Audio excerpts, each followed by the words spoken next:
Hey, chess friends. I hope everything's operating well here. Welcome back to Goa in India on the western coast, where the FIDE World Cup 2025 is in full swing. Today we are in the second game of round 3, and every day I've started with a little introduction where we mention a little fact or two about Goa that I've learned. But it occurred to me that I haven't mentioned any facts about the tournament, so maybe we'll start with that and then we'll talk about Goa. And also, I ate breakfast off screen today. I've just been sitting here the last 5 or 10 minutes eating a bowl of cereal without you having to watch it. So that means the moves are already coming in as we speak. But I wanted to at least clarify the most basic. Hello, Introverted Bot. Hello, Karma Portrait, Blowhot, Mob Steel, Foos Chess, Sweet Blues, and other chess friends. That the World Cup is a series of knockout matches, right? So we're looking at a format where you're not playing rounds and rounds against many people. You start off playing one person. You play a 2-game match.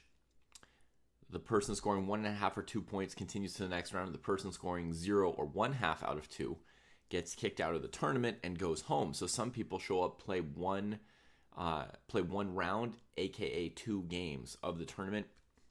That's split over a couple days, and if the match ends 1-1, you play on a third day, and that third day starts with a rapid match of 2 games, then blitz. So they go 15 plus 10, 10 plus 10, 5 plus 3, 3 plus 2. So they go through increasingly fast time controls until somebody wins a 2-game match by at least 1.5 out of 2. Once you score 1.5 out of 2, you're through, the opponent's out, and they stop playing further little matches. And all the speed games, in theory, would happen on the third day of a round. So tomorrow, for example, would be the third day of round 3. Today, we're on the second day of round 3. So we've already had 7 days of this tournament. Today's the 8th day, in a sense. It's the longest chess tournament that we've got going on these days. Greetings, Chess Grandmaster. So it's pretty much the longest chess tournament that's popular that I know of these days. I wish I had some peanut butter ready for later, Sweet Blues. Robin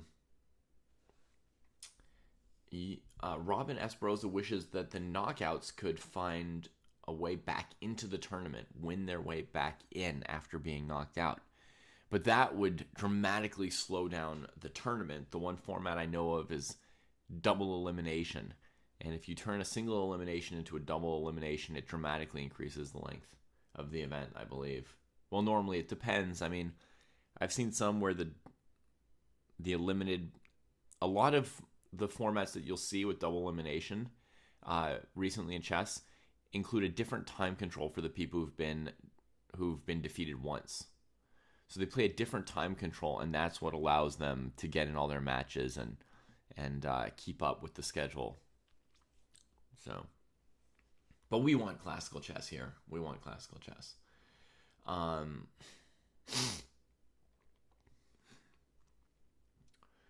So, yeah, every round, the amount of prize money goes up a lot.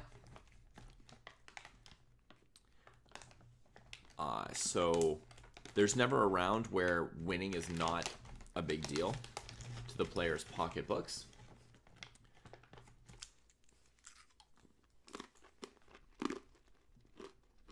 And so when you look at today's games, you have to look at each game through the lens partly of what happened yesterday between the same 2 players, right?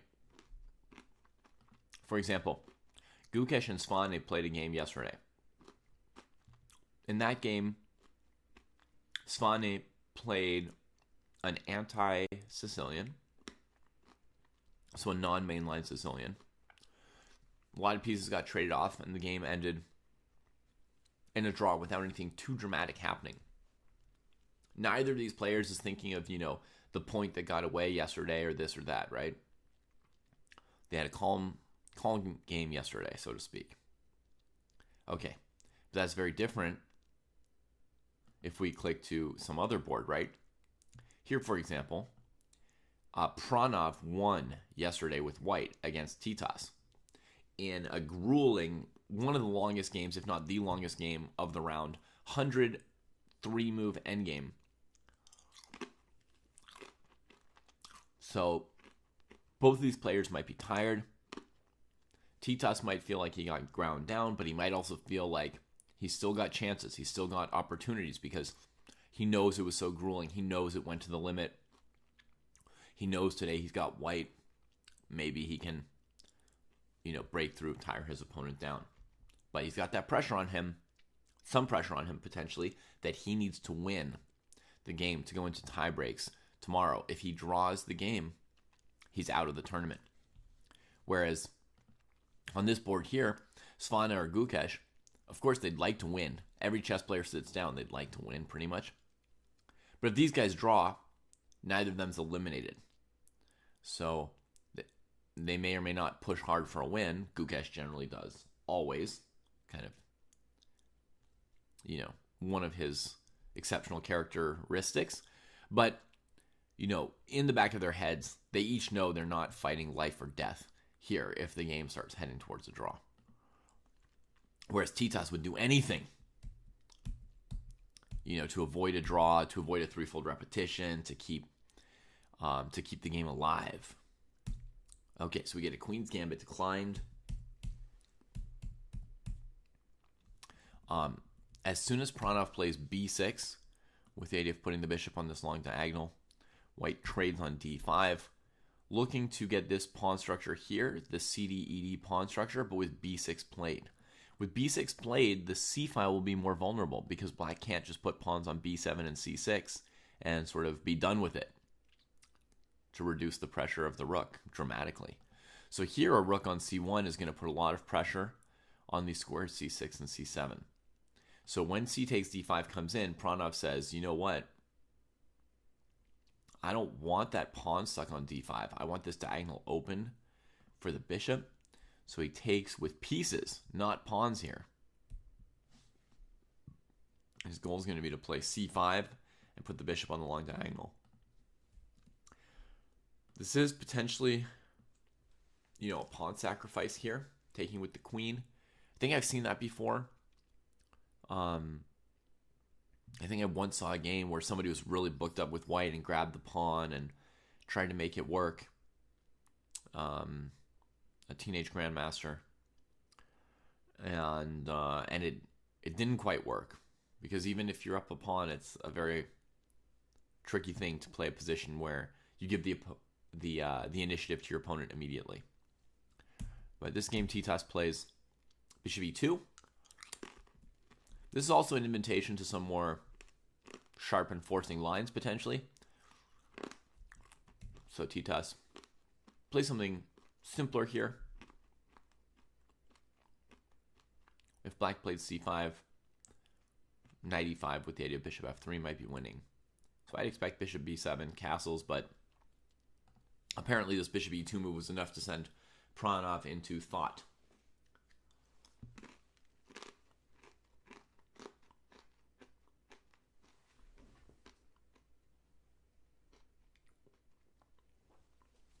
We did blow hot, yeah. We looked at Hare Krishna's miniature yesterday. It was pretty, and everybody who won yesterday, including Hare Krishna, is sitting pretty today. You got to be feeling good when you win a game in the first game. Go into the second game, up a point. We didn't have... Oh, actually, I should have opened it. Did I open it? Let's see. Let's see all what games I've clicked on. Esipenko versus Poya Idani. Whoa. something dramatic already. This looks like a bishop d3 Najdorf. 6 bishop d3 Najdorf will have this tactic in it. Yes!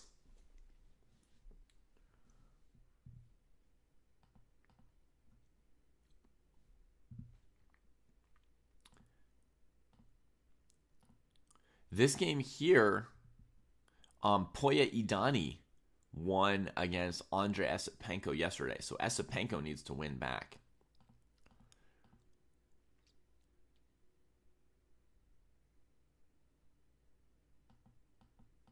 Yeah, and this is a classic tactic, and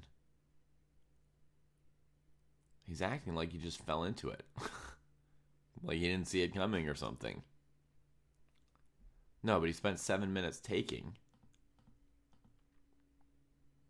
Huh. Okay. Doesn't look amazing for his prep. This game here, Saric versus Magsudlu. They started with a draw, but they're playing a very, very sharp variation of the advanced Karo Khan, which I think is good for white. But Magsudlu is a confident guy and clearly came prepared for it. You can see his lead on the clock here already building. Vidit and Shankland in a Rui. Huh.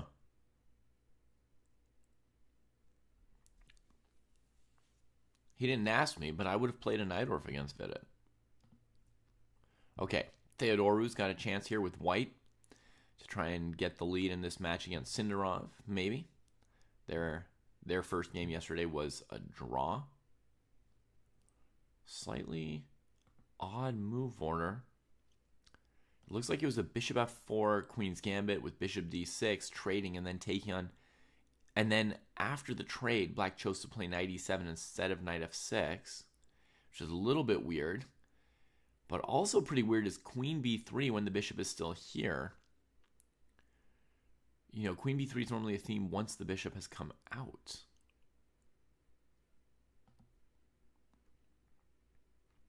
Huh.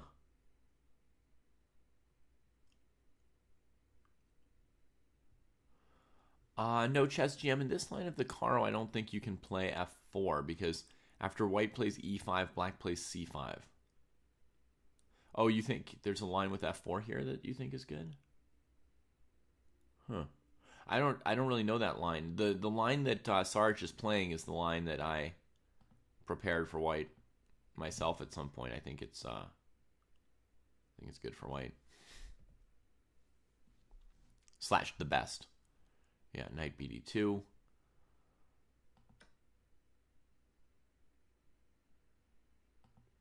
Knight e5. Sarge doesn't seem to be so prepared.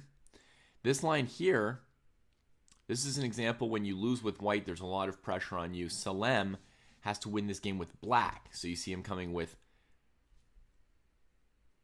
he's going to have to come with a lot of aggression from the black side. And Levon's going to be happy to play some simple moves, some trading moves. So Slim's thinking extra hard here, trying to think of, how does he get something exciting for himself into the position. Lei Kwang Liem, he won with black yesterday, so he's going to be comfortable here. With white, a3, bishop d2. Huh.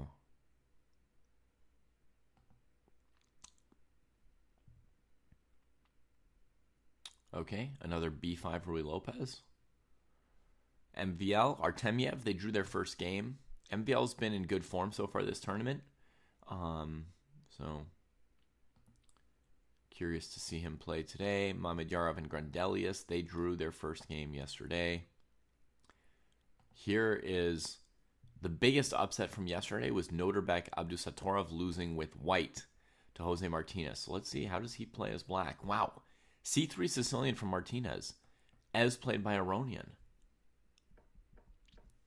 The other player, another player who'd won with black. A lot of the wins yesterday with black. So, Oh, after DC5, knight C6, F4. Yes, that line I've seen, Chess GM. That's equally good, I think.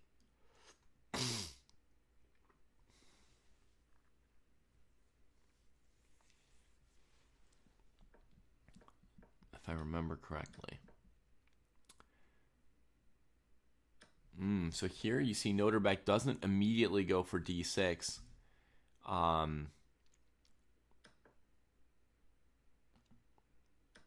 Doesn't challenge the center immediately, which is, in a sense, most logical. But he holds off a little bit because it avoids some trades compared to the Aronian game, right? And he played D6 later. And here he's thinking, and here is Gukesh against Svane. 12 minutes for a real nothing move here, H6. H3. H6. Okay. Brilliance there, Svane. Okay, so now you've seen some of the matchups we've got for today. As some have said, there are more games going on than we can keep up with at this tournament, right? Chess GM mentioned that. Some really amazing games, not enough time to go over them all properly. Yeah, we are just overflowed with valuable chess content during a big tournament like this. There's only a few tournaments like this that completely overwhelm you. The other one that I think of is the Olympiad. During the Olympiad, there's just so much great chess being played, and it takes a while after the Olympiad's over to process through it, and really figure out, really catch all the gems. But so far this tournament, I would say Hare Krishna has provided us with several of the greatest gems in this event. So if you haven't seen Hare Krishna's play, you should check him out. Here is yesterday's game. I'll give it to you in fast motion. You can go over it yourselves another time. But this was the first game that Daniel Dard has got in his mind when he sets out to beat Hare Krishna today. He's got to remember that this is what happened to him yesterday against Hari.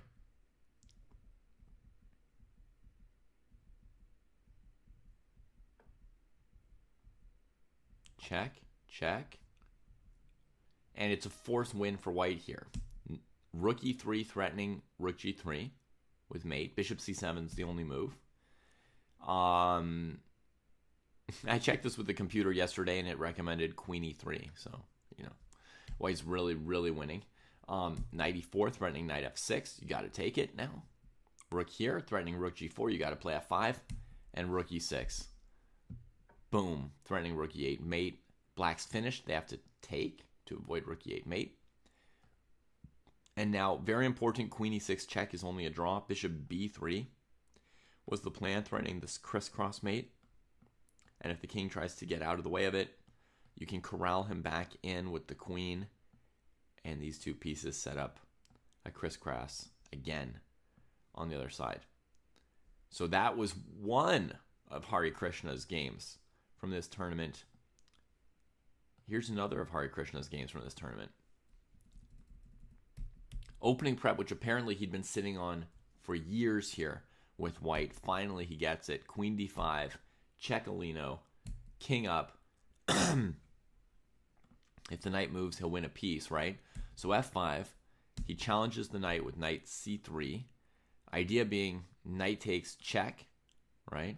Pawn takes, bishop still hanging. Save the bishop. Bishop g5 trapping the queen. Okay, c6, queen d6. Now if the queen escapes, you've got mate. This position's probably still somewhat complicated in some ways. I don't know the details on it, but this is partly what he was looking at here. So knight c3, black plays c6 first, and Hari had been waiting to show somebody the bliss of the bombs. He played knight takes knight, going after this bishop while the queen just sits there, right? Pawn takes queen, check, here, boom. Two minor pieces against a queen. But some difficulties for Black's queenside to coordinate. This was Hari's dream. And I can only mention that when you sit on an idea like this for a long time and then you finally get it, there's a certain kind of pressure and nerves and a certain excitement. You know, you really wanted it, you've been waiting so long, you're excited, but also it's like, oh, I better not mess up now I finally get it, right? You can ruin the whole thing. Most famously, Frank Marshall sat on a new idea for several years. He even avoided playing it because he wanted only to play it against Capablanca. So when he had chances to play it against lesser players, he saved his prep for the top dog. And then finally he played it against Capablanca, and Capablanca defeated him. So anytime you spring something like this, you know, it is there in the back of your head that you don't want to lose the first time you try it, right? And get refuted. All right. So the bishop comes out for Hari. I'm just going to show you this in quick mode, right? But I'm just letting you all know you might want to go back and play over Hari Krishna's games some more on your own time from this tournament. I'm sure Chess GM, he would have been happy to play this against a high-rated opponent as well. Any GM was probably worthy. Wow, 2 Tempe to win that one pawn with the bishop. Exchange sack. Oh my god. Now he's down a queen and a rook for this collection of stuff.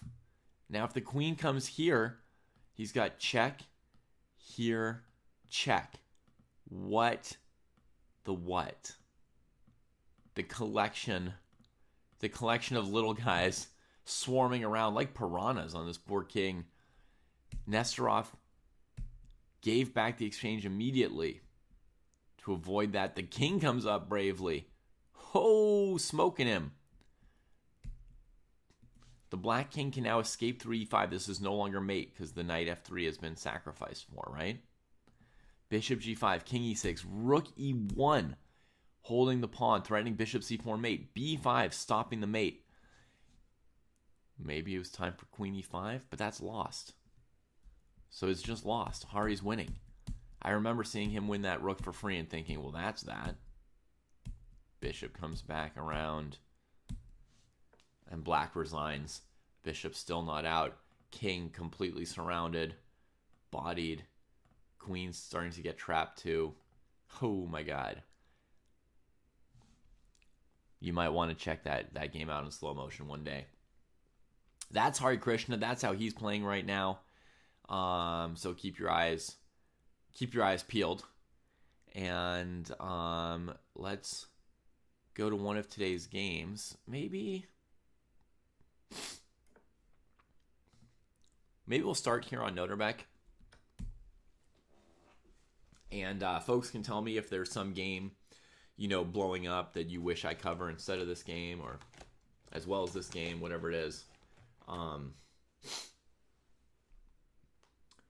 Keep your eyes peeled. They're not eggs. Keep your eyes peeled. I guess the idea is you're peeling the skin back from your eyes so that you're really looking instead of, sleeping through. Ooh, sleeping through it. Maybe we should sleep through this. No, David. No. Don't say the word sleep. All right. Anybody want to learn something more about Goa here? They're playing the opening. You know what they're doing. They're developing their pieces, right? They're GMs. What is there to say? What is there to say? Well, I mean, there's a million things to say, and we've got good questions coming in from the chat as well. Many people claiming that Goa is a lovely city.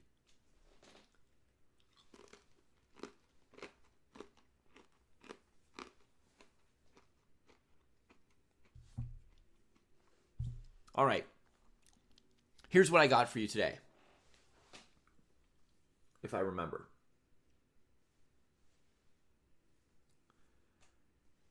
Forming memories without sleep is sort of a, does it really happen or not kind of question.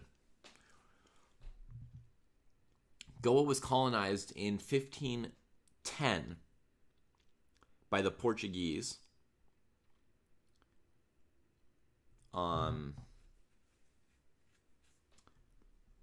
with, as you might guess, some kind of a military action against a sultanate. In 1510, there was an independence movement, or a return to India movement in Goa. 450 years later, in the 1950s into 1960, but the Portuguese just wouldn't cede to any amount of international pressure and demands from the Goans themselves, who they had been mistreating and dominating for hundreds of years. So finally, Nehru gave up on diplomacy and ordered I think they're called the IAF, the Indian Armed Forces, ordered the IAF to attack. And so there was a military solution to the problem.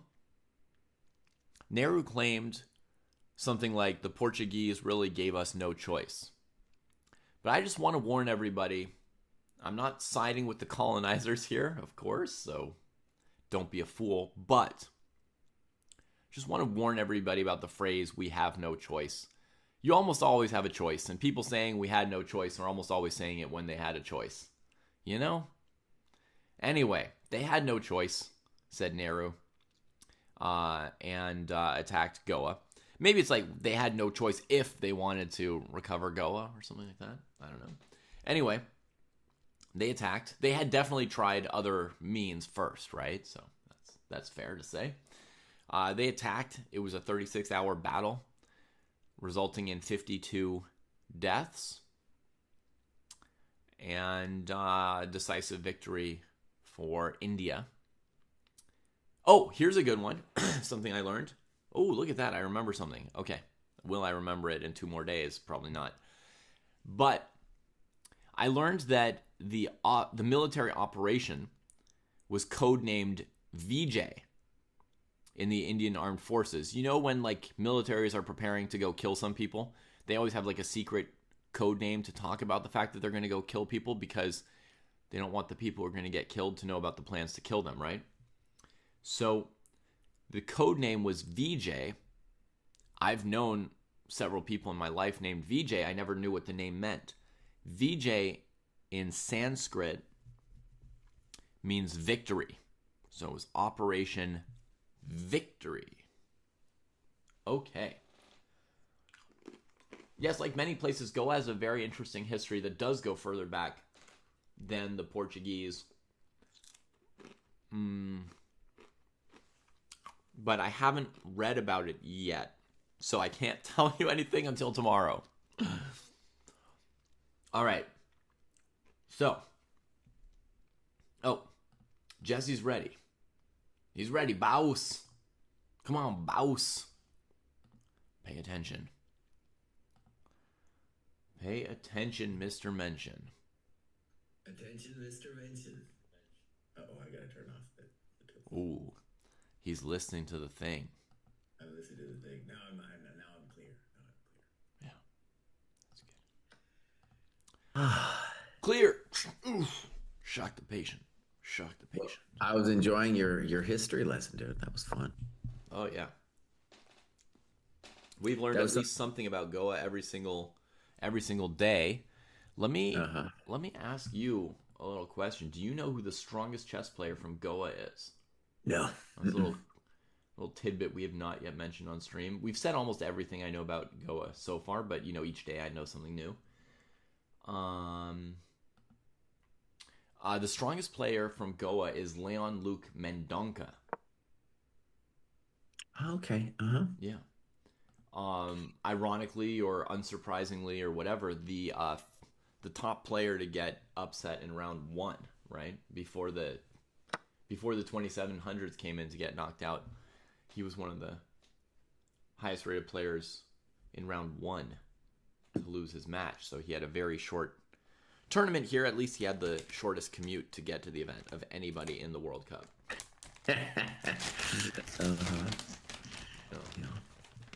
So as Blowhot says, surnames such as Mendonca, Fernandez, and Gomez are typical Portuguese origin names.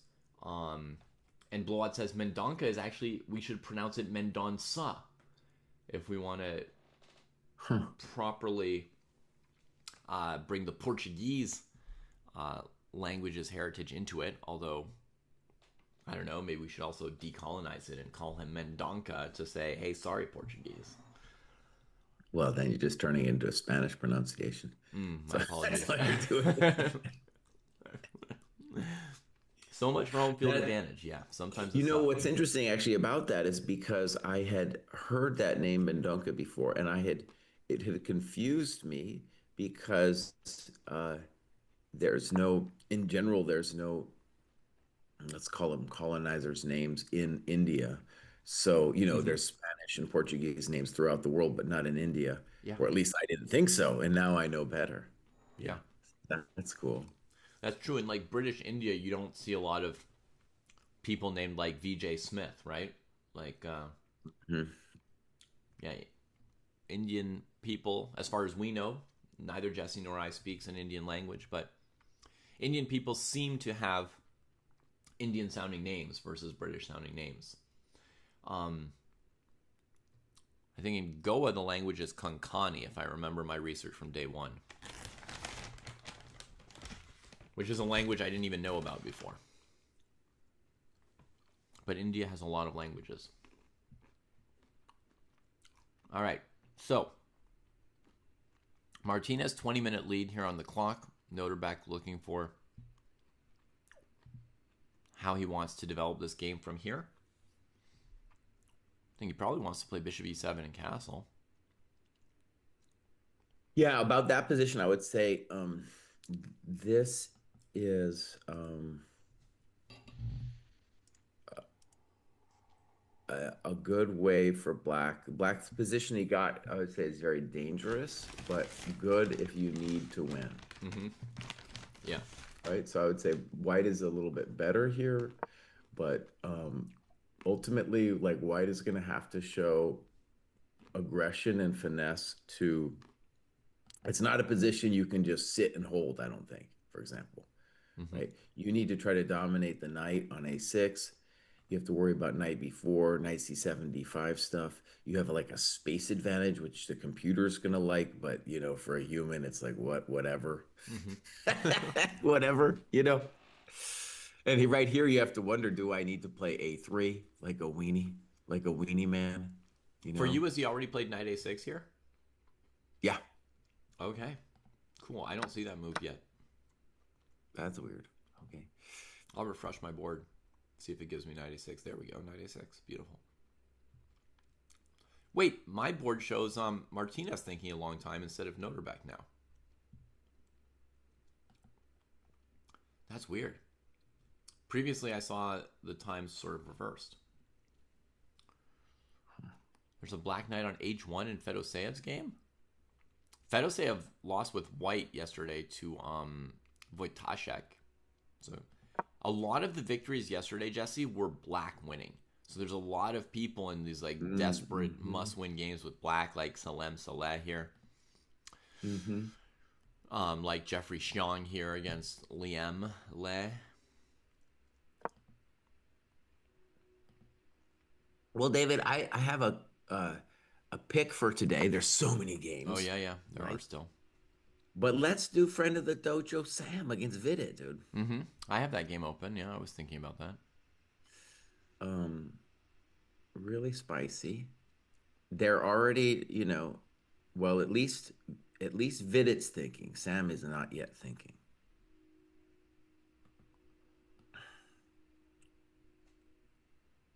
And I don't like...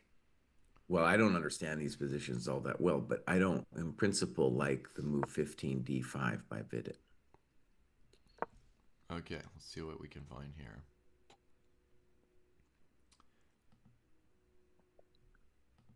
when we first started this thing, I originally was like, I'm only opening 7 windows, and now I I've know. already, yeah, You tried. already got a bunch open.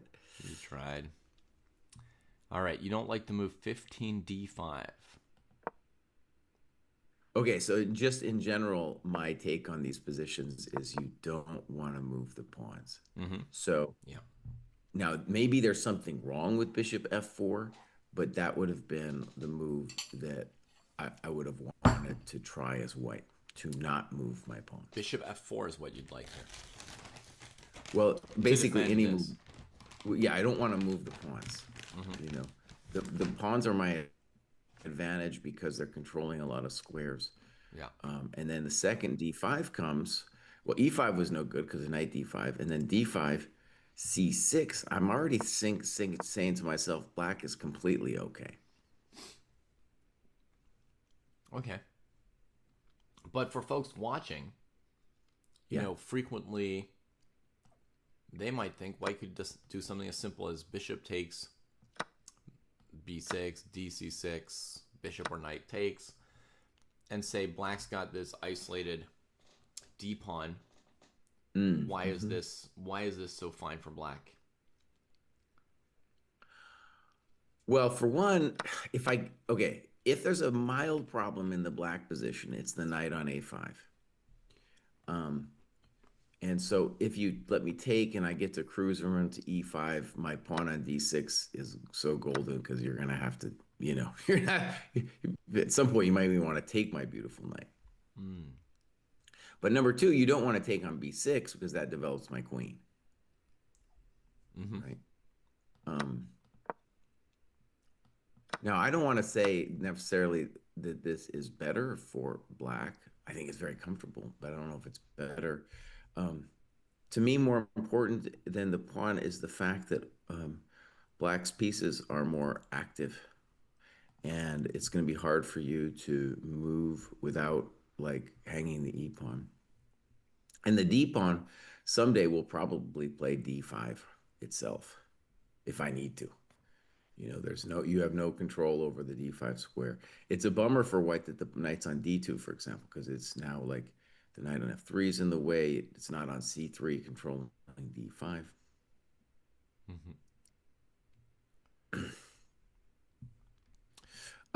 So I think Sam's doing great, dude.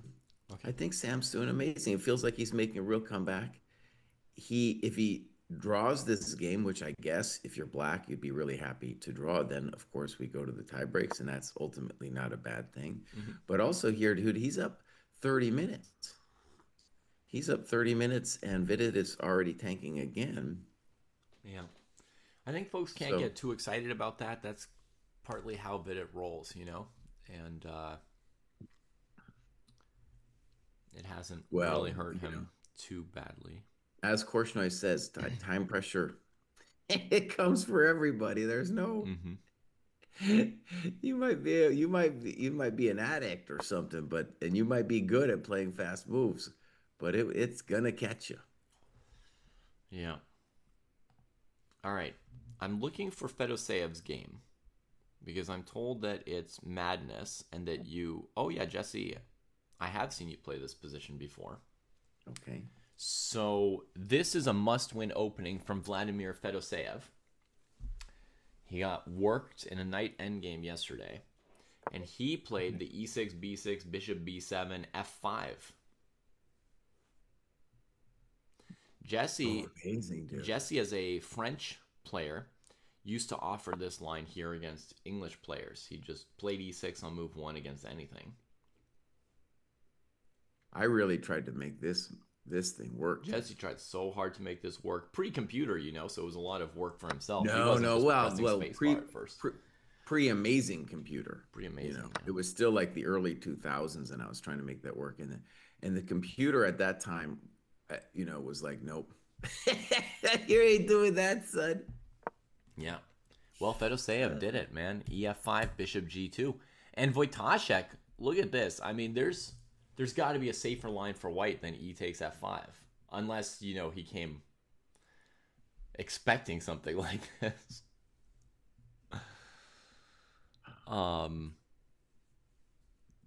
Gosh, I feel like Jesse's opponents used to do stuff like queen c2 against him here, trying to avoid f5 and then bishop b4, knight c3, I've had so many games in this. takes, Um, knight f6. I feel like Jesse's had some games like that. well, there you can play f5, yeah, with the queen c2. I had an amazing game against Big Mick with queen c2. I had an amazing game Wait, how can you where, play f5 here? so how does it go? So queen h4, Okay, that's what I thought. Queen h4, knight c3, bishop b4. bishop b4, and then if bishop d3, f5. Right. And if memory serves me right, you got to take on c3 faster than you normally think you need to take. Mm-hmm. So yeah, and I had a game with Onishuk where he played f3, you know. Mm-hmm. And then I got cranked by a 2300 really hard, like dark cranked.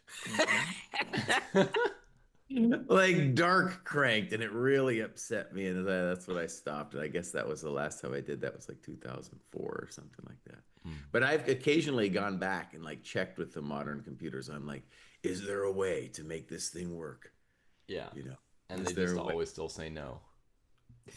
Well, like a dark no, it's gotten worse. Mm-hmm. You know, because at the beginning, and I'll show you the key line. So let's do the key line. Okay. If you go back, um, and you go to like bishop d3, Mm-hmm. f5.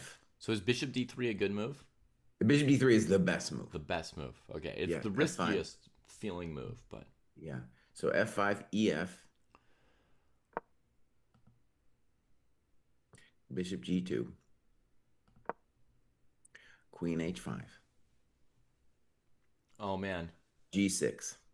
Prabhat Kiran Mukherjee says that the opponent was Karl Boer. That's right, dude. Oof. I didn't realize that game was online. Yeah. Yeah. And that was like Christmas 2004. Whew. Merry And it was Christmas. one of those. It was funny actually, Dave. We were talking about how chess 20 years ago was so different. That was like a tournament in like one of those Lindsborg tournaments. Remember that Ooh. shit, dude? Oh yeah, I was Remember there. that? I played there with Dmitry Zilberstein. That was a memorable event. We traveled So there it goes together, like, and he heard the song "Last Christmas." I gave you my heart. Loved it. Loved it. He was singing it the whole time. And then I invented a chess version for him. Last Christmas, I made the best pawn, but the very next move, I gave it away. And then we were singing that thing all over Kansas. uh-huh. Yeah, good times. So they're going down this road, buddy. Yeah. So actually, let's just pull up their game actually, wait, we can keep going here. Actually, let's go and then we'll pull up their game. So bishop g7, right? Pawn takes check. King f8, and now it's much better for white not to take the knight. So already that's a little bit of knowledge you need as white.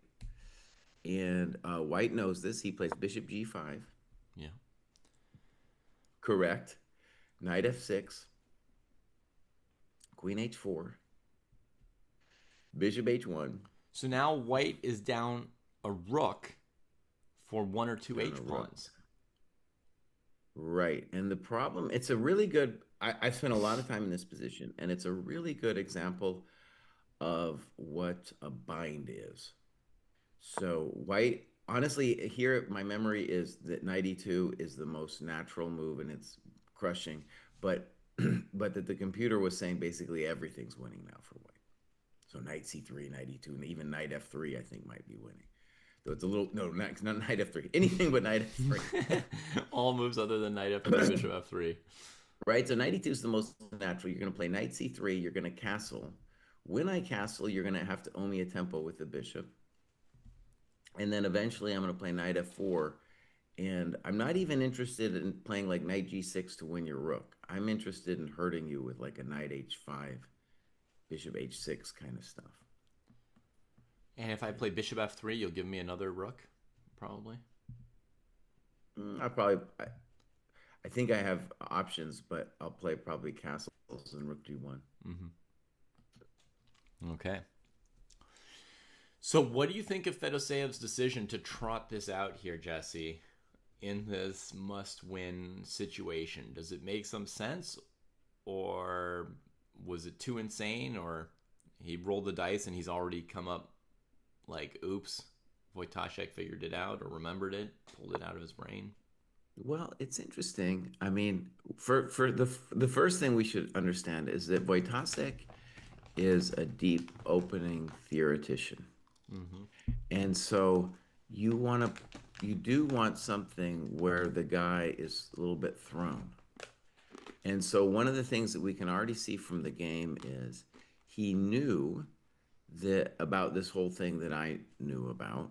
And I have a feeling his knowledge probably extends to where mine also ended, where like the computer's saying you're just done.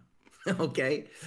But he plays knight bc3, I move 12, and he thinks for 12 minutes. So he's just, it's not like you can totally memorize this thing. Black has different things. He had other things besides knight c6. I feel like knight c6 has got to be the most testing move, right?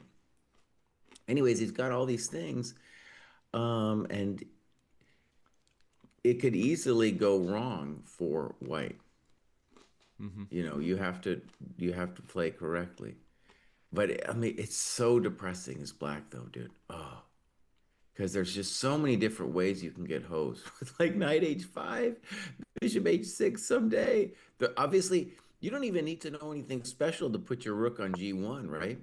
No, that much. Once you put that rook on g1, baby. Yeah. Oh, that much I could imagine is the best square for the rook, So, anyways, Fedoseev's putting him in a position where he has to crush him.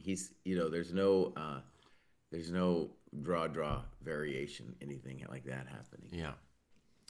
Now let's look a moment at like the elements of white's bind, because this is a position where you're down a rook for very little materially, right?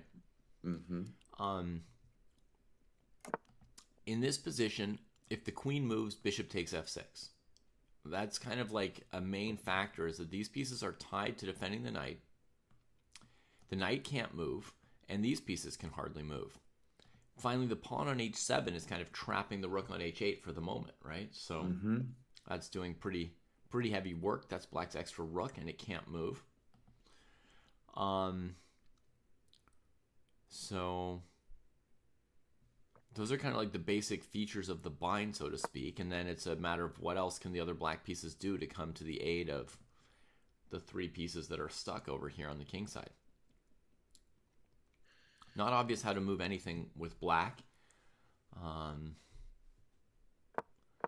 Prabhat in chat saying, Jesse, that knight c3 is no longer the top move, but knight d2 has been played, for example, by Andreikin, and is the most cranking move, avoiding bishop f3, I would guess, right? Okay, I'm sure knight c3 is maybe we can check this. By the way, I'm all in for non-engine analysis, but now I'm curious because I've checked it so many times through the years. I'm convinced the engine's going to say it's toast, but I'm kind of interested because maybe Fedoseev found some path where it's maybe not so poor. Also, Fedoseev thinking now too, probably because he's like, well, knight d2 was the one thing actually I want to say that was interesting about this line back in the day is computers. It was a little bit, it was a different experience working with the computers. Like, let's say around 2003, they were definitely stronger than us, but there would be positions where you could be like, I have an intuition about this, and I want you to kind of explore it. I want you, we're going to go down some road. You'd have to like show it things, and then it would learn from it, So as an example, this one, I remember the first time I showed this to a computer, it was thinking black was winning. And then it was one of those positions where you had to go down a couple moves, and then it was like, no, I'm toast, So you had to kind of show it. Whereas I think I looked at this just a couple years ago, and it was like, yeah, it's all over. It's gone. That's true. In the old days, a computer would just flip-flop on you like crazy, right? You'd have to show it all kinds of moves, and then it would say, oh, yeah, I was completely wrong. Right. They are saying, though, Jesse, that there's only one game in the database with knight b to c3, and white lost it. Uh-huh. Lost that game. So it may matter. It may matter. Yeah. Yeah. Interesting. Well, the original idea of Chess Dojo Man with Head of Dog was not to wake up in the middle of the night. This isn't the morning. That's the wrong word. Another big bummer for black in this is, okay, we mentioned the rook, but the queen is really host too. So, for example, if queen e7, there's knight f4. Her only and then degree you of gotta- freedom is not very good. Right. So if knight c3 has an issue, well, I just remember at some point there's the question of like, can we get away with e5? And he plays it. He plays it e5. Oh, I'm a GM today. Holy moly. Or at least you're somebody pretty well acquainted with this line. I mean, it's been a long time. Yeah. It's so complicated, dude. So complicated.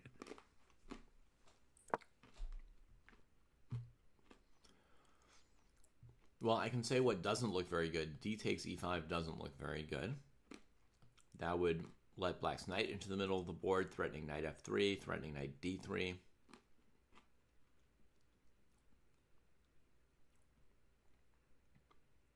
And potentially, if the king gets out of the way of the fork on the queen, there could be rook h7. Okay, I think I've discovered the controversy of knight c3. So, first of all, e5, it doesn't really develop any of black's pieces. It's just trying to mess with the center. Yeah. But when I play e5, if your knight's on d2, I'm not going to I'm not going to threaten anything when I spend another tempo taking on d4. If white just ignores it, huh? Right. So imagine knight d2, folks, by contrast, e5. White could castle queenside and ignore the pawn on e5 because this move doesn't hit any pieces and white just takes on h1. And indeed, the threat of taking on h1 is pretty significant here with the knight on d2. Bishop's got sort of nowhere to go. Right? Exactly. Bishop g2, rook g1, white's just laughing. And one cool thing, too, when I smack you with pawn takes d4, you can't go to your natural knight d5 or knight d4 squares without my bishop on h1 doing something with its life. Right? So maybe this, I don't know. This thing, it probably has a name. I forgot what it was. Let's call it the cry variation. Yeah. The cry variation, dude, is working out, maybe. At least he's getting an interesting position. I have no idea what this is. Still, it's still a mess. Well, he's got a rook in the bank and some pressure on Wojtaszek to crank him. This is either going to look terrible or brilliant, right? Like, it's not going to be like, right. Well, reasonable. He tried. Yeah. So, to me, the natural move after e5 would be d5. Where do you think he'd head if we played d5 here? Okay.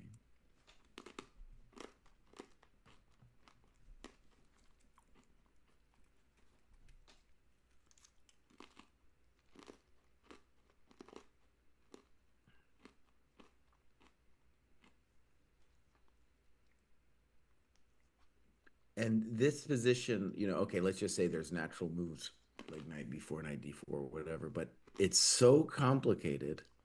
It's so, like, the normal rules of chess doesn't really apply.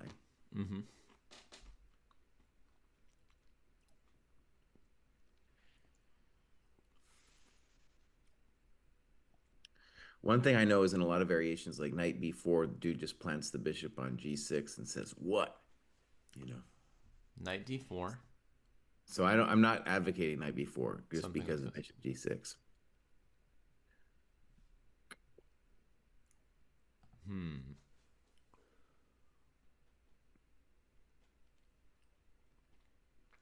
Tim, can you tell us what was played in the one game in your database?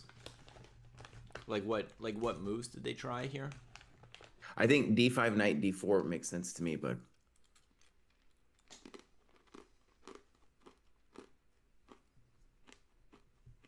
and their knight d4 will threaten knight f3, which honestly the knight on d2 also kind of contains.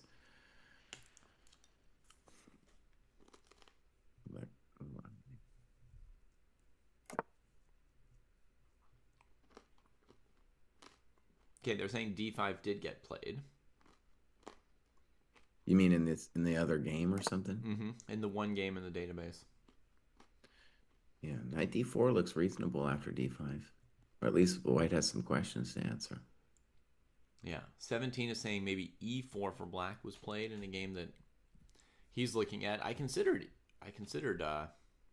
yeah, e4 is also a thought. considered Yeah, e4.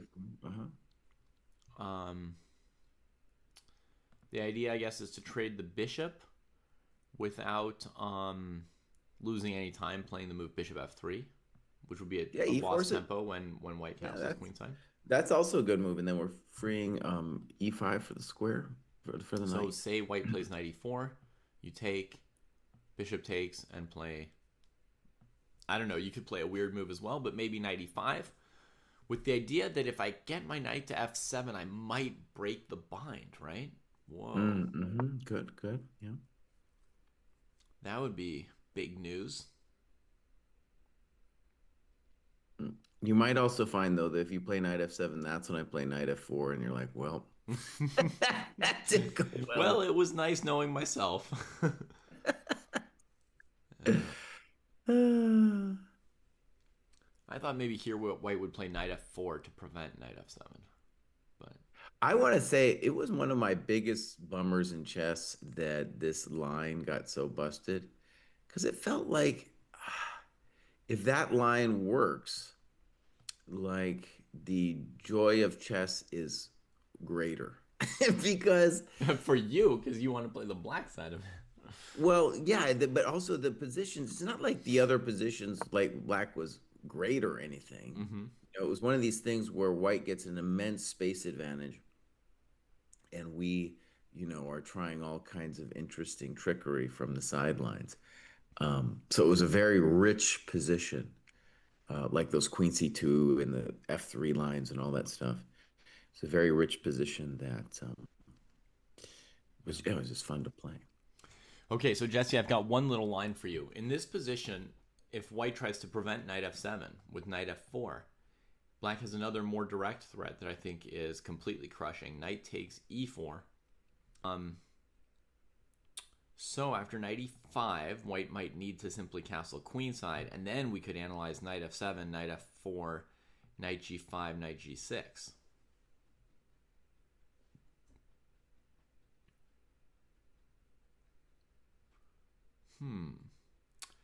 Given that white has the lead in this match, the point that this knight could just give checks on g6 and e5 is relevant to the match. It might not be the absolute cranking this variation fears, but I guess it means in practice black would have to play king e8 here.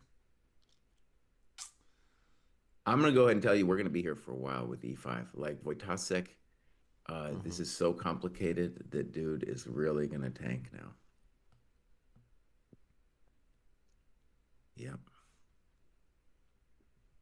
Let's go to Shanky, bud.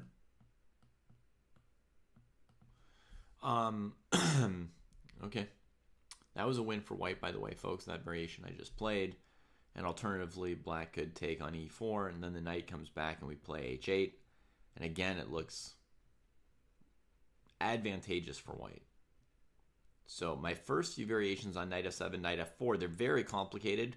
We'd have to go deeper into them, but my first few variations here don't yet look that promising for Fedoseev. But white castled queenside, so we're not getting any d5, e4 stuff yet.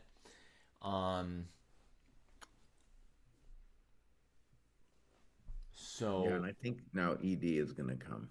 For sure ED is coming. That's the whole idea. Yeah. So long castles, and you want me to go find Shanky's game. Oh, I got it on the first click, Jesse.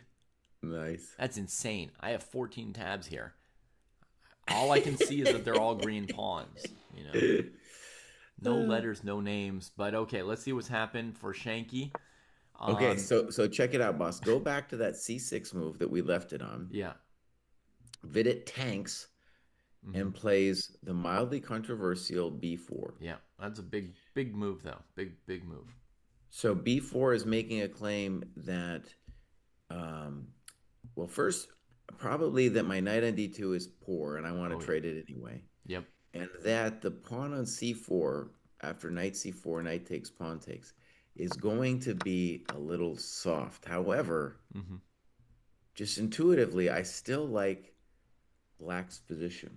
Some would say that white's pawn on e4 is very sensitive as well, and that black's knight on a5 was just as poor as any knight on d2 has ever been. But the first thing I looked at when we turned back to this position, Jesse, was Shankland's clock. Not Vidit's clock, because you know it's going to tick down, right? But Shankland's clock. I just wanted to see, is he out of theory yet? I think that's critical. Well, right. I think he's basically... Well, my sense of it is maybe somewhere up to like bishop b7 on move 14, he probably felt good about the position. After d5, I think you can play if you're this kind of player, this opening, then you know that c6 is the automatic response to d5.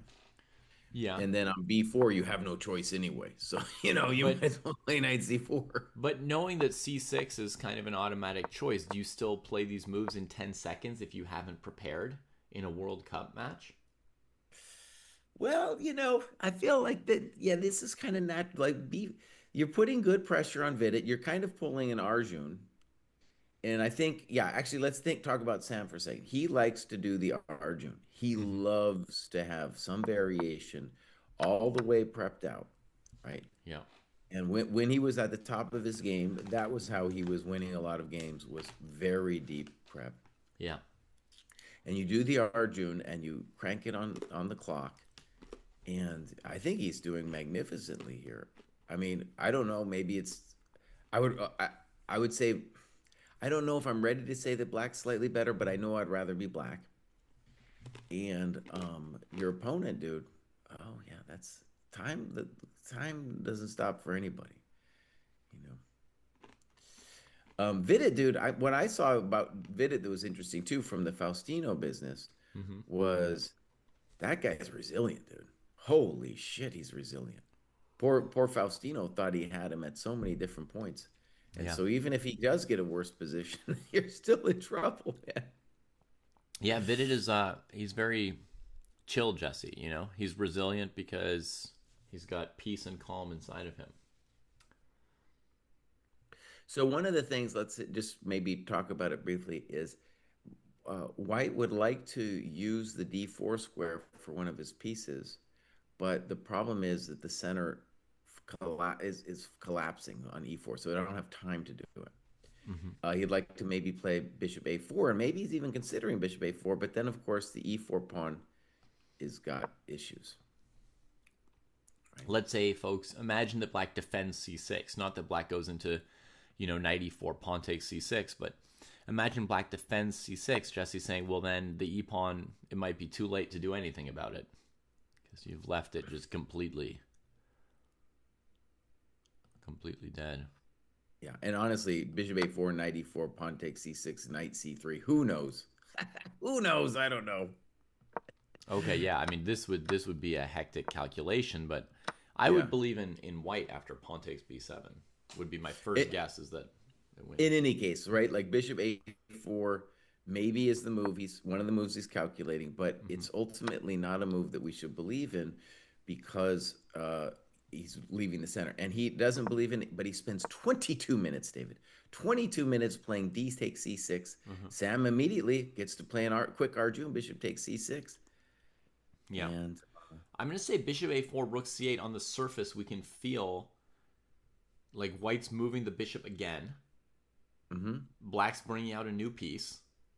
Right. To a relevantly good square, since the c4 pawn being weak is one of the main worries for black, right? So that move, I think bishop a4 could be rejected pretty quickly depending on your mood. Trades on b6, Shanky with the recapture. This is the position I was thinking about, Jesse, was queen d6, rook Right. a8, queen c5, takes, and then takes on e4. Okay, yeah. And maybe white could hold equality there. I don't Right. know. But there's no danger for Sam. In fact, he's in danger of finishing the game with more time than he started with if they get this long a forced variation. And rook queen 88 d6, comes. rook 88 played odd tempo. And I'm going to tell you, Jesse, the only way someone plays these moves in like 4 seconds is if they're still in prep. Nobody's like, well, it's an automatic move. I'll just play it and think later. No way.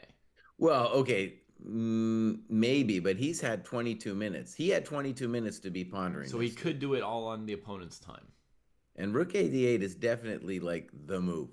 Yeah, I agree. All of these moves look like definitely the move. Like, I'm not saying I can't think of each of Sam's moves in 3 or 4 seconds. I'm saying if I weren't prepared, I would be, hesitating a bit at the board. I mean, that's what you've got time for, right? To use some of it.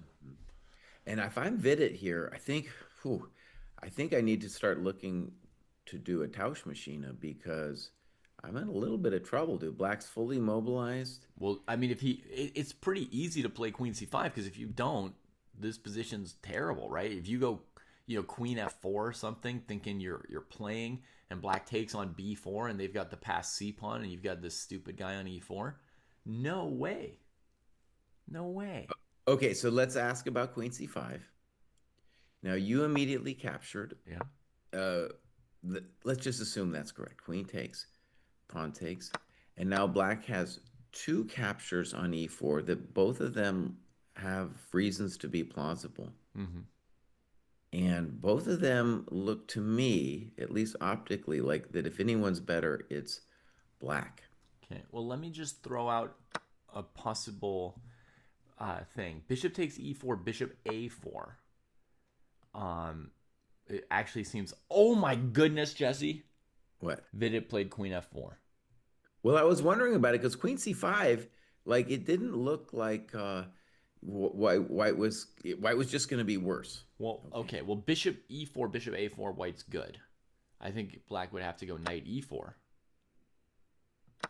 Well, knight e4 looked good. I mean, it looked very promising. And it looks equalish.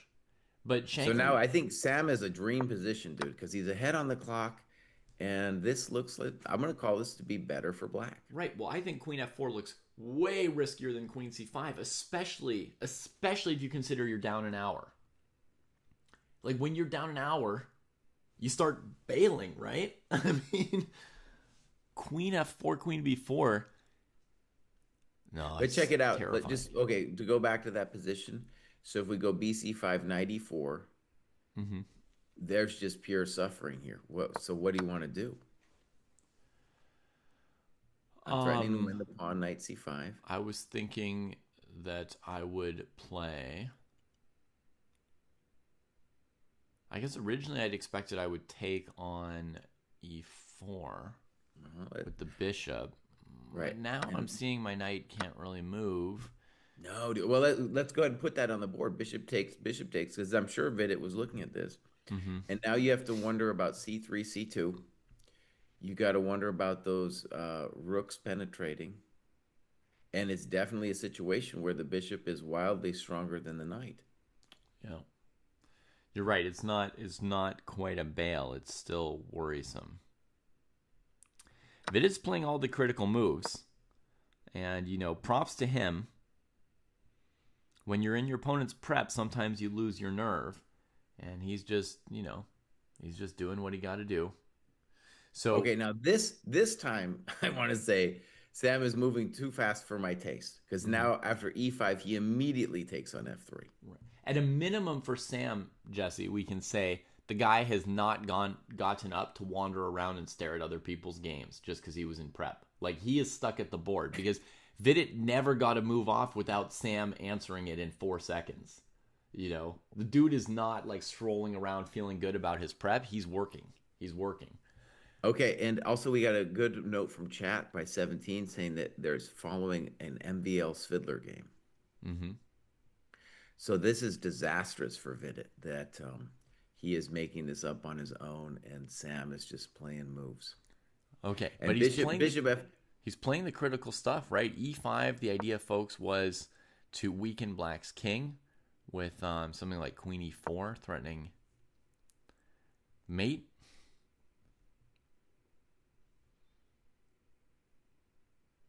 So Bishop F3 played by Shanky. And the point is this pawn on E5 is now worrying about rook takes E1, right? There might be a threat of rook EB1, so the knight might be under threat, but it might also not be. And let me just say that this is, I mean, we've all been there. It's such a depressing thing when you are struggling, like you're thinking you're tanking on all these moves, and then your opponent instantly plays like a move like Bishop F3, which if you're just navigating the waters, Mm-hmm. Bishop F3 is not the one that you were concerned with, right? You were looking at Knight D7 and all kinds of other stuff, but Bishop F3 wasn't the one. That wasn't the one you were terrified of. And then all of a sudden, bam, Queen F3, and it's like, oh shit, what am I doing? I'm down to 36 minutes. All right, first move where Sam is not blitzing. You would think that Knight D7 is the move. Well, there's also Queen C5 and Queen A5, right? Oh, Queen A5 played. Queen A5, See, very good. This is what I was expecting, Jesse. Like, I think Sam's still in book here when he spends a minute, he's still right? in book for sure, dude. Yeah. My thought is, like, most people will, like, stop and think now and then for a moment, right? And he was, like, aggressively blitzing it. All right, Queen A5, right? So keeping the eye on the rook, getting out of the way of this rook EB1 move, right? And threatening E5. And I'm going to say, like, if you were not in book, it would be hard to pick between Queen A5 and Queen C5 that quickly. Well, Queen C5 is a blunderbuss because I just take the knight. Oh, right. You get off the diagonal while getting off the file. Okay, so it's Queen A5 or Knight D7 were the only moves? I guess so, yeah. Okay, Queen A5. Now, to me, Queen F5 is a big move. Do you know what happens there? Is it just Rook D5 and maybe F4? I would say if I was white, I would be very attracted to Queen F4 because I'm at least touching your coconut. Mm-hmm. On Queen F5, I think, yeah, something like Rook D5 is going to be the intention. But then you can play F4, right? If you're insane, yeah. Mm-hmm. And then what? Black's playing something like, Rook D2. Preparing to leave that knight behind. Well, I can't play Rook D2 because then you play EF. Actually, that's an important tactic we want to say. I did it again. Well, but Black would love to play something like Rook D2. It's just that we have a communication problem. What we have is a communication problem. Okay. So, actually, this is just a very hard moment for Vidit. So he's down. I mean, it's so depressing when your opponent does this to you. And he is down. It's not yet a minute per move. But this is a difficult choice between, and you're already kind of zapped energy-wise. And you got a choice between Queen F4 and Queen F5. But from Vidit's side, he's used to this kind of stuff. He's got the energy for it. He's not tapping out. He's not tapping out. It's just difficult, dude. It's difficult, man. I think if I was white, I'd be like, okay, on Queen F4, am I equalizing? Or do I need to play Queen F5 with the mad complications?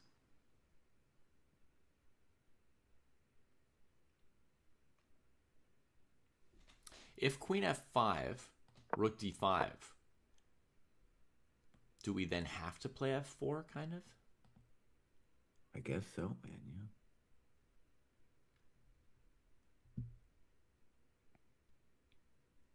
Because if black just takes on e5, it's pretty much falling apart. With the queen on f4, you could also abandon the e pawn and take the c pawn at some point. Okay, so queen f4 is less insane, I guess, as suggested here by Jesse. Well, with queen f4 too, I mean, I'm banking that you're going to move the knight and I'm going to take the pawn. Maybe Sam has some other dirty trick. I don't know. Well, another move would be queen d2 in response. I'm not saying it's good, but technically it's there. Idea of trading queens, takes on f6, takes on e1, takes on e1, rook c2. You know, actually, a simple move on queen f4, David, it would just be rook c8. Queen f4, rook c8. I say, what? You know? Rook c8. Just defend your pawn, yeah. Because if white plays queen takes c4, it kind of peters out, right? It seems so. I was looking at like queen f4, knight d7, queen c4, knight e5, and I was like, I don't know. I mean, black's fine. Uh-huh. Well, actually, even in that position, you better watch your butt because I got knight f3 in the air. Still looking at the e rook. So Okay, even that's there. You still have to be very careful with that one. Okay, sorry. Give me a line. So, you're saying So queen f4, queen f4, knight d7, queen c4, knight e5. Oh yeah, I mean you better cover your thing there, isn't that? Yes, you got to go like queen f1 or something weird. Yeah. Which maybe is fine. Also, maybe though on queen f4, knight d7, maybe actually maybe this is totally fine for black for white because I just play e6 and then take on c4. My instinct would be that queen f1 is not fine. I know there's not a lot of pieces on the board, but I could see white being in huge trouble there after queen f1. Yeah, but I'm saying, David, that this doesn't actually work for black because queen f4, knight d7, white has e6 first. Okay. Yeah, that's a good move for white. So this is to put a pin in it, this is very difficult for white because both if it were an obvious choice between queen f5 and queen f4, it would be a much better situation for Vidit. As it is, dude has to calculate both of these moves. And you know, it's one of those things you have to even identify, like, okay, queen f4, what's my opponent's best move? And like, looks like rook c8 is it from my perspective, but maybe there's something you have to even, you know, divine all that. And then queen f5. By the way, is there a different move for black besides rook d5? You know, against queen f4, there's also rook d5 to consider. But doesn't that allow Tauschmaschine? With queen c4, you mean? Yeah. Yeah. Okay. Yeah.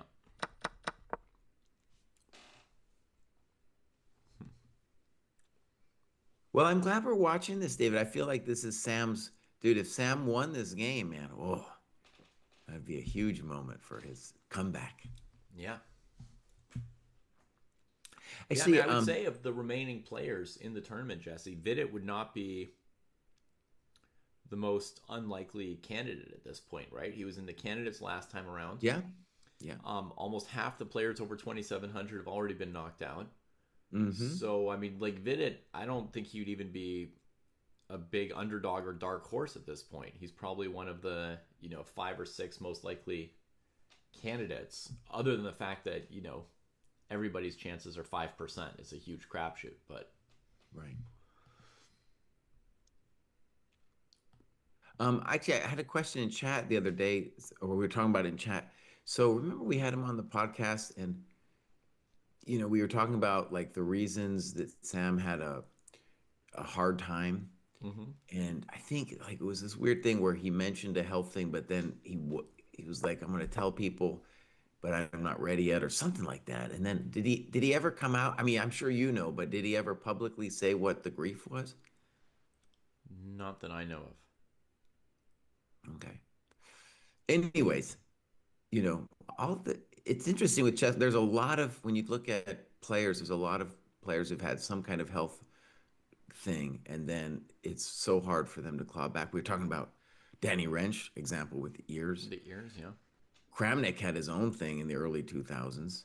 You Mm-hmm. know, there's so many, and Ding, dude, And Ding, Ding. we don't even know how to diagnose Ding, but it started with a bicycle wreck. Mm-hmm. Yeah. Yeah. All right, Queen F4 played, my man, after 7 minutes. Yeah. So my best move for Sam is Rook C8, but he might have some other dirty trick. Mm-hmm. And Sam, please just slow down a little bit. You don't need to be you don't need to be Speedy Gonzalez. Rook D5. Oh, Sam, you should have considered Rook C8. He's probably considered everything already. But this is a bummer, right? Yeah, Because after Queen C4, I think we just have pure Tausch machine. I understand. Yeah.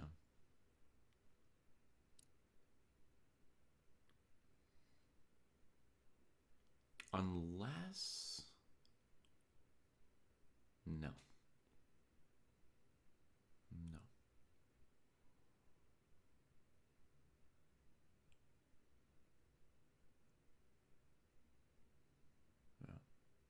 If I was white, I would feel such a wave of relief.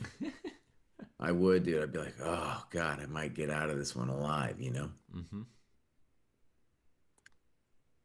Yeah.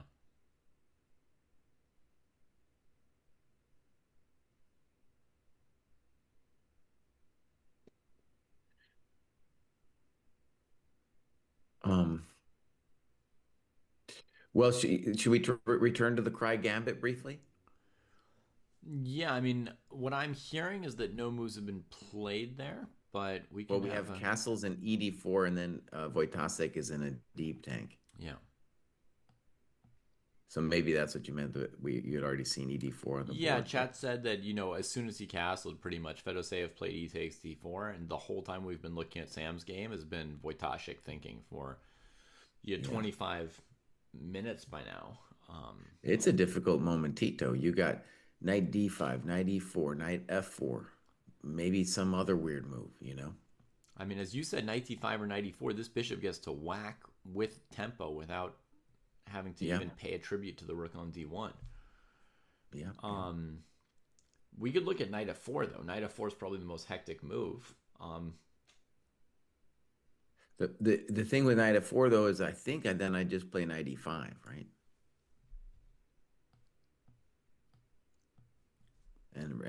And continue the question So you on the. stop knight g6, and you still have the question around the knight on c3, and if rook h1, pawn takes c3, you've still traded the bishop on h1 for the knight on c3 without really losing much Right. time.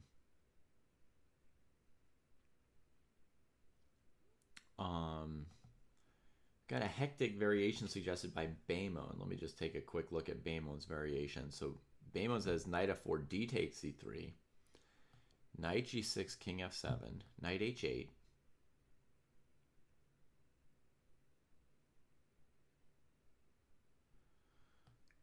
say queen takes, rook h1, cb2, king b1.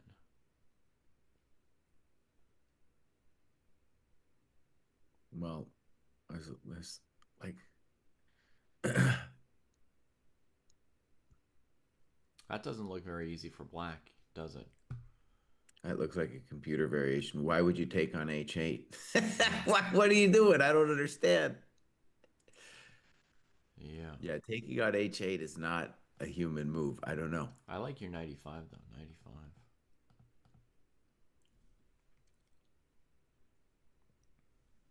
Jesse's 95 move looks very good. Cutting down on the crazy. Although white could try one thing there, Jesse. Knight fd5 against your 95 move. With the idea of bishop takes d5, knight takes d5, trying to win f6. Yeah, yeah, good point. Yeah. Um,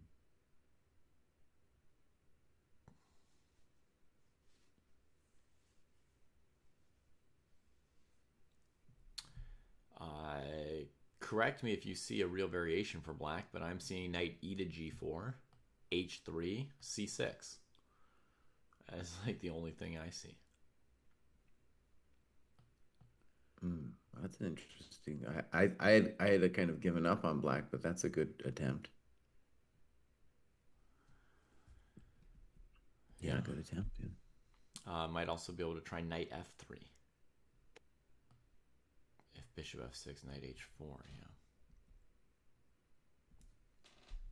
Oh yeah, knight f3 is good enough. Okay, so knight e5 I still believe in for now. 84. Oh man. Oh yeah, he's in a deep tank, dude. Yeah. This is why you have to say what you think about Fedoseev's gamble, at the beginning of the game instead of afterwards, because it's easy. Like if it goes badly, it's easy to say it was stupid. If it goes well, it's easy to say brilliant. But like you have to sort of guess in advance. Yeah. Make a human estimate of like how hard you think the task is that he's setting for Wojtaszek at the beginning of this game.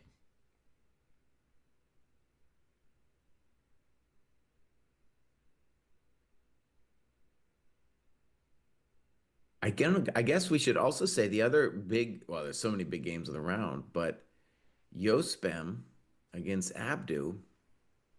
Mm-hmm. Yospem he's playing some aggressive moves. I don't know if they're good moves.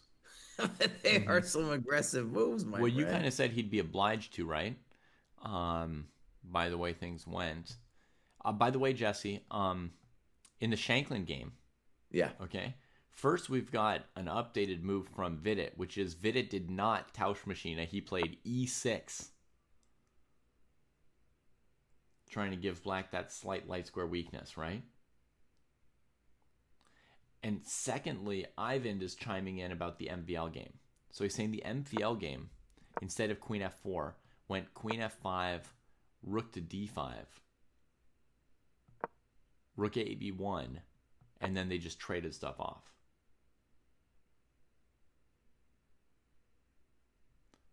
So that MVL game was probably a draw. What he's saying. But queen f4, rook d5, e6 from Vidit. I'm worried about Sam's rook d5. That was so fast. I wish he had played rook c8. And now after e6, like he could conceivably even get to be worse. Uh-huh.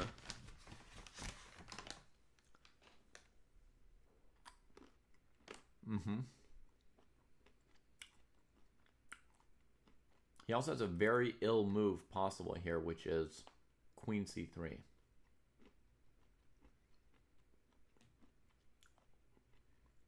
Yeah, okay. Queen c3, good. It's at least interesting.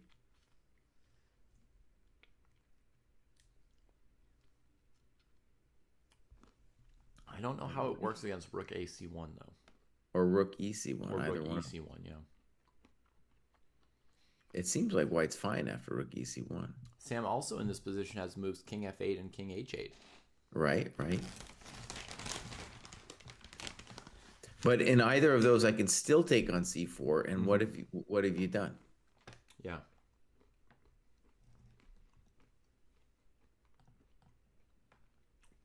I've got cashews, Lorenzo. Pirate booty. The top thing to eat during a chess game is the best thing to eat during a chess game, and turns out it's pretty good while watching as well. Actually, David, let me ask you a question. Mm-hmm. I was thinking about this morning. I was making the coffee. So you are famous as never having done tea or coffee. Mm-hmm.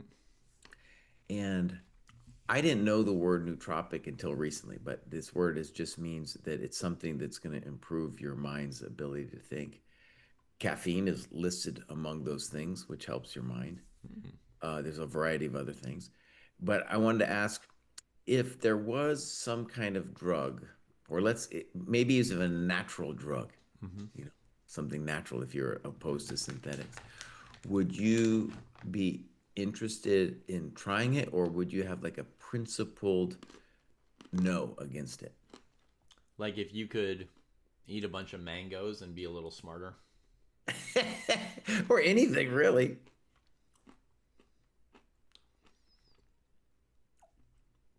Yeah, I mean, if it turned out that one nut was better for you than another, or one fruit was better than another, I would gladly eat the But I mean, healthier food. caffeine is also, a naturally occurring thing. Yeah, I got nothing against it. Well, I don't have a principled position against it. I just don't use it. Caffeine has a lot of effects. I'm not convinced that it's good for you. Okay, fair. Right? But if you told me there's, some leaf that you could stick in water, in hot water, and then drink it, and you'd be smarter, and there's nothing bad about it, sure. Yeah. I'm not against that. But it would have to be like a natural thing and not a drug. Probably, yeah. Yeah, okay. The thing is, I don't even have anything like 100% against a drug. It's just for like a drug, I would need so much research to convince myself. And I don't have the time for that research. So in the end, I would just not do it, right? Well, I mean, with all things research, you're kind of just following a herd of, other people who've done the research, right? Right. A leaf in water, that's actually sounds a lot like tea. And, L-theanine, which comes from tea is one of these things that has a mild boost. Mm-hmm. Yeah.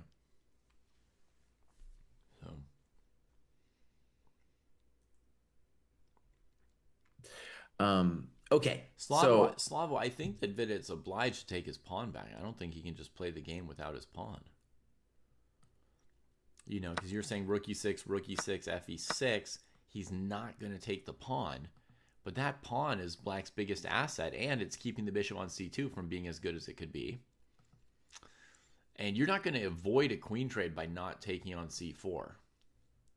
You're afraid that queen c4, queen c5 forces a queen trade. I mean, even there, maybe there's queen a4, queen b3. Oh, you got rook d2 coming. Yeah, maybe forces a queen trade, but you're not going to avoid it either. Black's threatening queen d2 from black's perspective at some point. Yeah, you're going to have to take the pawn. But Jesse would say there's some cause to be happy, even after queen c5, maybe bishop b3. Queen c4, bishop c4, rook d6. And white's obviously more pleasant with the bishop versus knight on this open board. Yeah. Very tough position for black, honestly. Yeah, so I think we're going to get a slightly worse position for Sam going forward. Wow. And maybe Vidit played it all correctly. I don't know. Mm-hmm. Maybe my rook c8 was, maybe I was just under this spell, as it can often happen, of like a player winning the opening battle with making moves fast, right? And then you're thinking like, oh, he's got to be doing great. And maybe that wasn't actually as true as I thought. Uh-huh. Okay, I've got an idea, Jesse. Shouldn't Sam defend the pawn on c4? It's such a good pawn. Why would What he would take you on want to e6? do? I don't know. Queen c5, rook c5. I mean, it's very controversial because, I mean, I would say the reason white's better in all those positions, let's say queen c5, I put that on my board, ef7, king f7, is simply that my king's position is so dramatically better than yours, and that's going to be better for a long time. Mm-hmm. So like a simple variation would be rook e8. You got to play king e8, and then either rook b1, rook e1. Oh my God, it's terrible. Bishop g6. Don't do it to me, bruv.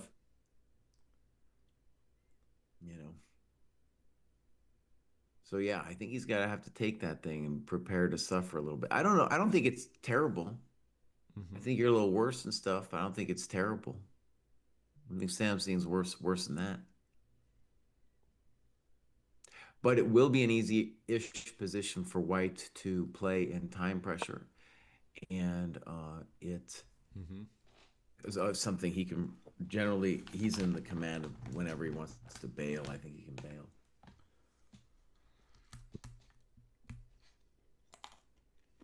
Okay.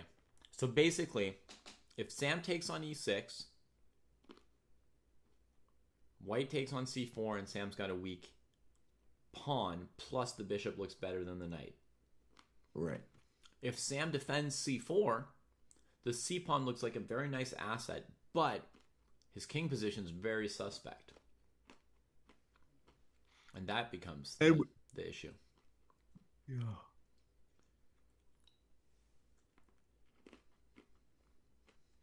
Yeah, Sam's tanking now. Okay. Let me try queen c3. Let me defend Sam's honor.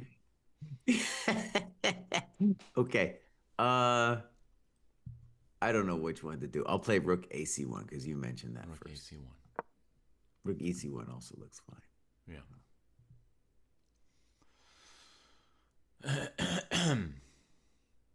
Actually, let me make it simpler for you. Yeah. Let me play rook ec1 because I think after you see this, it's like, well, this is bad for black. Oh, really? You think you're going to end me here? Well, I had a move prepared. I'll go queen d4. d4? Yeah. Okay. It's a nice move.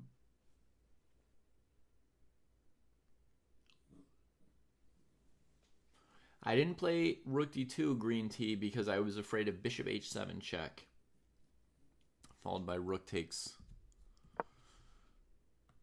queen.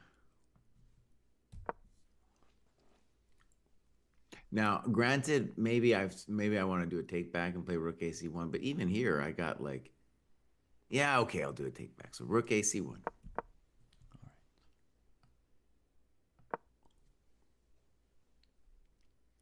You still want queen d4? No, here I was planning to move my Kingovich. King f8 played.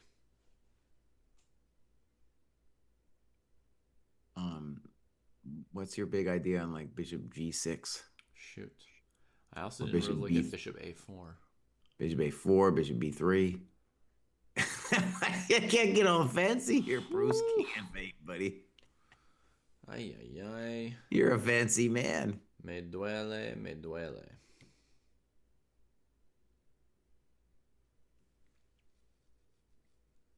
Yeah, that's no bueno.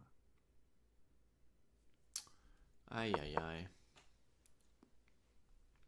Okay, that was bad, I would say, chat. Queen c3, rook ac1 looked problematico. Can I try queen d4 again in that position or not? You can try it. I just think there's no reason to think that black isn't worse.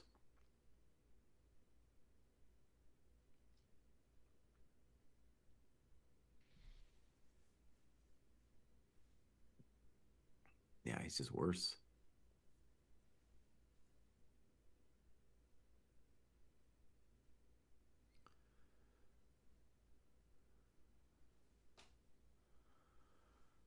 Actually, on queen d4, I might even have rook e4. I don't know, buddy. That might be the way the cookie crumbles.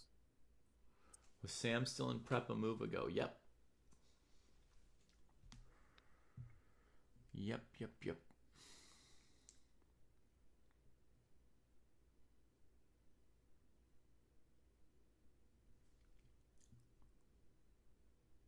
I'm very unhappy with Sam's position at the moment.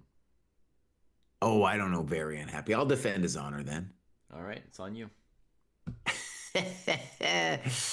All right, let's say I have two ways of recapturing, fe or rook e6, but because I'm going to be assuming the position soon, I want to trade a rook. So rook takes e6. Logical. White takes it and takes c4. Okay. Let's start with queen c5. Okay, we've done that before. Bishop b3. I'll take it and play rook d6.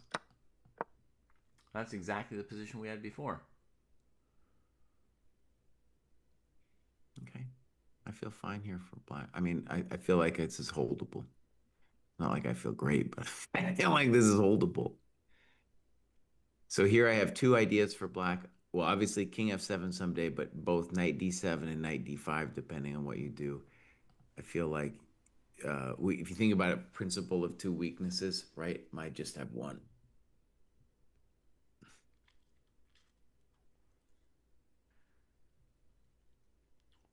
So I'm going to guess that this is what we're going to. Chump GM says this is what we're going to see. In fact, well, actually, I don't know about white playing maybe Bishop B3 or whatever, but I think this is feels like best play to me. Okay, I'll play King F1. Okay.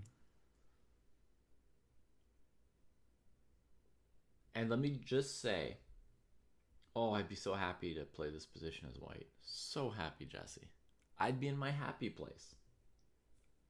It's everything I want.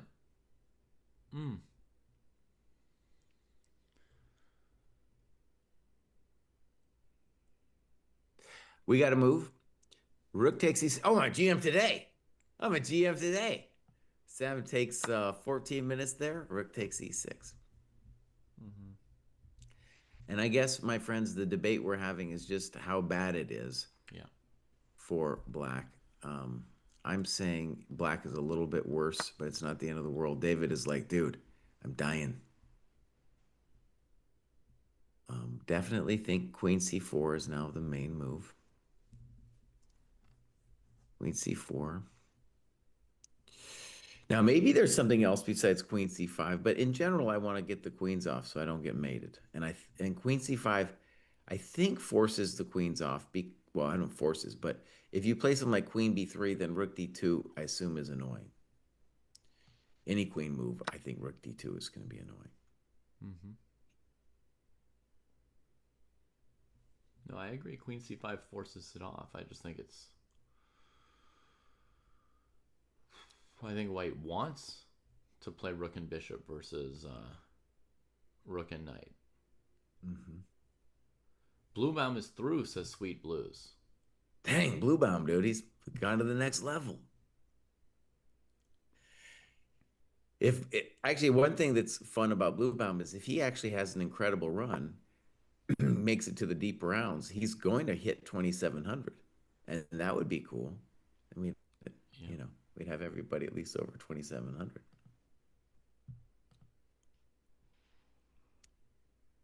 Theodoru against Sindarov. Woo! Oh, man. Theodoru Sindarov's a hell of a game, too, Jesse. This is the spicy modern Queen's Gambit going on here. Holy moly. Theodoru's a giant killer. Everybody's got to be scared against that guy. That guy's very, very scary. That guy's a guy I think you could be a fan of, David, in the sense that you like these guys who, who haven't been able to totally break it into the top. Because he was not like a youth prodigy. I remember meeting him 2019 in St. Louis. He went to like one of those St. Louis schools. I don't know if it was Webster or SLU. And he was like 2,400, and I don't know, 18 years old or whatever. And so that's really cool to make that kind of progress. It's also an advertisement to go to St. Louis if you really want to be committed to chess too. Yeah. Because you got to study and hang out with all the cool people. Yes, Abasov was lower than Bluebaum. That's correct on rating. But not insanely lower, Skibix.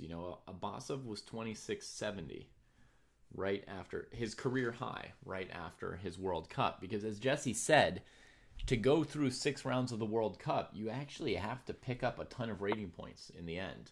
Because you're playing a huge number of games, right? You're playing like 12 games, many of them against 2,700s at a certain point.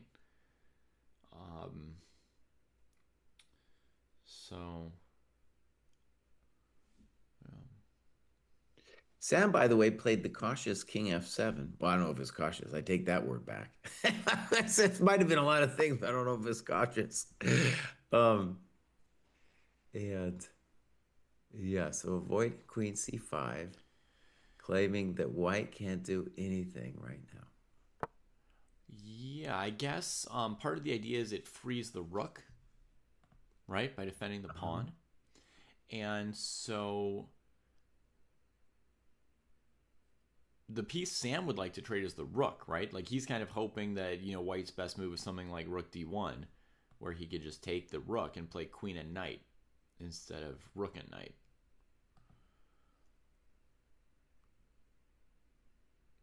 I guess the most obvious improving move White has is bishop b3, right, Jesse?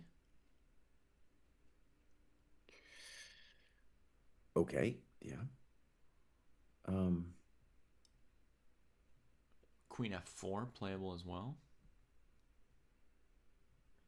I think so the Queen first, f4, if queen we're going to c4. believe in king f7, the first thing it's saying is that I can meet any rook move on your part.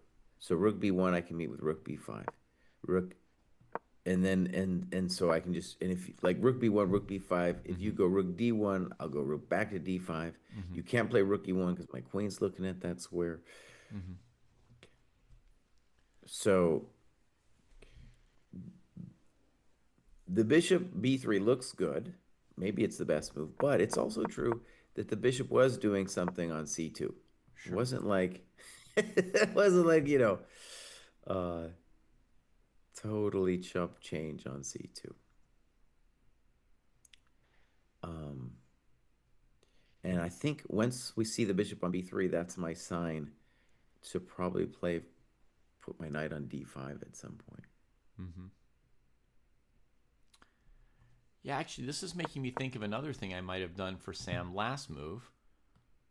I could have seen myself maybe playing rook to e5, Uh-huh. saying I want to just force through this like rook e1 idea and play queen and knight. But it doesn't relieve all the pressure. The bishop's so much better than the knight here. So But let's yeah, talk once the knight's about. on d5, that'll help, and the rook's on the best square for the knight. So Mhm. So I think David's got a good idea about maybe what he's thinking. He could have played, by the way, he could have played rook e5 last move if that's really what that's he what I was wanted. saying. Yeah. So maybe that isn't the full idea, or I don't know. You could also just say king f7, I got to be doing that move basically anyway. Mm-hmm.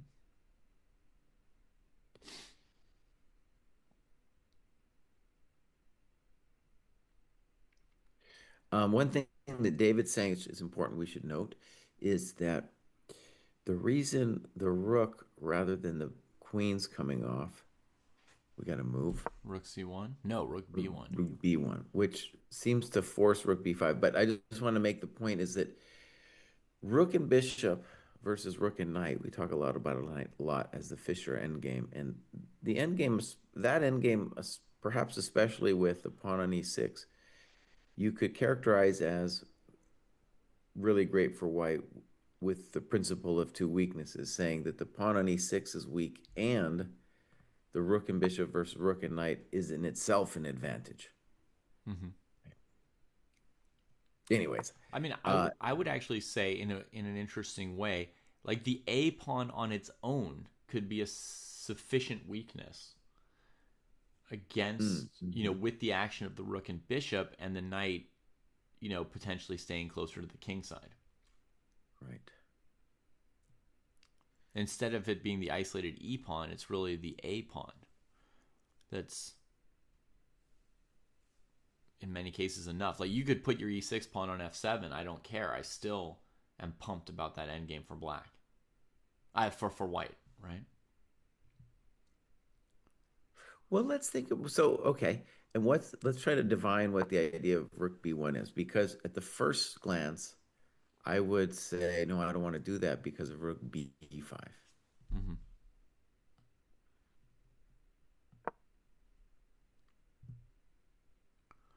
Well, he could trade on b5, or he could play rook c1 there, or he could play bishop b3. Lots of options.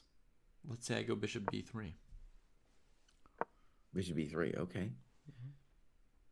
And there the claim is that it's not a big deal that I'm helping you get to d5 with the knight, and that my rook on b5 is maybe a little jammed or something. Right, now we'd be saying after knight d5, there's no pieces near the Kingovich. Okay, let me try what I think is Sam's intention here. So bishop b3, rook e5. following your philosophy of wanting to Yeah. trade the rooks. Rook b5 play. I don't know what else he was going to do. He can't allow rook b7. Yeah. Yeah. And Yeah. Rook e5, king f1.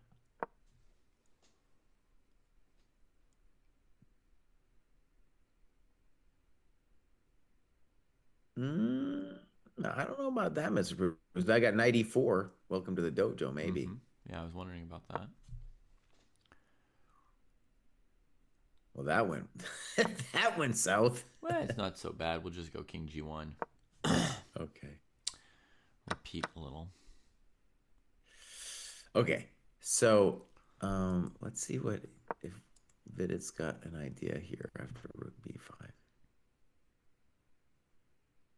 I think maybe rook c1 is his intention.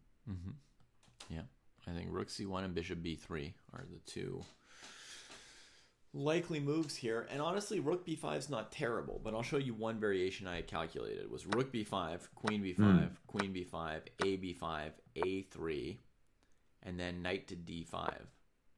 So now against bishop d3, black can play b4, a4. I didn't check this thing all the way to the end, but yeah. I wasn't even looking at rook takes b5. I was just assuming that's nothing.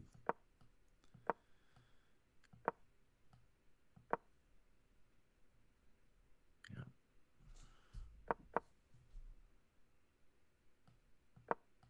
Oh, exciting moments. looks like the black king is in time here. Yeah. Okay, so this knight d5 b4 idea does come in fast enough for black in this endgame. So the pure trade on b5 doesn't look very scary for black. One has to check it though, because sometimes the most innocuous variation from the opponent, and then you just lose to the bishop in the endgame. So it's worth checking. In the game, he's played bishop b3.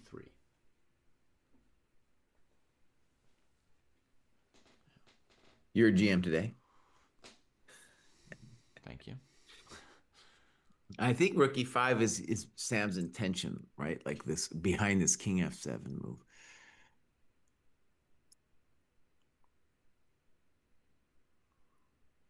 Yeah, rook e5. And knight d5 I don't like for a variety of reasons. One is that even though that's the natural square for the knight, the rook on b5 is jammed.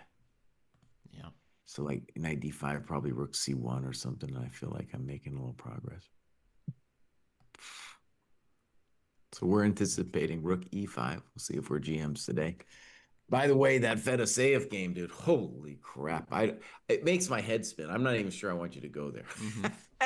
This position, right. I'm like, oh, I can kind of get into this, think about what's going on. Right. D takes c3. Dude's got no time to defend, to capture that pawn on c3. Goes knight f4. We get this knight e5 move we talked about before, covering g6. Looking at the bishop, it retreats. Black's got some tasty resources, I would say, Jesse. There's some dreaming for black. Now, I'll say one of the reasons black doesn't take on b2 is that there could be a world where black does something like queen e7, rook to e1, and then queen to b4. And you would not want the king to be snug on b1 in this situation, right, folks? You can imagine pawn takes king b1 would not help black here. We really want that queen b2 threat to try and open up the king. Yeah, what a mess.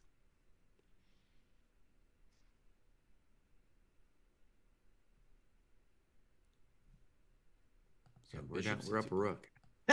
We're definitely up a rook. Is bishop takes and it's f6 definitely losing? I don't know. It's very good news that this pawn on c3 is at least giving us hope over there. Yeah, it's giving us juice. It's giving us juice. And it's not like white wants to spend a move playing pawn takes c3. So I know a lot of amateur players would take on b2. Mm-hmm. right? They would just throw it in there like, oh, it's with check, it like wins me a pawn, right? Compared to just leaving the pawn on c3. But this pawn on c3, it is creating a lot of tactical juice, or as we say in Go, aji, right? It's got a lot of aji here. And black wants to harness that, and white's generally not going to want to spend a tempo on pawn takes c3. They don't want to clean it up. So the other thing, David, that is a big question for black is, what actually would happen to me if I just played knight f3? Okay, important questions. Knight f3, very, very important questions. And honestly, that would be one of the few reasons to take on b2 here, Jesse, right? Like if you calculated some dark, I almost said the word, but if you calculated something dark with pawn takes b2, knight f3, because now you've got knight d2, right? That would be, it's not that there are no positions where you ever take on b2, but all right, we'll start with your knight f3 move. Basic question. I think white would give knight g6 check. All right. King f7. F7. So the basic idea with knight f3 is just like, am I winning if I get to take your bishop? Right. It might not be true, take but the I want bishop and you break certain elements of the bind. All right.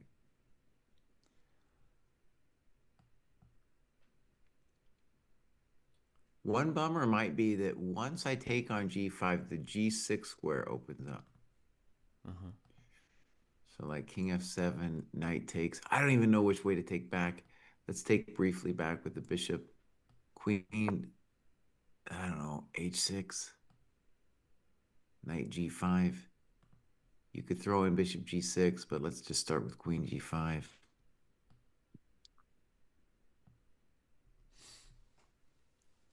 I mean, that would definitely be something I would want to look at as black, because it looks like my king might be able to run. I think we should throw in bishop g6. Okay. So bishop g6. I'm going to go e7. Okay. And now we will take the knight. And then now I am very interested in queen f8. Just with the question, can I run? Okay, so he wants to get to d8 now. D is for dog. And you can win my queen if you want. Yeah. I have been known to want to win queens, so I'll go rook e1. And in any moment, black could throw in cb2.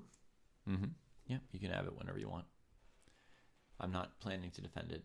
So, do you go to d6 or d8? I was going to try d8 first. Are you feeling lucky, boss? I mean, maybe I could play d6. I don't know. Yeah. So we throw in rook e8, queen e8, bishop e8. It's rook and knight against queen at the moment. Oh, but this is just lost for me because you have queen g8. I had planned that. Yep. Yeah, so that's no bueno. Okay, folks, so if he doesn't take back the bishop, he doesn't have enough. If he does take back the bishop, queen g8, and his rook is hanging. Yeah. So that was a long and instructive variation. So just to put it, this is a very difficult. So black is up in time, but he has a very difficult momentito with bishop c2 because he's got knight f3, and I promise we haven't even plumbed the beginnings of that variation. He's got cb2, and then the big one that's, let's call it natural, is queen e7. Now the bummer with queen e7 is then you really aren't moving your knight. Well, I'm planning to sort of play queen before at some point to get out of f6. All right, so let's try it. So queen e7, I want to first try the natural rook e1. Oh, hold up, hot off the press. King f7 played.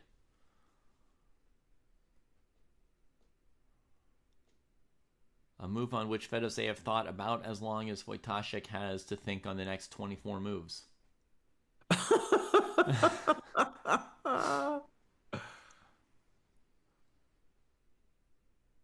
Okay, king f7. And I think what this is saying, oh my God, it's complicated, is that if rook e1, then knight f3. And then like bishop g6, king f8, and the knight can't go to g6 anymore. I guess.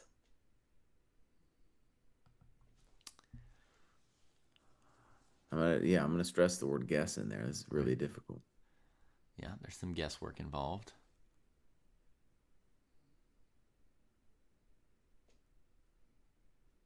So let's just say rook e1. Let's put in rook e1 first because rook e1's the natural move. All right. We can consider crazier stuff later. Let me ask something crazy about rook e1. What if Yeah. I took my rook off of h8? Okay. What does that mean? Well, the rook's been prisoner on h8 for so long. Oh, you mean rook e8. I thought you were doing some thought experiment. Like, well, what would happen if I just gave you the rook? No, no, no. I actually took it out of the corner finally. Yeah. Okay. At the risk of white queening at some point, but Maybe that's his intention. It's very bold. In that case, it'd be like, dude, I've got you. If I can get rook e8 in, then that's game. I think chess lover's looking for something evil with c5, bishop b3 for white, right? Yeah. Well, okay. So let's just say the obvious. I think good move. We've identified what the intention of king f7 is to just boldly develop my rook to e8. Yeah, in the spirit of boldness, I'm just gonna take on c5. Like I don't care about nothing. Yeah. I mean, my g6 is hanging. You can only hit me from so many angles at once. Basically, if you go bishop b3, I'm gonna play c4. If you go rook e5 first, then my king is finally gonna have a square on e8. Oh my god, I'm allowing h8. Oh my god. Oh my god. Oh no. Heaven help me. Oh. Okay, that didn't work.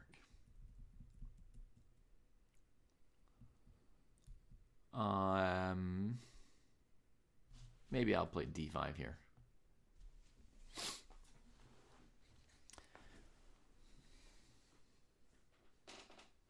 Yeah, I'll play d5 here. That looks good to me. Mm-hmm. I'm satisfied with that. And so you're going to sack the queen on bishop d5. I was going to take with my rook. Oh, I'm sorry. We had a slightly different I position. rook sacked for white. But if you don't rook sack for white and play bishop b3, I was going to play c4. I don't know if I blundered anything, but I was thinking that against rook e5, then I would have pawn takes b3. And bishop c4, knight c4. Mm-hmm. I felt fine. I was playing 17 c5, so before rook e1. But, without rook e1. Okay, c5. but yeah, you're conceivably just pawn takes there might be totally fine. Yeah, because there I definitely have c4, right? Knight h5 played. Knight h5. As Jesse said, often it doesn't go to g6. It just comes to h5 and tries to work you on this g7 f6 situatsk. But man, oh man, does that move beg for knight f3, right? What's he doing?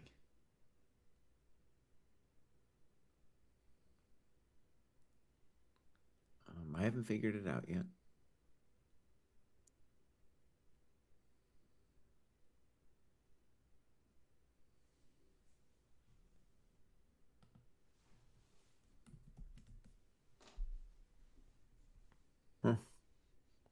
Yeah, I don't know. Knight f3 looks. What you doing, dog? Okay.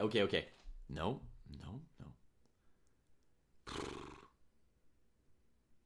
Knight f3 looks. I don't see anything.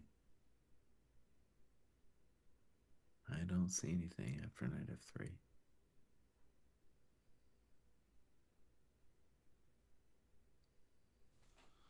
Too much color on the board.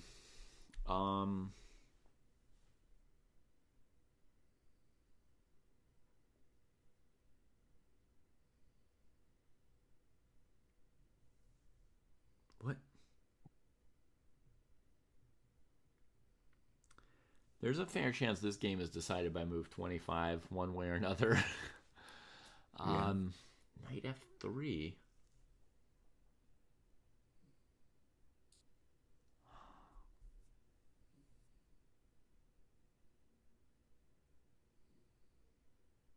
I mean, it would have to be just a stunning idea. It would have to be just amazing Mm-hmm. for white after knight f3. Because we're breaking the bind pretty good here. And if we take your dark square bishop, like we're always safe on the dark squares after that. So let's just play basic moves and make sure what's going on. So knight f3, queen f4, knight takes g5. Yeah. Yeah, I mean, white just takes back. Now, it looks like we're dying on g6 and g7, but we play knight takes h5. Yeah, knight h5. And then we're on the dark squares for life. Yeah. Check, king f8. Throwing in a check on g6 doesn't help white in any way compared to this. You know, it's just still what it is. King on f8. Black's just going to put the queen on f6. I mean, white's down a rook. Mm-hmm. Yeah, that's over. I don't see anything. Okay, so he's either I don't know what's happened. In any case, it looks terrible. And black is like, wait, why can't I play knight f3?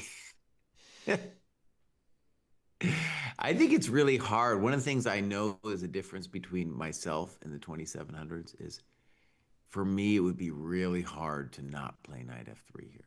Mm-hmm. Right? Like, of course, they might play knight f3, but they're really going to go deep and be like, okay, what is white's dirty idea? Uh-huh. And there's a part of you that's not determined to figure out something good for your opponent. There's a part of you that's like ready to just say, like, okay, you're a chump. Yeah, exactly. Right? You're just ready to just drop the tension.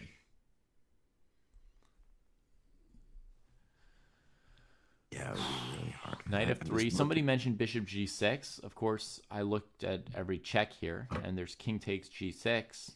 Yeah, what are we doing? I mean, our pieces are still hanging. Our only check is knight f4. I did look at queen e4, knight takes queen. So our only check is knight f4, king f7. We just moved the knight back and forth while black took our pieces. You know, that's where we came from.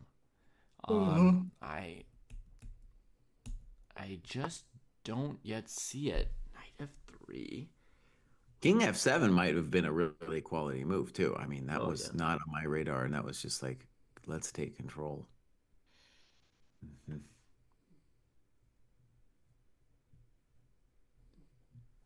Oh, we basically called it in the Sam game.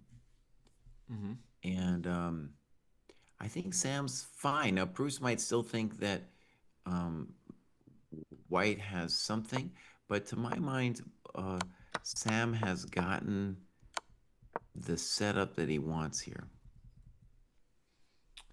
I mean, in the main, he's done what I wanted to do, right? He traded rooks, not queens. Mm-hmm. He got the A pawn to the dark square. Yep. So, to me, this is kind of like a best case scenario for him. The bishop still looks like it's temporarily outclassing the knight, so I wouldn't feel completely out of the woods. But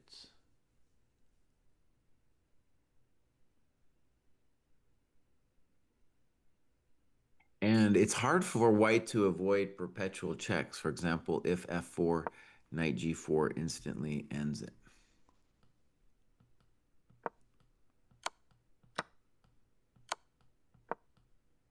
So yeah, I think Sam's doing great. Very difficult for white to make any kind of progress here. yeah, white's got to stay honest on that f2 pawn.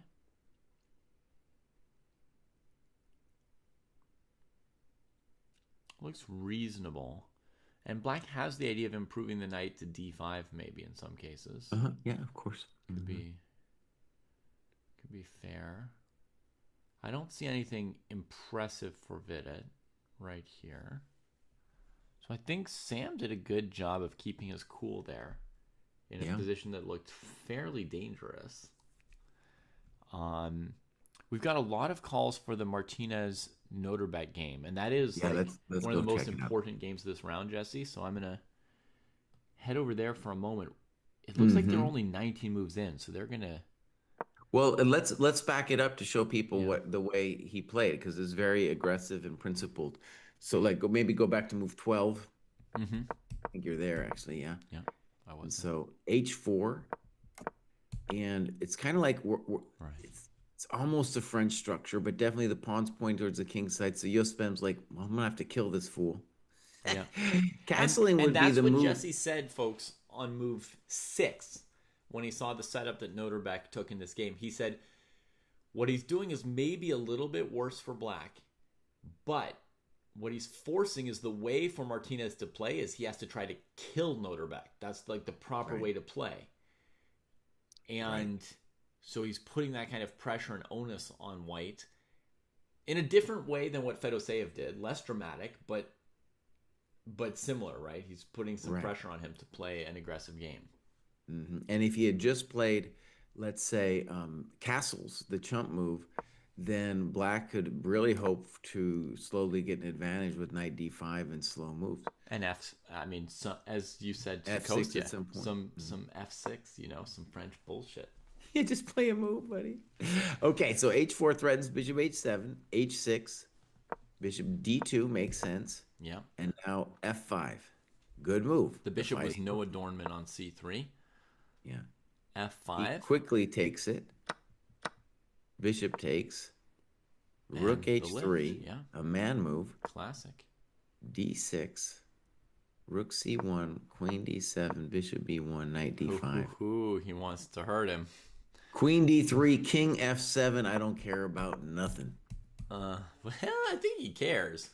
But now it's like they're both playing no castle chess, right? Like those kings are going to be hanging out on the e-file together.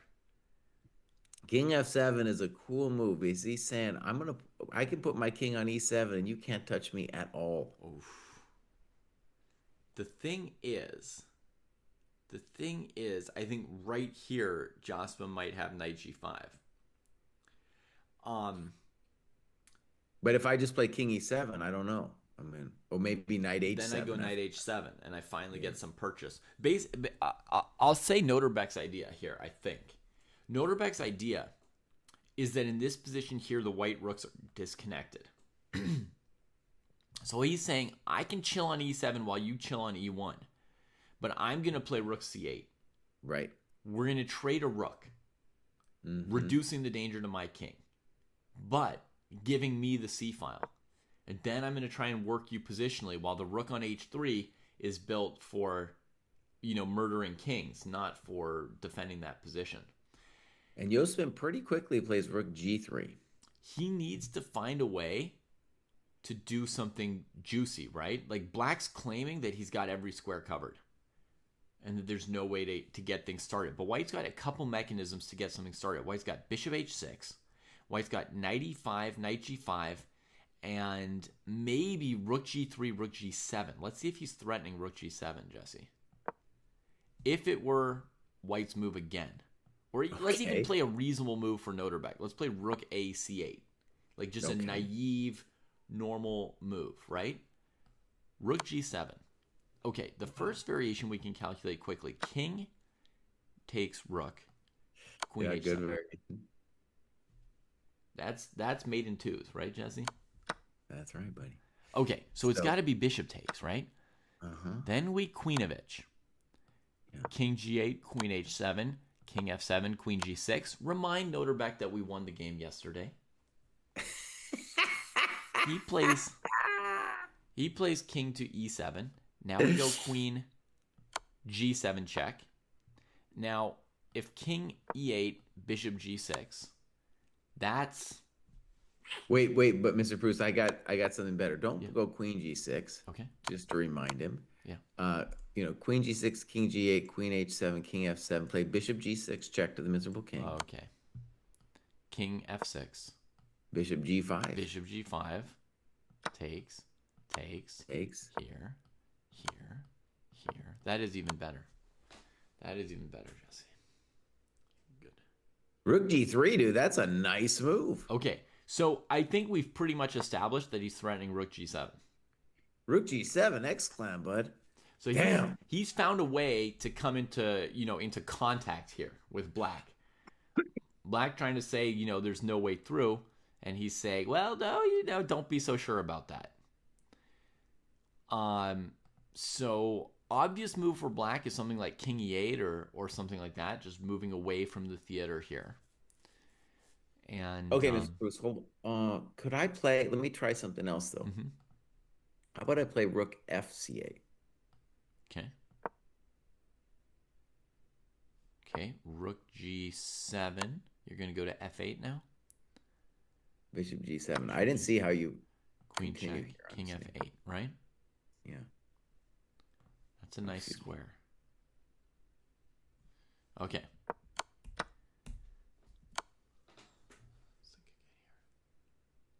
All right. Rook FC8, Bishop H6.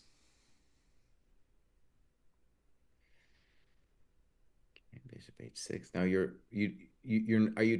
haven't taken on C8 first, right? You're just doing it immediately. Because now I can take on C1, and you have to at least get your bishop out of my face. Yep, I do.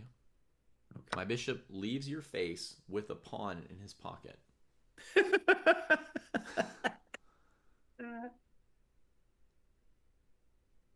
Okay, just intuitively, I want to say this looks pretty good for Black. What? I'm up a rook. No, you're not. Oh, okay. We are in totally different positions, boss. Okay, sorry. So I played 20 Rook FC8. Yeah, and in response, I played Bishop takes H6. I see. Okay. No Rook G7. I'm sorry. I thought you had taken Rook G7 first. Oh, no. It's always funny, folks, when you're analyzing different positions with somebody. It happens most often during blindfold postmortems. You start talking about some variation, they start talking about some variation. There's no obvious mechanism by which you would, check that you're talking about the same reality. Okay, but you have refuted Rook FC8. That's so Rook AC8's out, Rook FC8's out. Yeah. Noterbeck played something already. He played King E8. Yeah. Wow, I told that's you kind of a cool move. That king had to move. Had to shimmy. Had to boogie. I have a lot of respect for King E8. Yeah. One of the books in the program is called like 47 Ways to Whack Your Opponent Positionally. Okay. Yeah. And one of the things detailed is, to have the flexibility in your mind to do something like this, to go King F7, King E8. And there's a lot of great examples in chess history where someone launches the king and then is just, better or winning, or just maybe sometimes surviving. But I found that chapter interesting because a lot of times my mind is reluctant to even consider it. And so after Queen D3, King F7, whether it's objectively right or not, it might not have crossed my mind. It might not have crossed my mind. Maybe it's forced. I mean, once you can't stop Queen H7, like either King F7 crosses your mind or you resign, right? Or I could have played Knight E7 or something. But this is just cool because now King E8, and I'm claiming that you actually don't have nothing. Mm-hmm. Yeah. Now, I will say, Martinez's Rook G3 looked really cool. I did not see any defense for Noterbeck to Knight G5 check instead of Rook G3.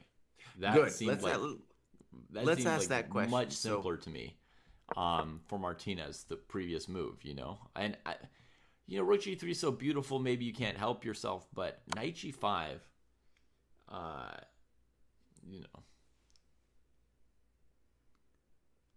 I just didn't see anything.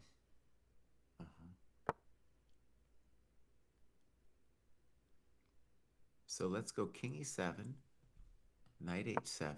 Yeah. Note to Bene, after King E7, you're basically never threatening to take my knight, so I don't have to go Knight H7. I could do any of a number of things. Okay, fair. You don't have to play Knight I H7. could play this move King F1, sort of sneaky move idea on Rook C8 to go Rook E1 and not trade on the C file with you. Encourage you to take on G5 and resign.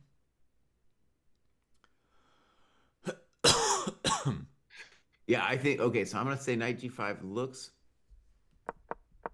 I'm just asking myself, really, do I still believe in the black position? Yeah, well, the answer is no. Let me change it up a little bit. So on knight g5, let me play king e8 Hmm. with the thought that I want the queen's lateral defense and I want the option to play knight e7, and I'm not too concerned about your check on g6. Okay, so now you could play HG, bishop e7, and king d8 at some point Right. in this order. So I think knight h7 is I'll probably your probably best. play knight h7. Yeah. Now I will play that. Rook f7, I guess. Probably. Let's start with that one. I might regret that if you land me with a bishop g6 later, but let's put it there first. I take on f6. All right, knight takes. Maybe rook takes. I don't know. Oh yeah, I was expecting rook takes, but okay, knight takes. Um,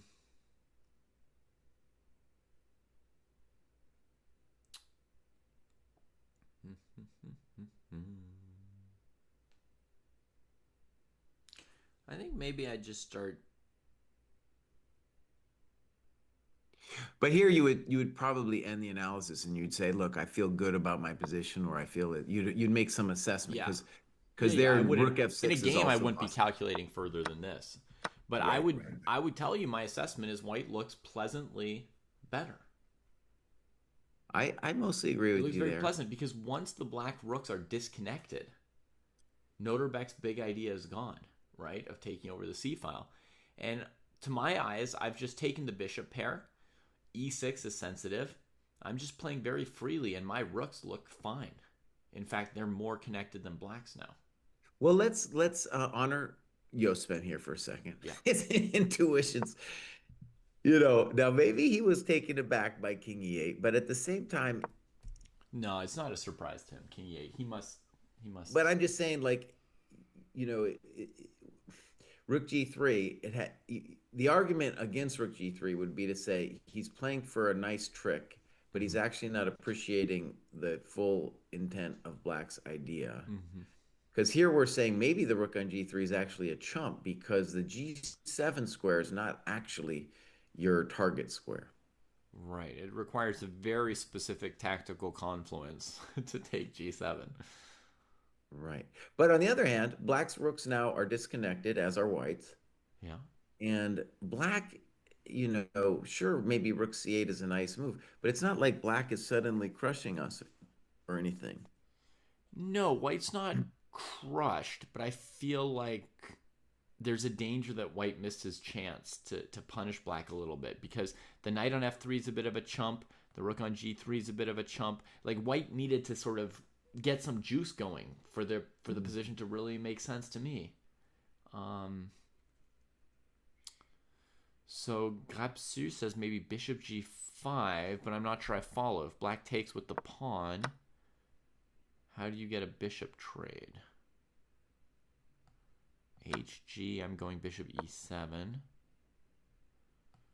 Queen check, king d8, queen g7 is, rook c8 to keep moving the king towards the queen side. It's very suspicious.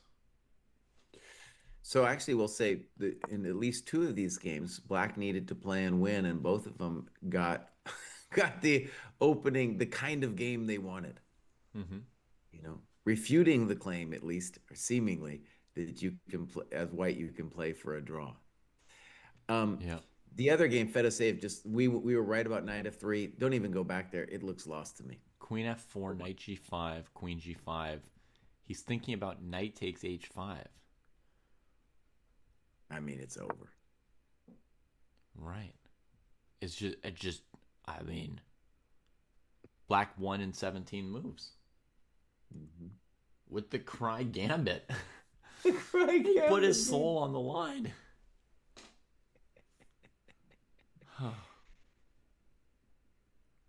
Hold on. What? I mean, he has to play knight h5 though now. I mean, white's threatening g6 and g7. I mean, what else? Okay. Check on my boy, Shanky. Check, check. One repetition, and then bishop c2. No draw yet. Aiming at g6. Bishop g6. Folks, that's his concept.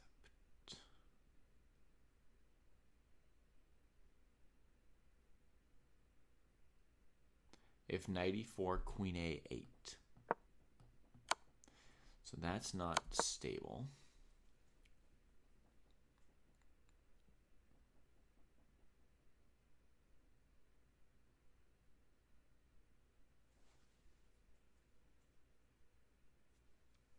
What was White's losing move in our estimation? Hard to be sure, but Oh, for White? the in move the before Fedoseev knight game? f3 definitely looked wrong, whatever that was. Knight h5 definitely Knight looked wrong. h5. You know, that move, letting black just start trading operations, annihilating operations. Until that point, I don't know, it still looked messy, although king f7 looked strong. We didn't find anything good for White here instead of knight h5. Dude, Black did not take on h5. He played queen f8, and that is surprising. Yeah, what the What the? berserk? What are you doing, buddy? And hang on, if White plays rook e1, what's Black's next move? Oh, dude, what's going on here, buddy? What? Well, yeah, what's your next move? What? Oh, wait, no. He's threatening bishop h6. I know, but I'm threatening bishop g6. Oh,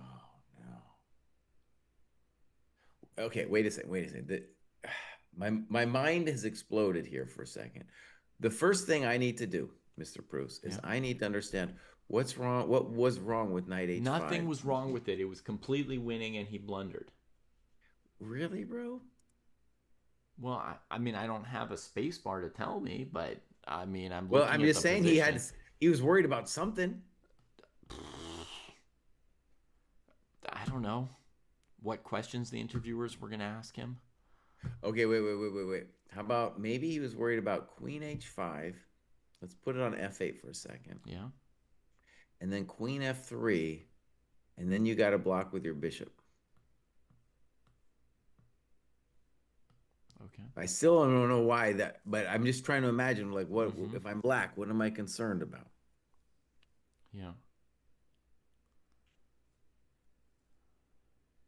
That is some dark sauce, dude. If that's actually like a real fear. So king f8, But I mean, queen it's f. still an extra rook. I mean, White doesn't have enough pieces to make a threat, really. Oh, I definitely have a threat, buddy. Yeah. I got rook g1. Okay. And queen d5 or queen g4 is my threat. Okay. And you owe me a tempo to fix like your rook on a8. Yeah. All right. d5. After rook g1. All right, I don't know exactly, but I was thinking something like queen g4. Okay. Queen d6.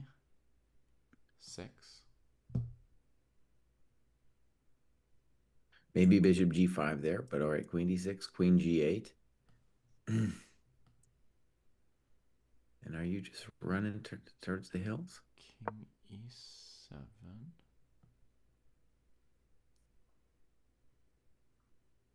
Let's just play another check, rook e1, because Mama said to always check. Yeah. You also have rook g7 to consider.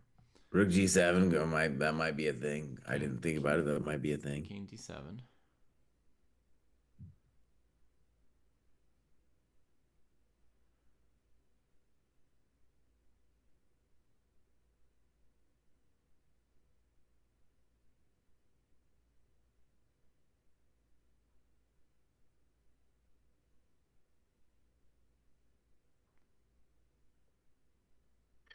Bishop a4.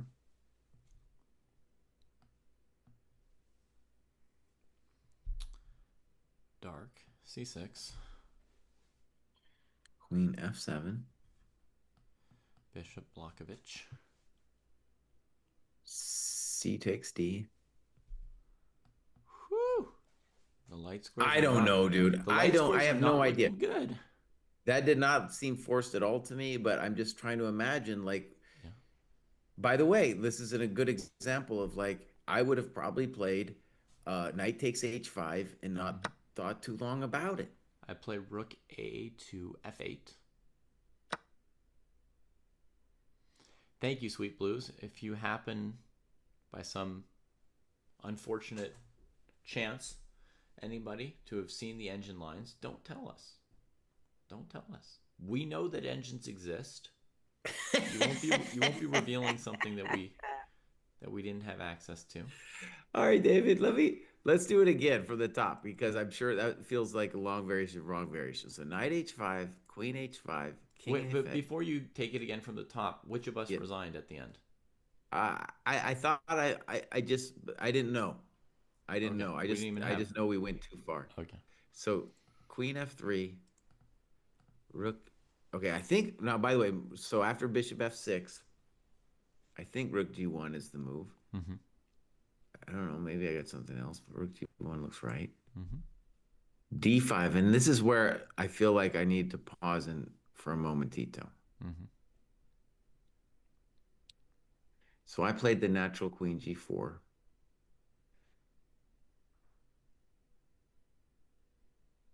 You did, yes. I'm just looking at other momentitos. Mm-hmm.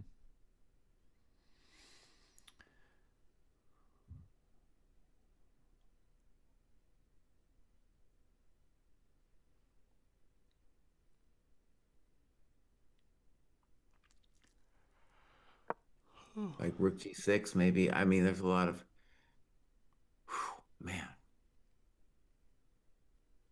Okay, so let me just put it this way, Mr. Bruce. I'm just imagining myself as black, right? I'm imagining, and and I look at this long enough, and I say, this doesn't look good to me. Then I spend 4 minutes and go queen f8, and the questions we start having is like maybe black's going to be hosed here. Well, my first idea was rook e1, and our first variation went bishop h6, bishop g6. And at the moment, that's our only variation. So we don't have a single variation where black lives to see move 21 right now. Well, and the other obvious thing to say is even if you don't play rook e1, you have queen g6, king moves somewhere, knight takes g7. And at the minimum, that's something, as black, I'm a little afraid of. Mm-hmm. Now, maybe there the claim would be I just go to d8 and I'm not worried about anything. But so let's try your rook e1. It looks like I've really blundered my business here. That's what it looks like to me. If we we do try have a to understand, he could make a flight square on g8 by taking h7.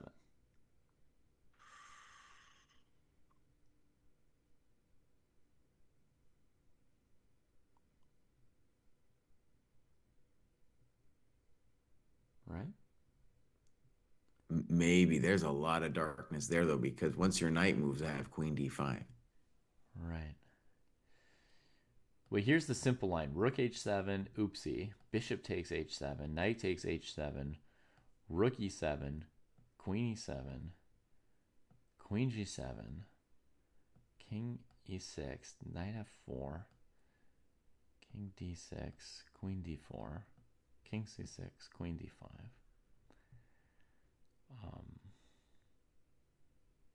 Maybe the king can just go to e8.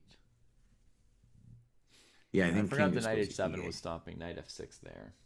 Right. That had been my plan. Okay, so.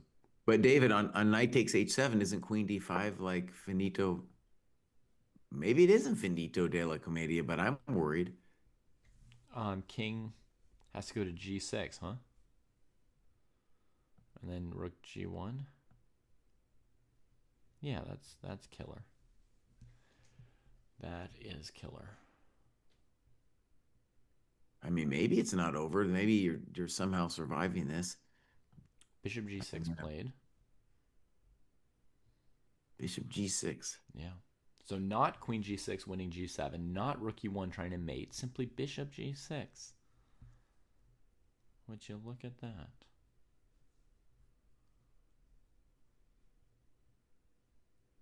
This is another surprising move because I'm Yes, just yeah. going to admit I don't see the immediate body blow after King E7. I think the idea is Rook E1, Rook E8, like in a line we've done once before. Mm, okay, let's do that. So here, here, here. Good Rook calculation, E8. Sushan. Queen takes, bishop takes. Oh, wow. Yeah, good moves.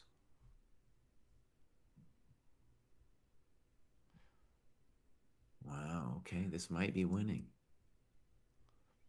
So, I mean, it'd have to be Queen E8, Bishop E8. We've looked at basically this position once before here. Yeah, yeah, yeah. Two rooks against the queen, but the danger is everything collapses. So we got to try Rook H7. Knight takes where first? Actually, either way works. Knight F6 or Knight G7. I'm going to take on F6, actually. Defending E8, hitting the rook. No, Bishop H6. I blundered. Oh my god. I blundered. Okay, we got to try Knight G7.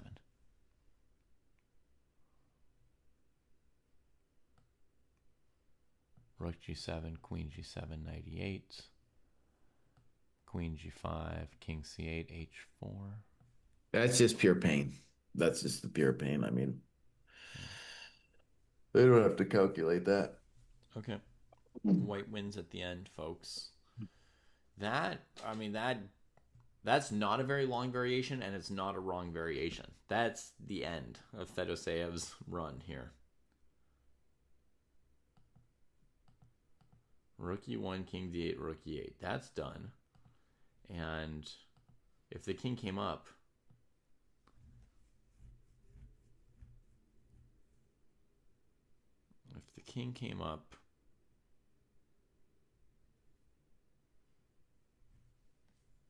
what should we do? Knight F6.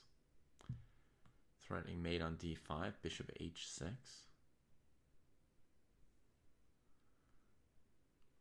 Huh.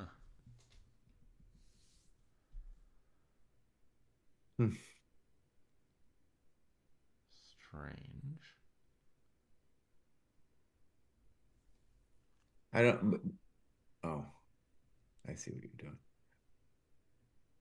Maybe King D6 is your only hope, buddy. I kind of was like King D6. I don't know if I want to even look at that, dude. Yeah. No, you thought I was just setting up checkmates for fun or whatever. Sometimes I doodle around. Uh-huh.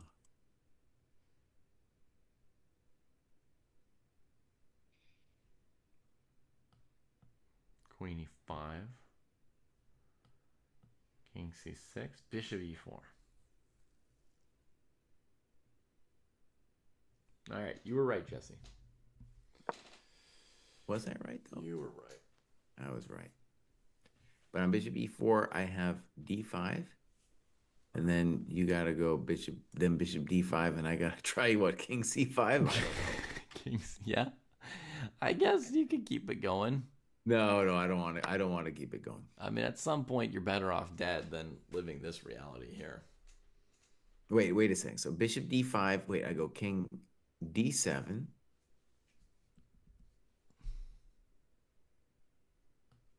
I don't know if I want to look at it. At the worst case scenario, it's Queen E6 and King Bishop A8. So I don't know. Right. It's unclear what. Yeah, another move by another Black's game, hoping by for the way, anymore. that I've been keeping my eye on the background. You know, Jeffrey Zhang lost his first game to Liam Late.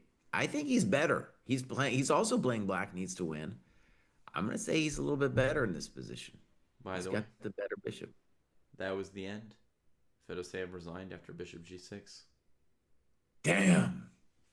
Okay, wait. I'm allowed you now to turn on the computer for a second. If you want to, yeah.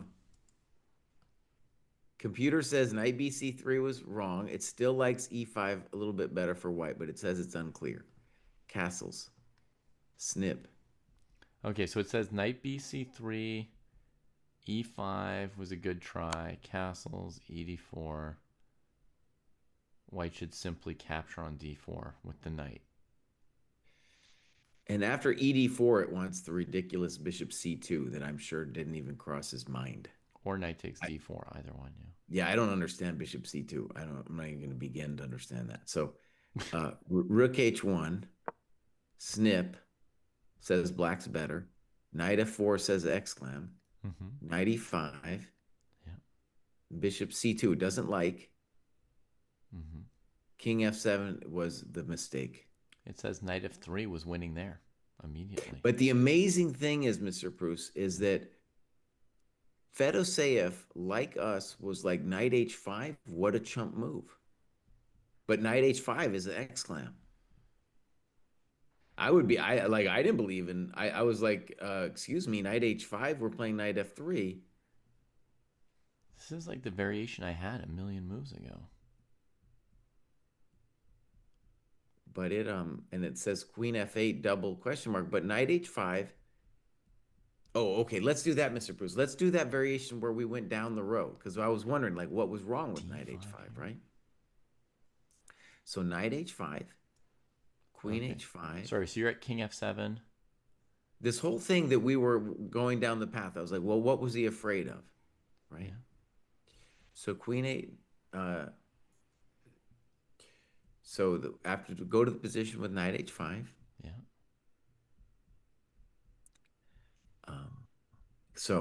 Knight takes H5. Queen takes king F8. Queen F3 check. Bishop F6. Now, a move that's hard to imagine someone would even consider, Mr. Bruce. I played rook G1, which it's saying that thing is equal. It kind of likes our variation, by the way, with that. Like, we did that good, but it wants rook D1. Yeah. And I want to guarantee you I did not consider that at all. I don't think they did either. I considered rook D1 for a little bit, only because somebody in chat suggested it. Oh, okay. Yeah, we know who that person was talking to. Somebody in chat suggested rook D1 and then lifting the rook to D5. Well, the point is like you're claiming that D6 is forced because of light square stuff, and then you go back to E1, and now I get to the E6 square. Okay, here's the thing. I don't think chess lover necessarily even realized when suggesting this rook maneuver, but the threat is rook takes D7. That's the immediate threat. Using the light squares to deflect the queen from the dark squares that black owns. Oh my god.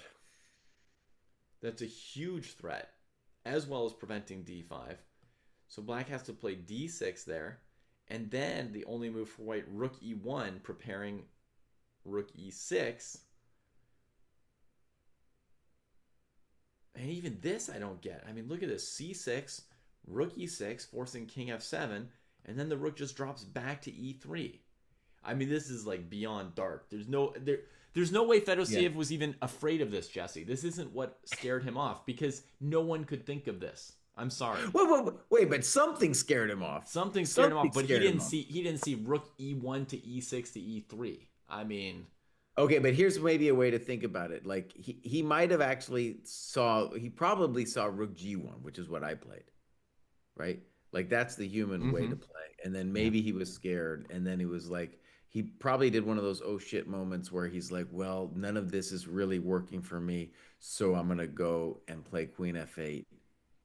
But the weird thing about queen F8 is it looks like there's more than one winning move after that, you know? Yeah.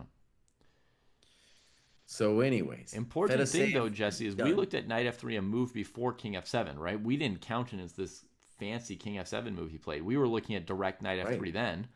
You know, knight G6, king moving and taking on H8. And the funny thing is, the computer engine just says, yeah, that would have been pleasant for black. Right. Just the super basic move. But he went way deeper, came up with this king F7, which looked to me like a genius move, right? Like, whoa, Fedoseev. And that's the move that that really blew his chance.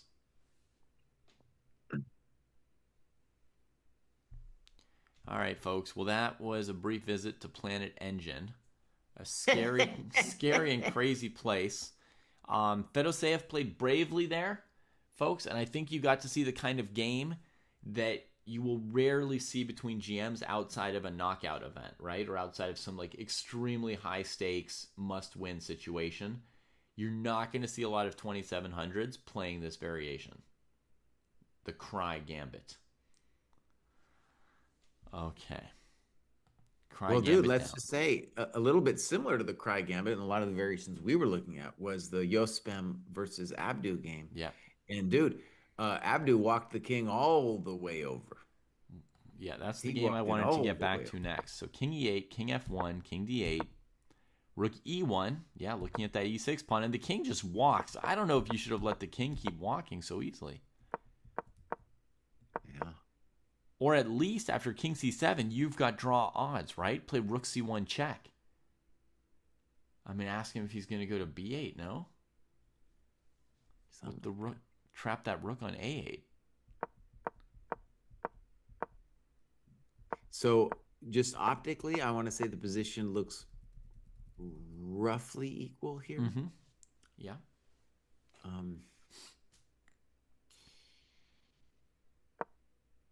Yeah, it's going to be a fight. And Yospem, you know, here, what is he, down 7 minutes? That's kind of a big deal. Mm-hmm.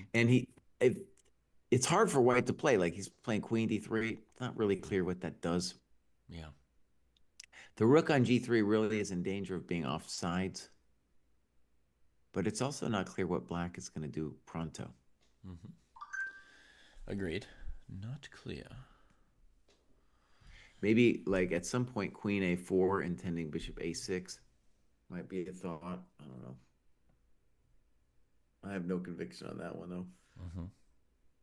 It is one of the things we can say, though, is that if it were possible for White to get rid of the dark square bishop, such as some knight H7 thing, it would really soften the defenses of the Black structure.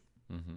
Because the bishop on F6 is holding everybody together. Well, since the rook's been on E7, I think knight G5 to H7 has been a consideration again for a couple moves. I mean, we weren't there, so I don't know if there was ever a specific moment where it was great, but or even Bishop G5 could be similar, right? I mean, how hard is it to calculate? Bishop G5 allows knight F4 at some point, but like even just let's just analyze it on one single move. Last move, instead of Queen D3, if you play Bishop G5, HG, HG, is there any escape for that piece? Knight F4, Queen E3. Yeah, but once you allow knight F4, you haven't done it. Well, yeah, I mean, at least I don't seem to have hung a piece. I'm just making some trades. Yeah. Okay, Rook C8 for Abdusatorov.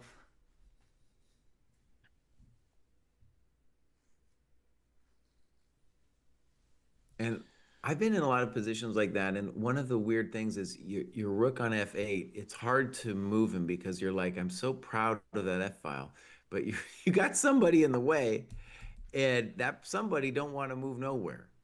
So now rook C8 comes, and it's also not clear what the rook on C8 is doing. Mm-hmm. Right? Yeah. Maybe someday we can organize like Queen A4 to C4, something like that. White plays Queen B3. It feels like White's kind of drifting. I don't feel like White's doing anything here. He is preventing Queen A4, but that isn't saying much. From move 19 to move 25, he played 5 king moves out of 7 moves. It's a good stretch for the king. Starring role for the Black King briefly there. I'm going to check on Shankland's health. Bishop C2, I think he's doing fine. Threatening Bishop G6, Knight D5, seemingly allowing it. Bishop G6 gets played. Now Knight E7, Queen to the 8th rank is not good enough. He Chekhoviches and then what? Queen F6? Yeah, Queen F6.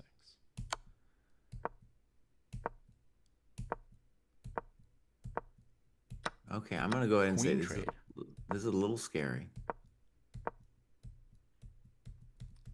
This King and is a pawn little ending. scary.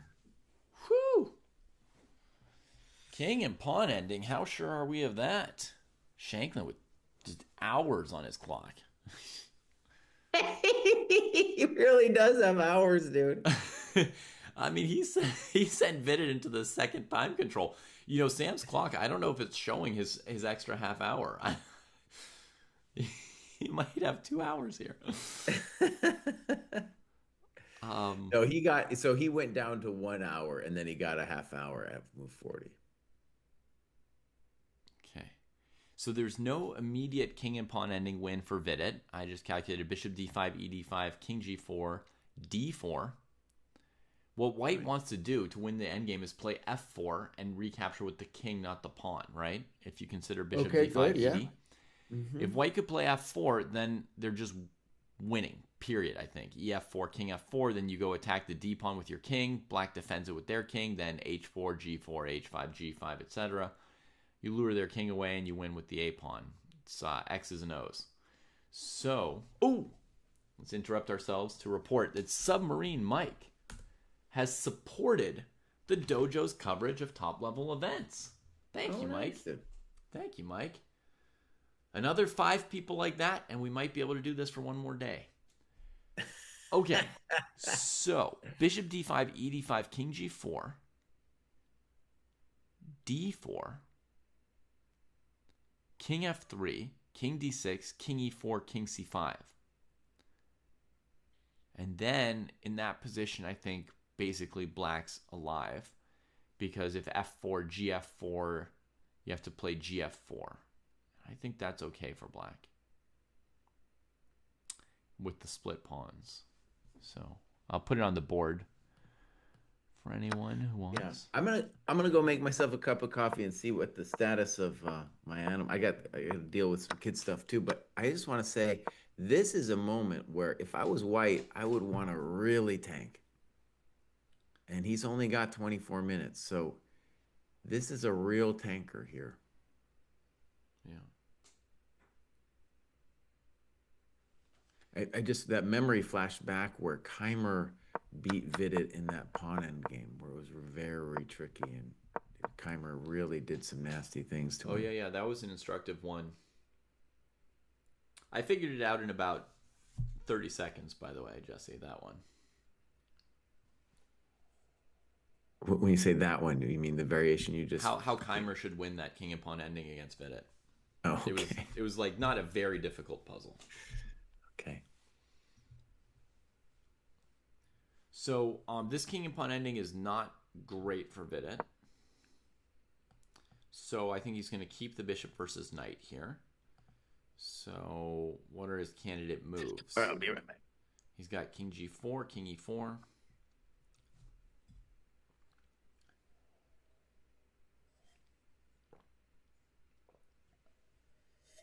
Do we think Noterbeck will win today? Sushan asks. I would say Noterbeck's chances are somewhere around 35 to 40% to win the game today with the present position. Which is something, but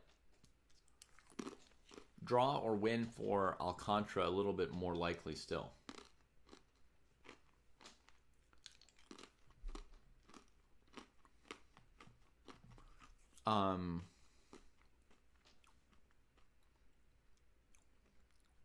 Let me see. One thing that doesn't work from black is this a4 trick, because white just takes here. Throwing a knight c3 doesn't make any of that work in any particular way.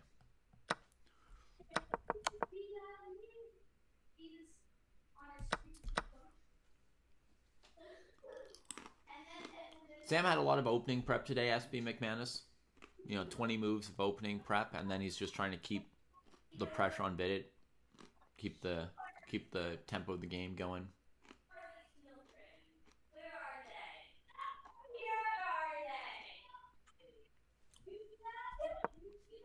King g4, going for this. Why is this not good for Vidit, Robin? Well, I don't know that it's not good for him. I was just saying that bishop takes d5 wasn't winning.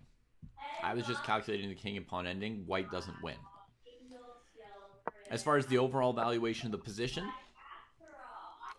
basically nobody thinks black could be better. So it's just a question of can Vidit win or not, right? So Vidit's position is at least slightly better in the sense that if you asked a human, do they want to play white or black, they would choose white. But we're deep enough into the endgame that we're kind of asking ourselves questions like, is there a way for white to force a win or not? If white can't force a win, then we're assessing that as successful defense for black. Their first game yesterday was a draw, by the way, so nobody's in a must-win situation in this game here. Fortunately for Shankland, who has literally no way to try to win.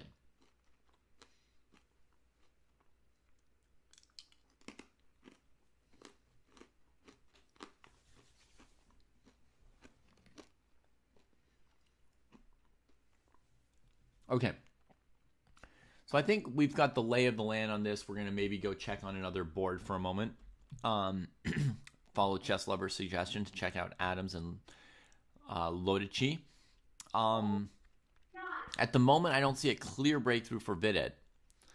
You can't find the king and knight too easily here. The knight's got a lot of ways to hop back and forth, right? Like if you sit here hoping the king has to move away from the g-pawn, he doesn't. You know, the knight will just bounce. So we'll leave this here for the moment and go check out, try to find some other board. Sarge versus Magsudlu looks good for Sarge, but not overwhelmingly so. An interesting fight. I would definitely prefer white. Esipenko against Poya Idani. This is must win for white. Esipenko. That does not look great for a must-win situation, does it? Okay, well, he covers this, goes after this. Back rank's covered, so there's no, like, F3. Well, there is F3. There's no rook takes E4. F3, rook here. Okay, probably not winning. Or Dogmas and Rapport. They've still got 10 moves to make in this endgame. It looks pretty pleasant for Rapport here. Ooh, the kid's suffering a little bit. Huge move from Rapport just now, G5. Normally white would want to do F5 here. White could also take. Wait, what is he doing? That's a heck of a move.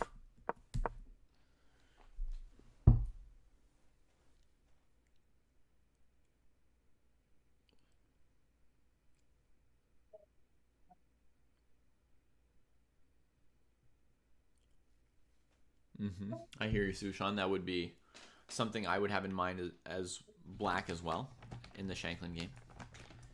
Well, I'm not sure I fathom Rapport's G5 here. Looks like Kiddo could eat it.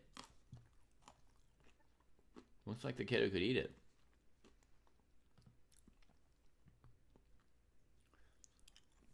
Got millions of games open here. Vasyligrov and Artemiev, that was a draw. At least I can close one window.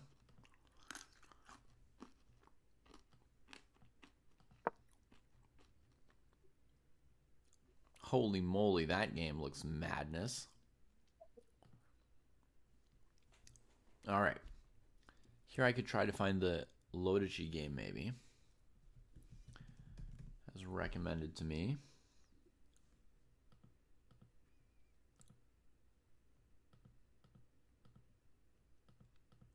Not showing. Oh, there it is. Found it. Against Adams. Bishop against pawns. Active rook. Last move, king f1. Planning to slowly walk over here. This rook could get active.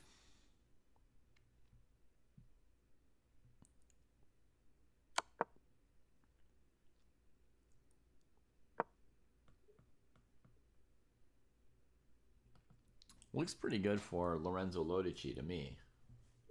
Um,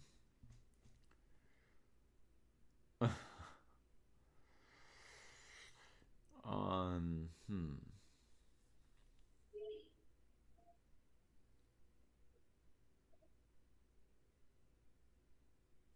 A lot of interesting games going on all at once.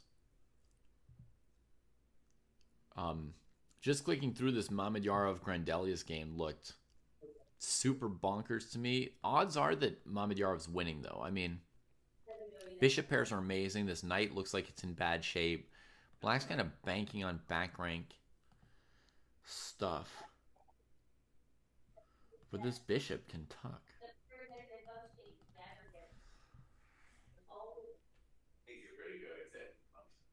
Where's White's queen headed?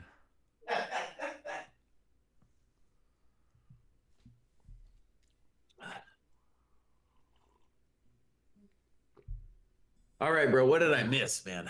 What did I miss? Well, I just sort of glanced around at some of the boards to see what was going on. MVL drew his game, so he's going to tie breaks. Mamedyarov and Grandelius have a loony position. Exchange sack from Mamedyarov. Knight on d4, maybe dead, maybe alive. Folks aren't certain of its status. Rook c4 to try and defend it. This introduces the idea of bishop e4.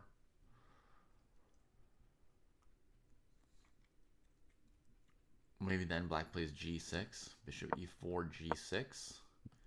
Bishop g6, queen d5. King g1, knight f3. Probably winning for black.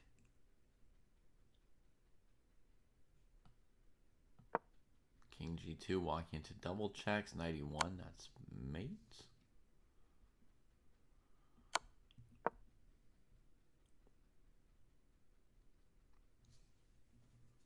Yeah, probably black's winning in that g6 line.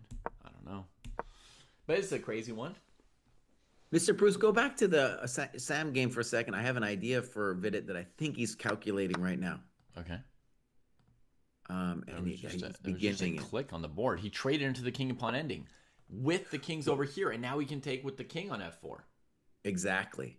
So I was debating instead of bishop d5, just f4 directly, but this is probably leading to the same thing. And one of the things about that position is Bruce is moaning because what he's seeing is the outside pass pawn. And in general, that is just lost for black. Now, there are exceptions.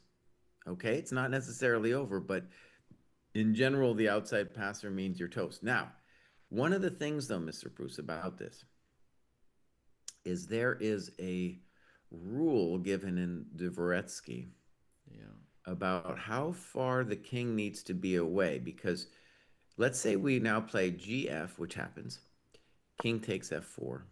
Now, there's all kinds of things black could do, but at some point to throw in a4. And the point is, white is going to have to sack the side pawn to go after my d pawn. When you go take said pawn, you know, there's going to be a race then after that to go get to the a pawn. And my king needs to go to a8. See what I'm thinking about here? A4. So this is not necessarily lost for black. Okay, I'll calculate it for you and tell if it's lost. A4 is the best chance for sure. Ooh, A4 he played. I'm a GM today, dude. Yeah. Damn, I'm good. Yeah, you are.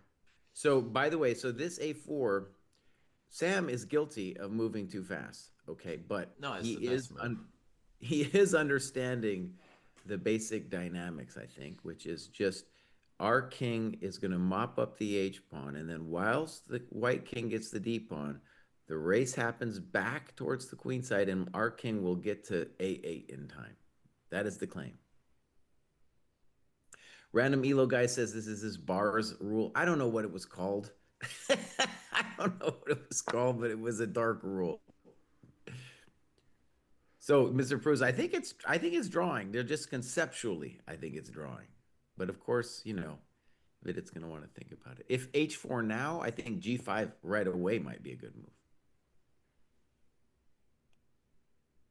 Yeah, h4 now, g5 is a good move. Normally, white would bring the king here first before advancing the pawns. Hang on.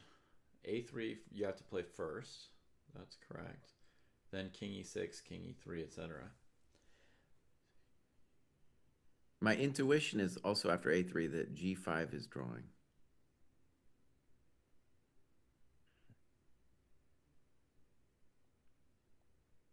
White wins. Damn it. What are you moaning about, Bruce? I think our boys got it under control. You don't think so? No. Basically, black's going to move the king back and forth on e6 and d6, right? White's king is going to go to d4. Then white advances these pawns up the board. Black plays king e6, white plays h6, gh, king f6, king d5, king g6, and you'll see the white king gets to b7.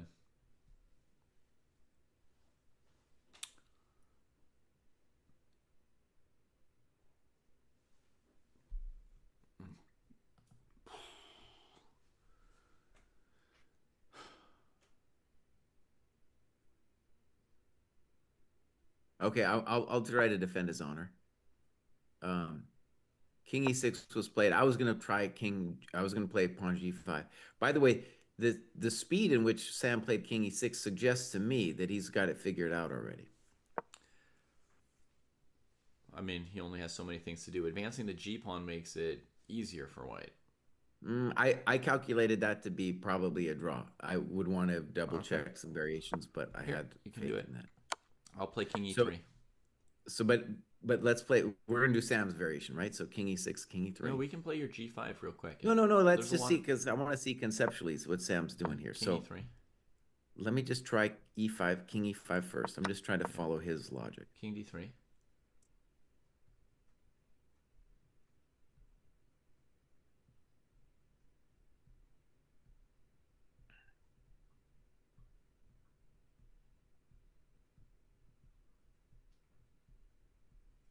Okay, king d6, King d4. king e6.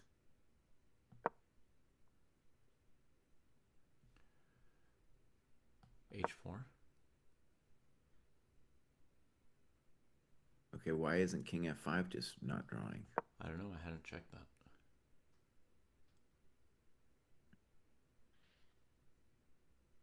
So this is the fundamental problem that he's got, is that if you play g4, I have g5, and if you play h4, I have this king f5 thing.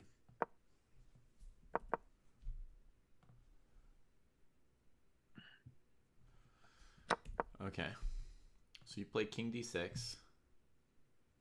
But I need my king on d4, because here if I go h4, king e5, g4, there's king f4. Huh. I think he's got this smooth. King d4, king e6.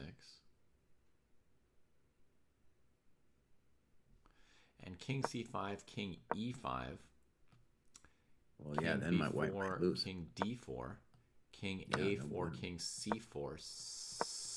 Hard not to say, suck it.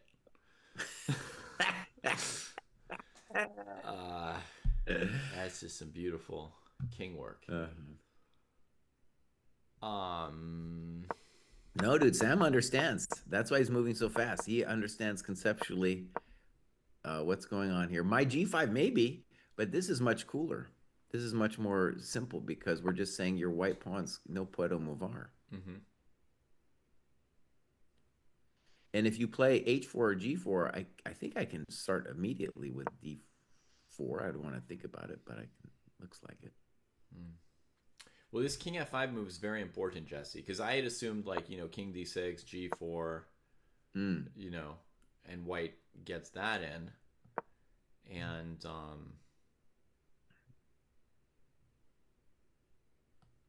mean, I guess, again, it depends on the tempi, but Okay, so we have h4 on the board, Yeah. and I think the default move for black should be d4, but we should check it. Really? So D4, king e4? I'm not sure yet. I need to check. Okay. Okay, yeah, so that doesn't look right. Okay, so h4. So this would be with the claim that, Oh, he's trying to put the pawns on g5 and h5 with his king stopping your king f5. yeah, something like that.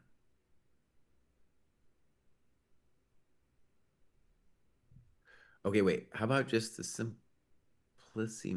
Oh, okay. How about Mr. Simplissimo, King F6 after H4? Mm-hmm. And now if you play G4, then G5 for sure is a draw.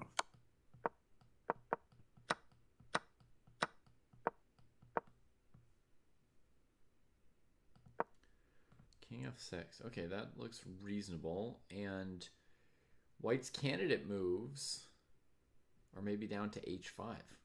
Because if he moves away with the king, you're going to go to f5 again, right? And you're golden.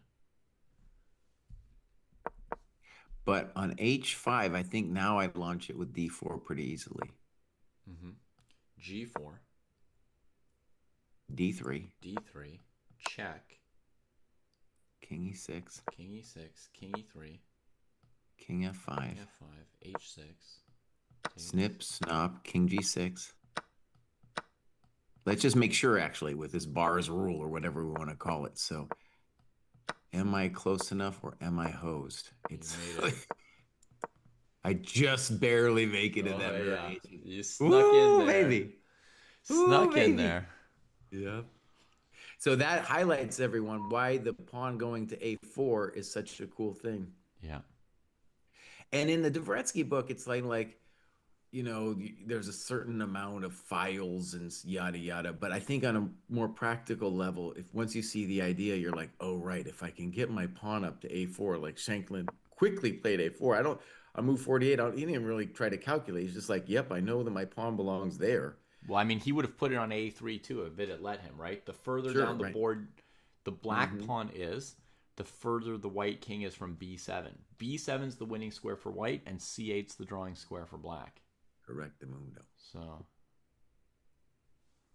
yeah. So, I mean, A4 and A3, those were basic moves for them, right? That's like recapturing a pawn or putting your rook on the open file right after you get into a rook endgame. Right. That was basics. Sam plays king f6 here.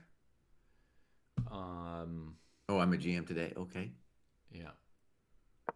So that h5, g4, g5, that looked as close to a critical line as there could be in this position. There might have been a different way for black to play that. Of course, I wasn't 100% on that. Yeah. So g4, g5 is clear.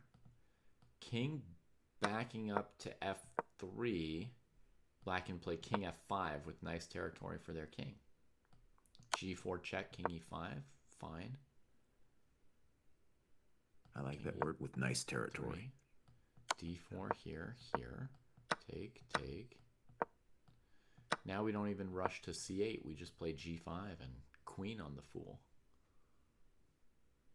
Yeah, if Sam wanted to, he might be able to set a record for the most time ever spent at this tournament. Yeah.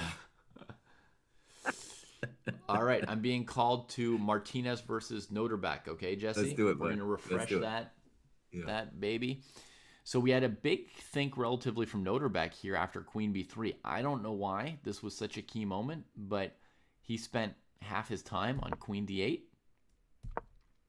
Jospin starts playing a4, a5. The dream. Well, okay, so queen d8 with the intention of playing for a queenside expansion. You think So black queen wants d8 to is expand? very interesting idea. And so it's less that a4 is about dealing with threatening a5 and more like preventing this b5 thing from black.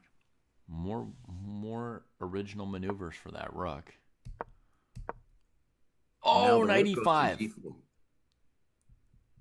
Finally hits him with something.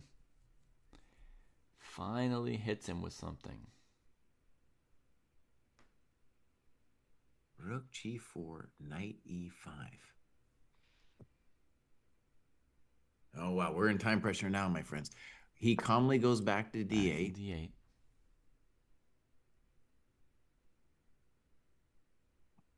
This Knight E5 might just look cool. By the way, the Rook on G4, it's a problemito. It's defending these pawns so the knight can take a new role.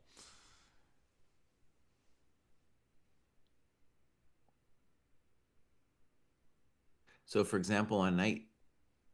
Okay, so the move we would like to play is white as well. Actually, both Knight G6 and Knight C4 both have plausible. So 3 knight moves from Yospem. None of them are going to lose the game for you. Yeah.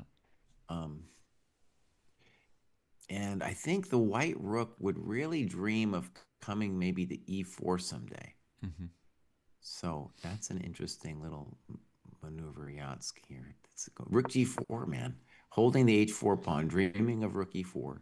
Like I said, it's the white has to be clever. Do stuff like rook G4. Yeah. So where's the knight going? It could just sit here, or it might move.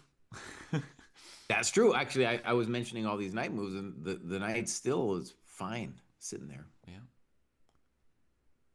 I mean, I don't know what else he might want to play next, but sitting is an option. Okay, he's done something. Came over to C4. That was my intuition. Yeah. Okay. I don't know exactly.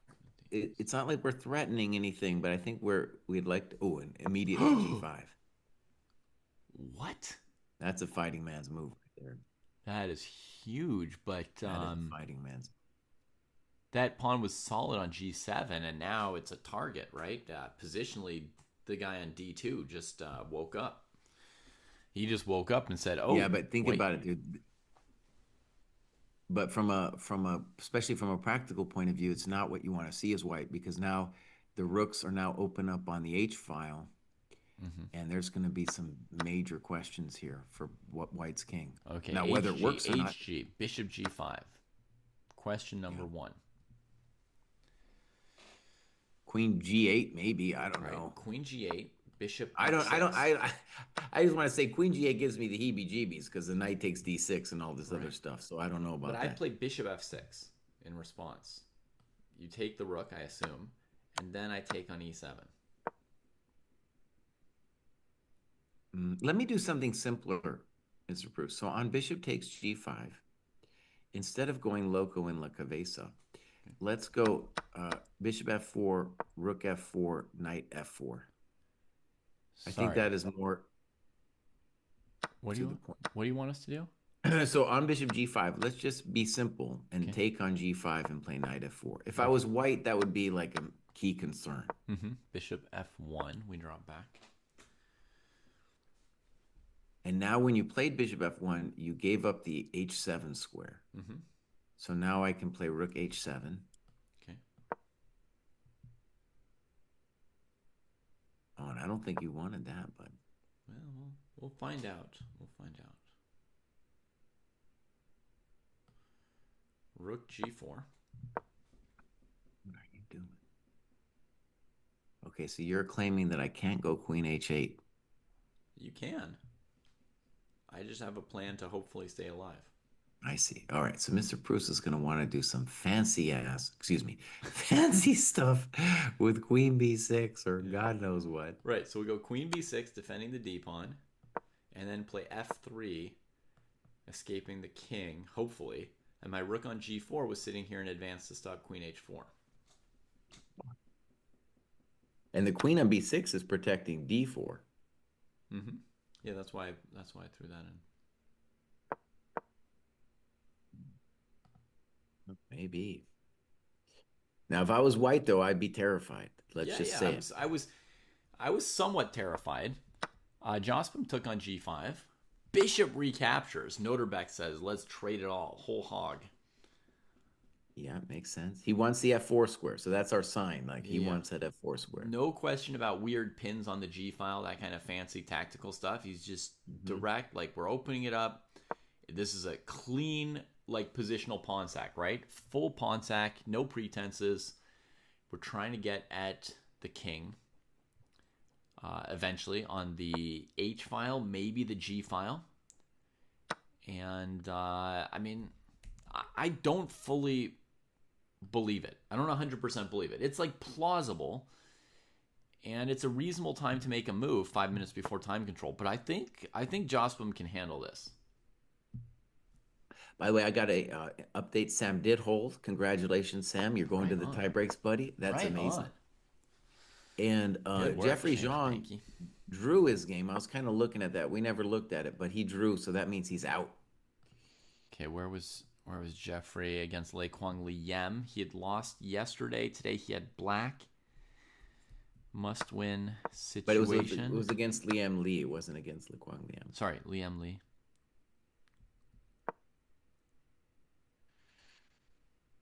But anyways, I didn't mean to distract you. I was just giving an update here.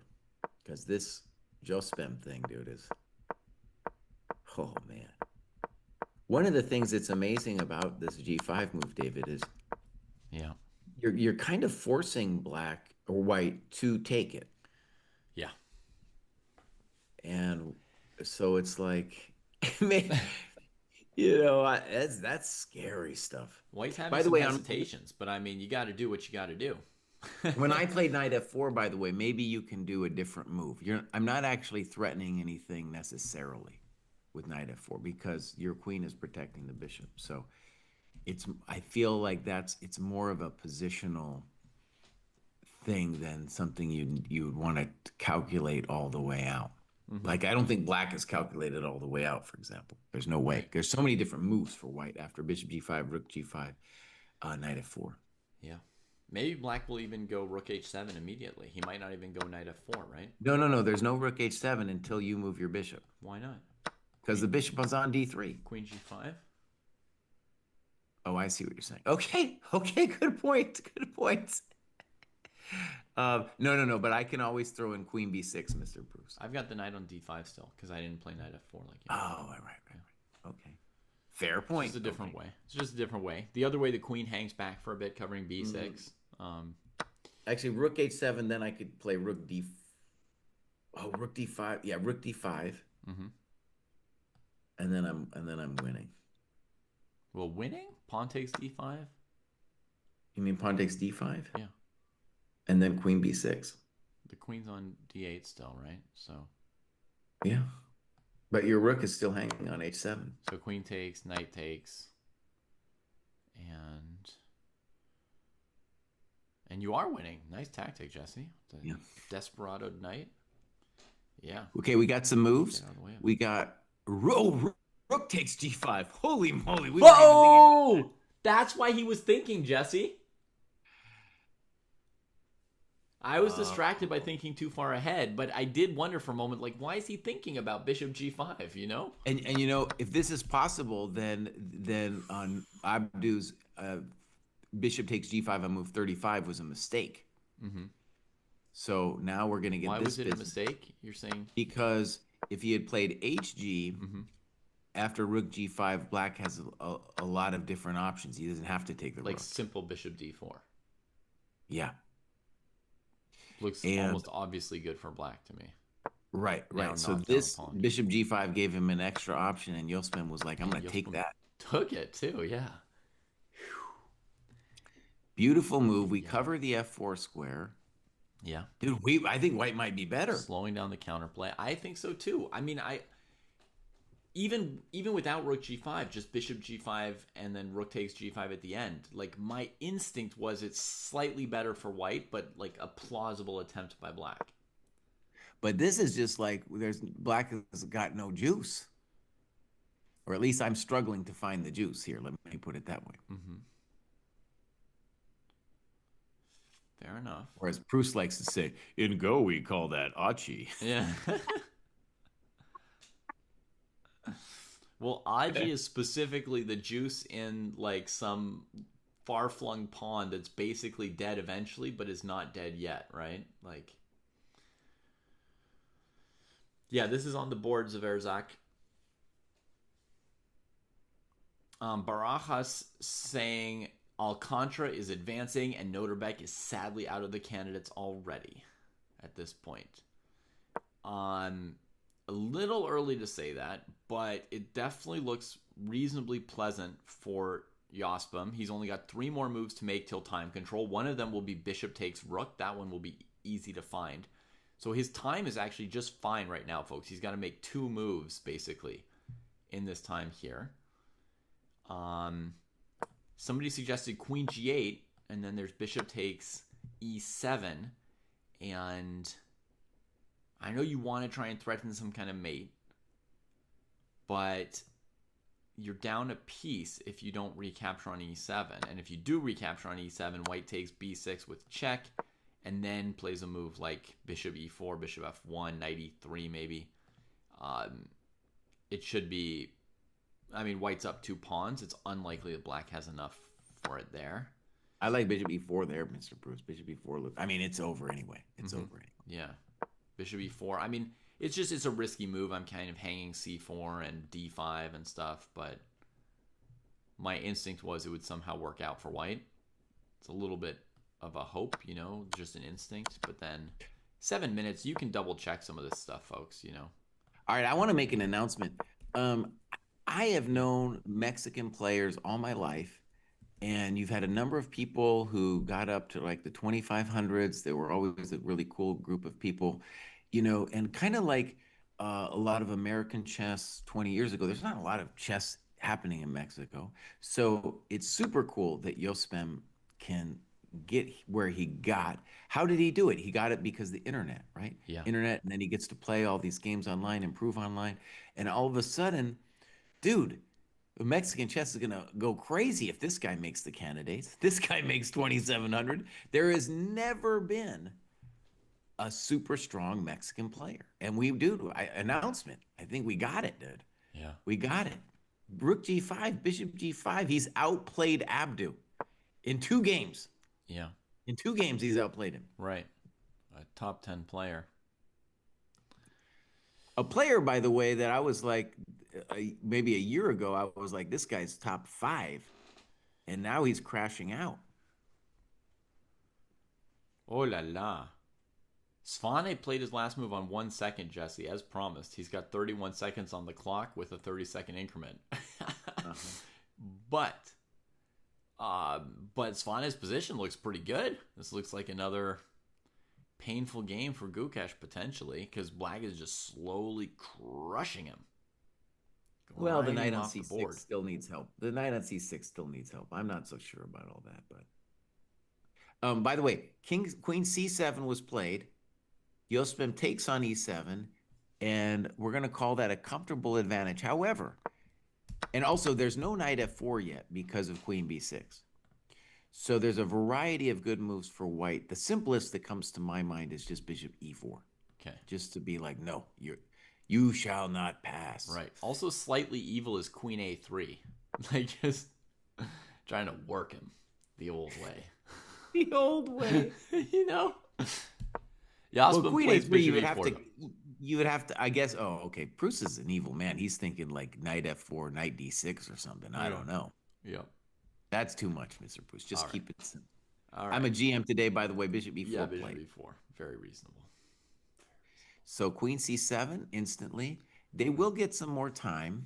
Yeah, 1 move to make till time control for these guys. And now, there's a lot of good moves for white. A weenie move, especially if you just want to try to play for a draw, is knight e3, though you're allowing knight f4. Well, also, you have to calculate knight e3 carefully. I guess you could take back with your queen, huh? Oh, yeah, I'm fine if you take my knight. Queen e3. That's pleasant. I mean, God, you've got draw odds and you're up a pawn. It's hard not to play knight e3. That's the weenie move that you're dreaming of. Well, it is true, though, that on knight e3, he's going to play knight f4. Okay. And then you take then you take on b7, right? And then queen b7, and it's queen not b7. It's not over yet. I'll just keep weenieing, man. d5. I knew you were going to do that. Yeah. Good move. Okay, d5. d5. Yeah. Yeah. Something like that. Maybe rook, and he'll try rook g8 or something, Rook g8. Oh, man.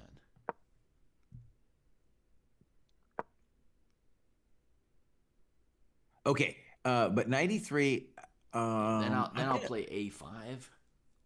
I'm gonna assume there's other moves besides 93. Maybe 92 is a different move you could play. Yeah, Um, yeah. White's just working there. With the draw odds, it just frees you. You know what I mean? Like you just oh mhm. man, feels so good. Of course, draw odds, folks, because Martinez won the game yesterday. For anyone who hasn't been watching the Mhm. broadcast throughout, like these are 2 game mini matches, knockouts. You score 1.5 out of 2, you advance. One cool idea with knight d2 might be is we're gonna say if you do nothing, I'll play g3, and if you play knight f4, I'll also play g3, and say what? You know, just say you can go to h3, buddy, but you ain't doing nothing. Mm-hmm. So that's all very promising. Yeah. This is chess history, dude. You'll spend knocking this, or well, it's not over yet, but it looks like he's knocking him out. Yeah. Beautiful play. And he took it to him, dude. I mean, h4, rook h3, rook g3, rook g4. Yeah. No, I mean Man. that rook maneuver to g4, that was something. That's an unusual move. I still got a red highlight on it when we go back in time. And that rook eventually takes on g5. Yeah. All right, knight d2 played. I'm a GM today. Well, I mean, we mentioned knight d2 and knight e3, so we were gonna predict the move correctly, right? No, but I eventually just came around. I was like, okay, knight e3 is fine, but knight d2 is even better, especially because now our queen has lateral motion. Wait, but knight e3 was just game winning as well. There was nothing No, wrong I with think it. this is much stronger.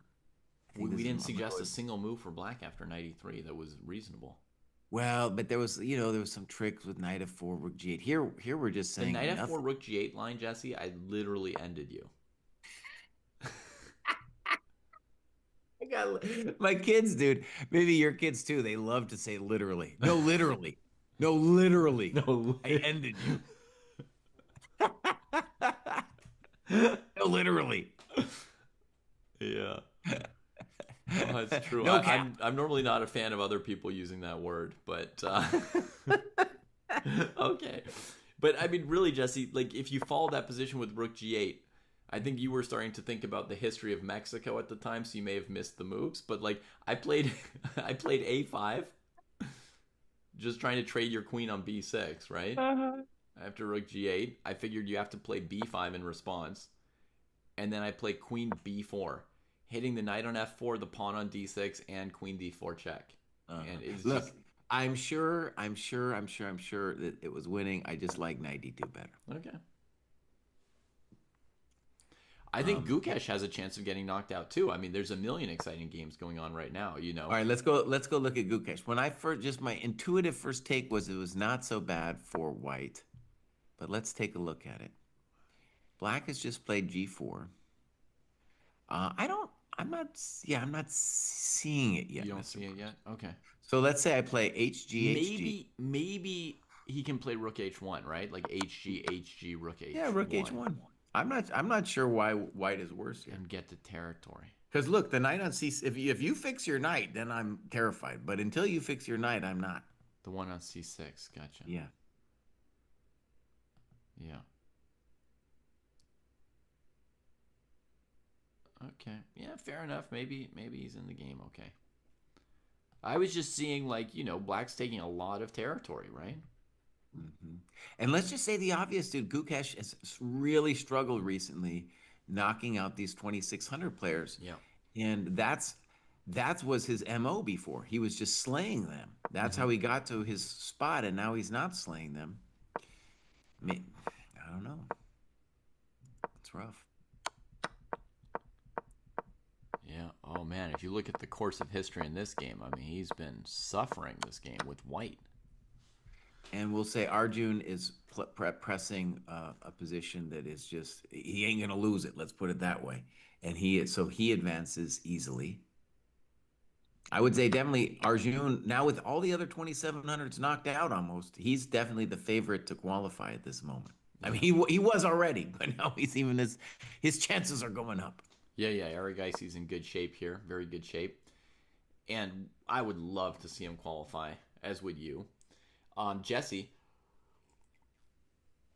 I don't know if you've noticed, but in the chat rooms, there's a hot debate about Jose Martinez Alcantara from Peru, now playing for Mexico. So people are fighting over whether he's Peruvian or Mexican. I don't know if you Oh, I don't know okay. if you know about that or if you have a strong feeling about it, but Well, I'm just gonna say I don't know that much about it. Put it that way first. Um, People are like, no, boss. It's kind of like, yeah. So let's see. Well, I guess in terms, we've had long discussions about who we want to, which country a person belongs to. yeah. And I don't know. Oh, well, actually, so yeah, I think actually we have to say sorry, Mexico. Sorry, I don't know Mexico. why he went there. Maybe he met a girl or something, Hmm. but he didn't represent Mexico until 2024. And he definitely played chess in Peru for all his, let's call them formative years. So I have to do a take back. Take I have back. to. I mean, it's still cool for Mexico. It's no doubt. It's still amazing for Mexico.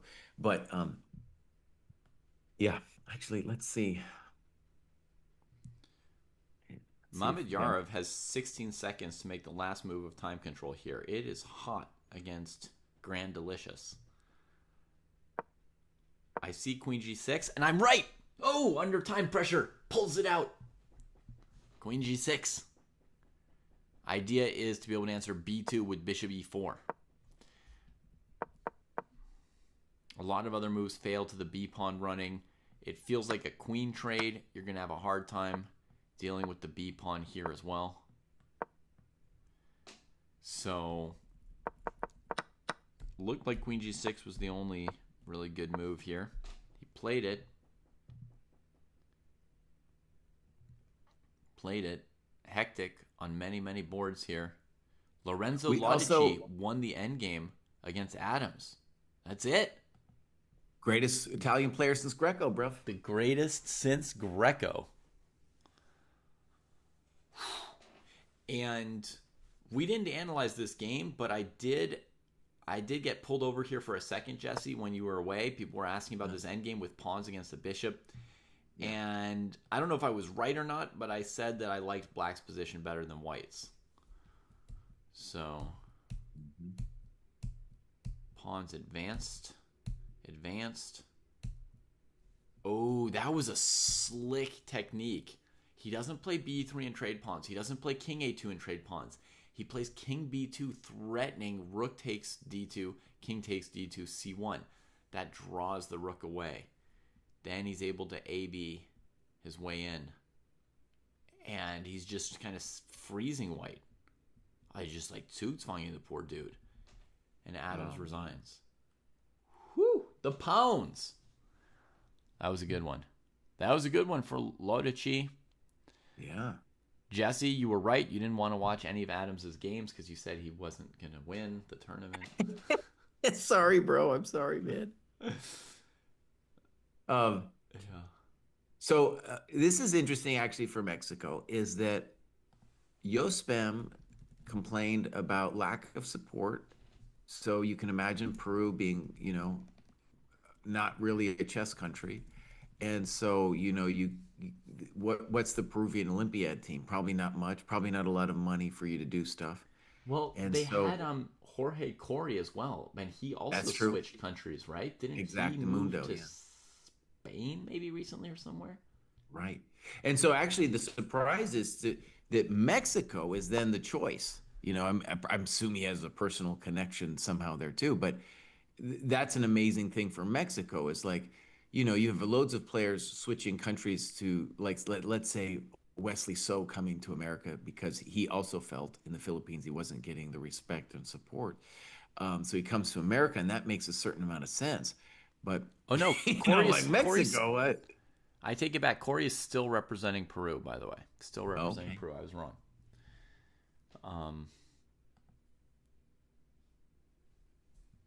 What a mess over there.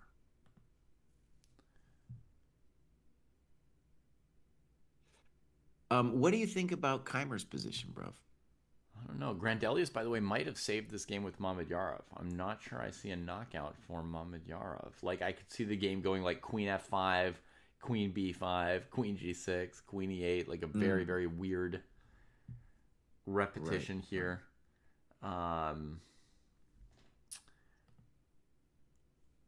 Gukesh somehow played rook E1 instead of rook H1. Now we're getting maybe a rook trade from Svana. I guess Gukesh will hold the line and draw this game. I don't know. You're asking me about somebody else. You're asking me about Keimer, one of your favorites. A rookie one makes no sense to me, dude. None. Like what? None. What's wrong with you? What was doing? What's wrong with you? What's man? wrong with you? Pranav has gone on to the next round over Titas Stremavicius, who did take out Wesley So in this tournament. So he contributed mightily to the story of this tournament, but it is now the world junior champion, V. Pranav, who advances again. Will be defending the honor of my junior team next round. Where is Keimer? Where are you, Keimer? Vincent. There you are. Against Pranesh. Holy maneuvering, Batman. Holy maneuvering, that's right. This is one of those things where they get to move 40 without trading anything, and they did. He has a lot of games like that, dude. You know, he's like, let me try to work you in the end game, maneuver around and around and around.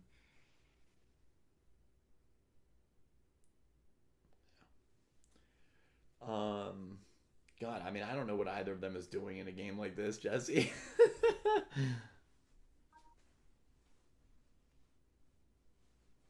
Here's something interesting for you, Jesse, from Barajas over on YouTube. He says that Alcantara said in an interview that he has a sponsor from Mexico, which has allowed him to dial back his necessity to play online tournaments nonstop for a living and start studying chess more seriously, so he can read a book instead of just playing Blitz. Right. That's cool. That was my guess. I was like, you gotta have somebody. There's got to be a Mexican Sinkfeld, who's like helping the guy out. Yeah. Richie wants a Dojo stream in German. We could switch to German every time we go to Keimer's game. We could. The Germans have their own Parkour. They got their own streams. Was macht er hier? Was macht er hier, Jesse? Nichts und dann wieder nichts.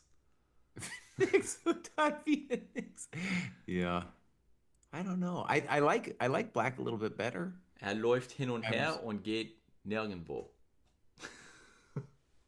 Aber irgendwann läuft er H6 und wir sagen, wir haben ein bisschen auf den schwarzen Wäldern und unser Turm ist besser.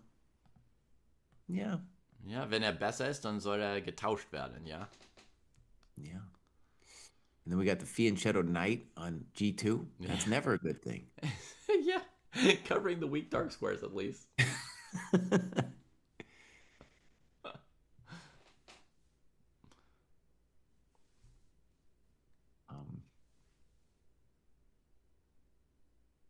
Peter Lecco keeps his 100% record.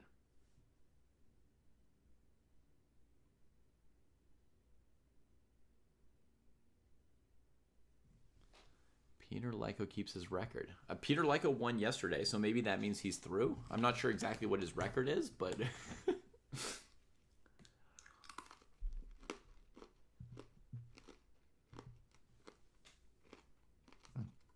Lecco won. So he 2-0'd his opponent. He's collecting rating points for the old folks, too.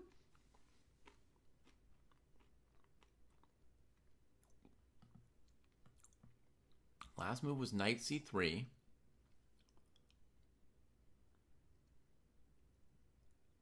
Maybe knight a4, says chat.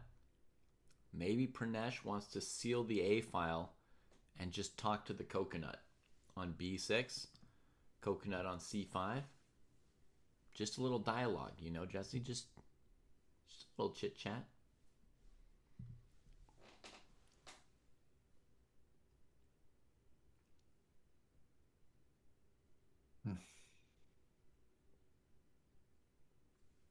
I don't know. I think the position's probably equal.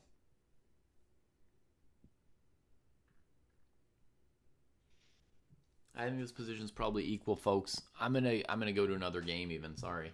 Wait. You're saying the Chimer game's equal? Yeah. I'm gonna say you're out of your mind. Okay. Okay, wait. You just compare the pieces, bud. I mean, my rook's better. My knight on d4 is better. My bishop on g7 was gonna get ready to play bishop h6 someday. My queen's better.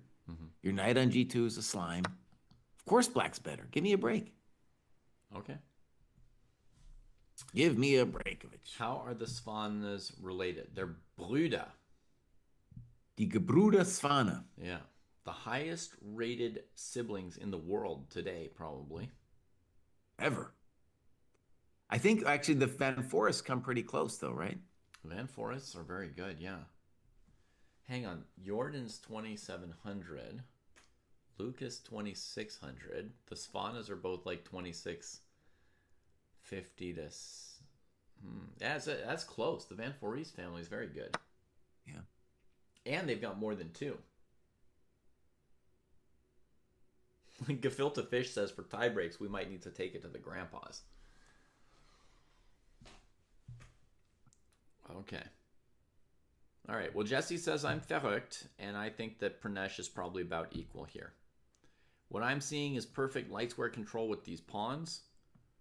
So this unopposed bishop's not a problem. All the remaining white pieces can play in general. No big deal with the file. And as I said, he's just going to talk to those coconuts. Okay, let's just make a move or two, bro. What do you want to do? So it's black's move. Yeah, it's your move. I got queen h3. I got bishop h6. Ay. Queen h3.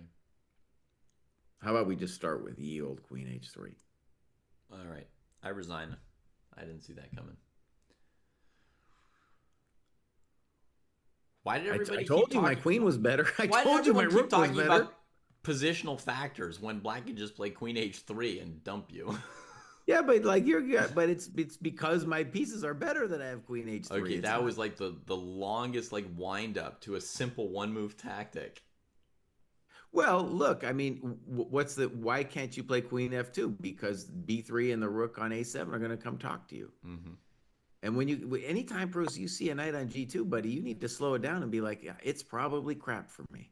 Okay. You need to slow that puppy down, buddy. All right. So why is this game even still going? And why did he play knight c3 last move? Okay. Well, what did you want? Well, knight c3, by the way, it's definitely weird. I think his intention has to be that I think this is his idea. He's saying, and this is what Keimer's now debating, is that if queen h3, white will snip on d4 and then play your knight a4. Ugh. But if I snip, my knight on g2 is basically trapped. Also, knight a4, part of the point of it was to talk to a pair of pawns. In other words, the b6 pawn wasn't going to move because I would take his buddy on c5, right? Mm-hmm. But now black doesn't care. They can play b5 anytime. Well, bud, I'm trying to tell you, this is a nasty position. Yeah, it is. It's a nasty position. I mean, I'm going to take my time for black. I might play rook a6, bishop h6 and stuff before b5. But this is nasty. Yeah. I mean, I'm quite done. And not only that, but in that position, your knight's going to need to stay on g2 so that my bishop can't enter the dark square. I mean, maybe even we should forget about the a file and b5, Jesse, and just go rook a8. If white wants b6, more pleasure to him. Rook h8. Yeah, that's totally a thought, yeah. And then, we've got bishop h6 and queen h2 coming. I mean, whew. Rook h3. Oh, God. Just murders. What was knight c3 about? I'm not into this. I'm not into this at all. Pranesh. I don't know about that. Let me check on my boy Gook. Rook e3 check, king d1, rook trade, king e6. Sort of headed nowhere. Almost feels like nobody wants to win this game. We know Gukesh wants to win. He always wants to win. But it looks like a pretty solid blockade. Not much going on there.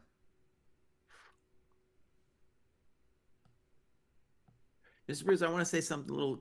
I want to say that we were talking about Yospam crushing and yada yada. Mm-hmm.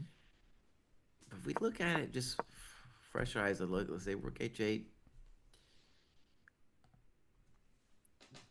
I think you could make an argument. You say, look, black is still pretty solid, and black has nasty things later, like maybe knight, like Queen G7, looking at D4.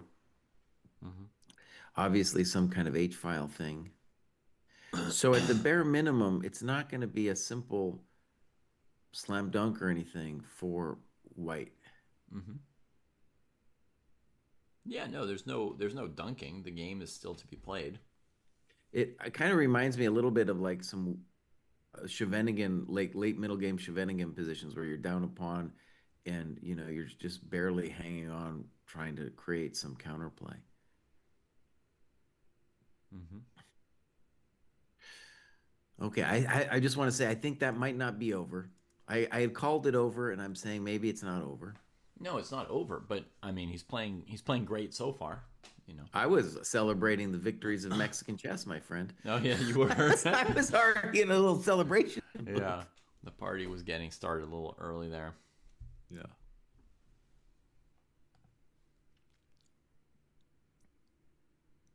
All right, I'm gonna call the Gukesh game drawn.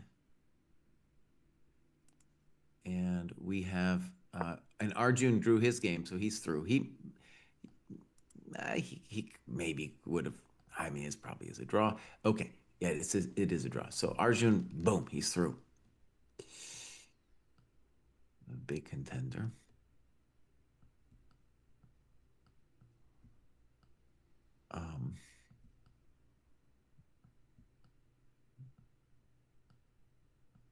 Just adjusting my screen capture for a moment.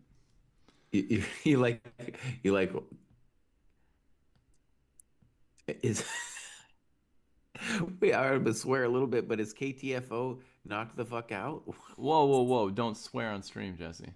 Well, I was just wondering what it was said for, buddy. Knocked the friend out? Knocked the fool out? I don't know. You're the one that wrote it. I did? I don't know. Somebody wrote it. But anyway, it's a list of people who got knocked out of the tournament who might have been contenders. Uh-huh, yeah.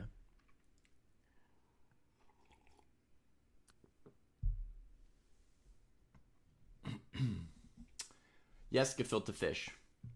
The suggestion came on the very first day of this tournament from somebody that we do a Dojo World Cup style tournament for Dojoers. And as soon as somebody mentioned it, I thought, yep, we'll do that.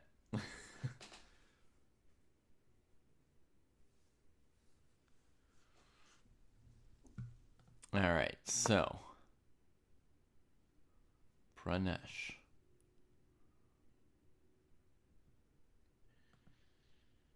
By the way, Keimer hat Dame H3 gefunden. Yeah, easy move. Okay. Easy move. He spent 1,000 seconds on it, but that looks pretty good. Uh-huh. What other game do we want to check on? What other games? Let's just see some scores. Sargsyan won today with white, knocked out Gosh. Lei Kwang Liam through. Yeah. Fascienta tie breaks. Lodici through. Gladura and Wei Yi will contest tie breaks tomorrow. That's the first time Wei Yi didn't win in regulation. Well, it's only the second match. Anish, we haven't checked on. He's playing against Donchenko. And some folks have been saying this game was hot. So let's have a quick glance at it. Anish seems to be down a piece. Trying to give a perpetual.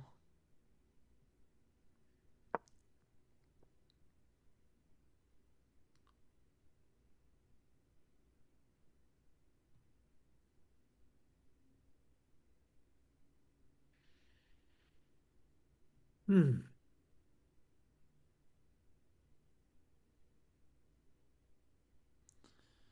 Doesn't look like he's got a perpetual, Jesse. Looks like he might be the next player to join our list.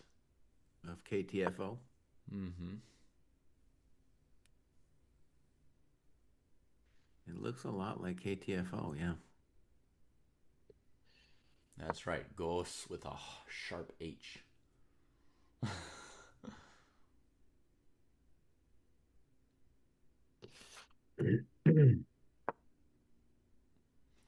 Anish, the underdog you always root for. Yeah, here he's one of the favorites. Um,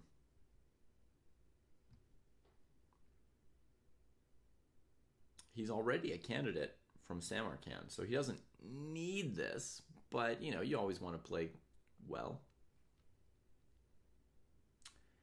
K stands for knocked with a sharp K.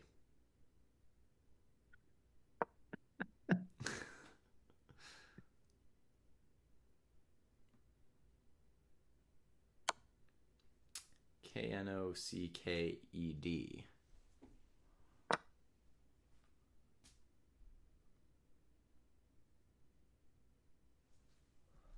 Well, Anish, looks bad, buddy. I don't think we've got any advice for him beyond the fact that it looks bad. Same for you, Pranesh. We got the same advice as for Anish. It looks bad. Erdogmus and Rapport. Domus and Rapport. Yeah. I was looking at this bad boy and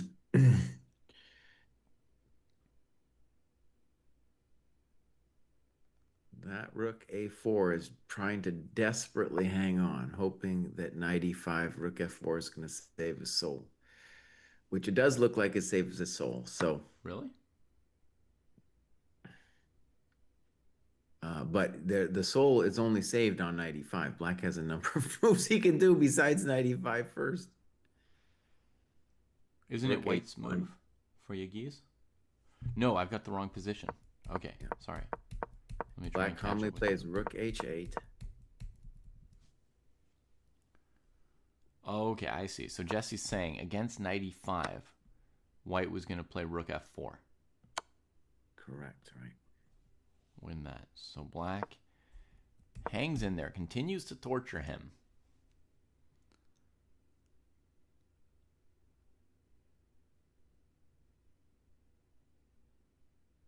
Would rook a5 also be sufficient for White if Black took that pawn? Well, yeah, we got to say actually, it's a big deal that knight e5 is actually, it looks like never a threat because it means that White could play right here. He could play rook a7.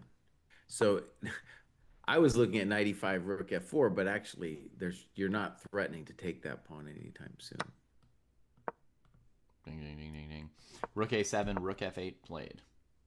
Yeah, and it seems like now White could just sit like rook b7. What are you gonna Like do? rook b7. If knight e5, rook b5. Rook's busy, so that leaves king e4. Rook b4 check. Right? And the king There's going could to be go, a lot of check to the miserable king king could right go there. wandering somewhere, but Yeah. White doesn't care too much. No. So that looks Cares very little. simply a draw. Yeah. This is an intense match, Jesse. Yagis versus Report. I might have to get up in the middle of the night to check out their rapid chess tomorrow.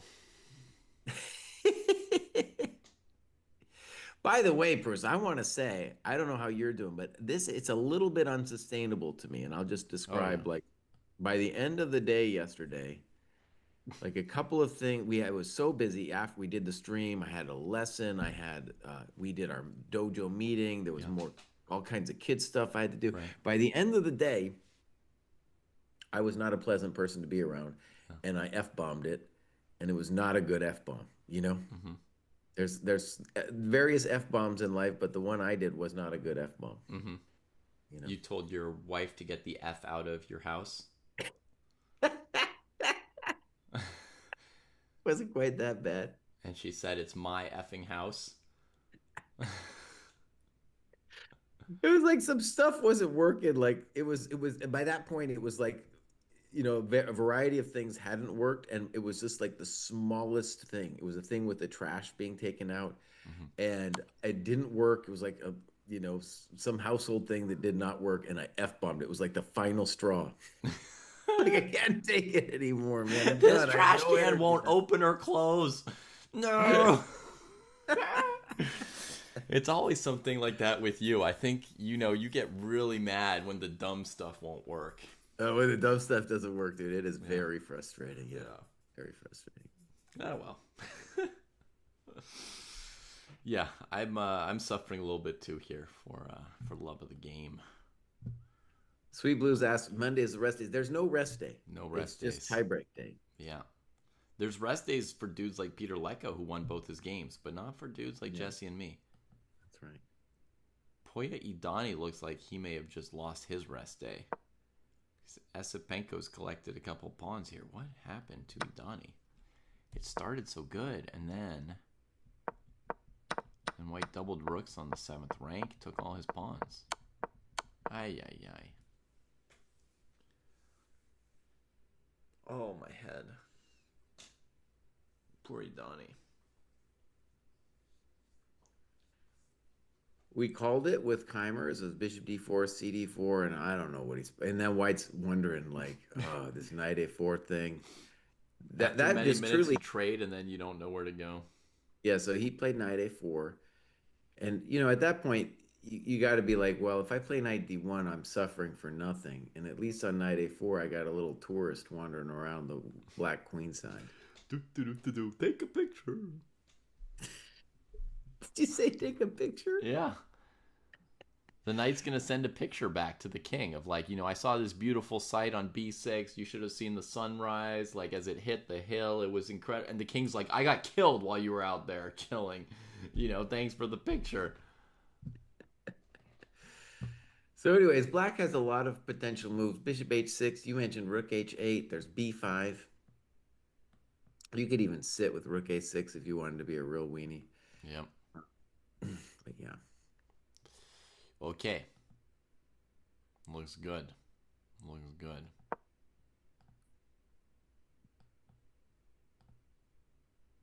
Timers. Yeah. Rook A4, Rook E8.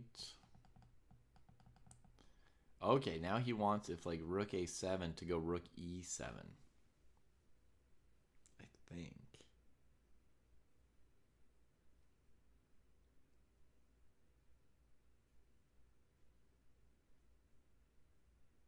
And because Wesley fell down, Gukesh is back in the top 10. That's only because, though, that Wesley fell down. It's the only reason. Yeah.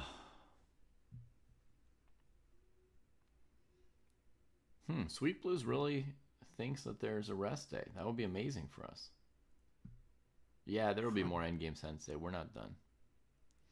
More Endgame Sensei. It just won't be during the World Cup. Just won't be during the World Cup. Okay, Vidit and Shankland. Draw. Sarich Magsudlu. Hot.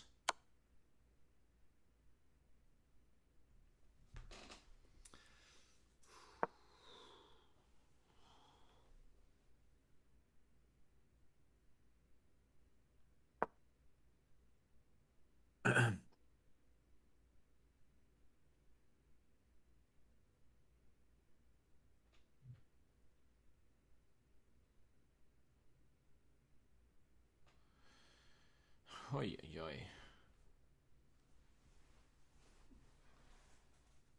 It's looking good for Svana now? Oh my goodness, why? Shouldn't it be a draw? Only one move has been played. All right.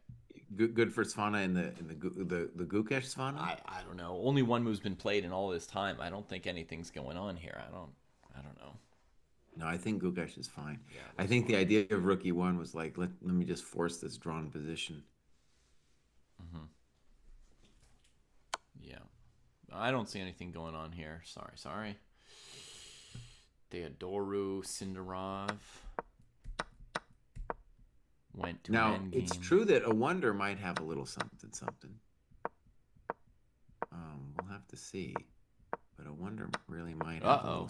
Sindarov's doing something. Theodoru might have overpressed.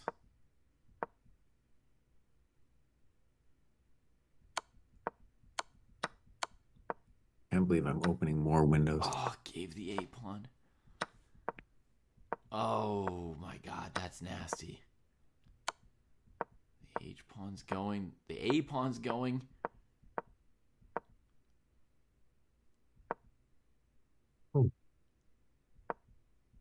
Oh, Sindarov wins. Oh, I was wondering where you saw it because I was like, I only have the only active games thing on and I'm not seeing it. So Sindarov won. Sindarov. Sindarov. We at Dojo, we called Sindarov's rise years ago. Yep. All that stuff. As did other people. One Uzbek still fighting. Sindarov. Theodoru, clear case of overpressing, which shows how much confidence the guy has.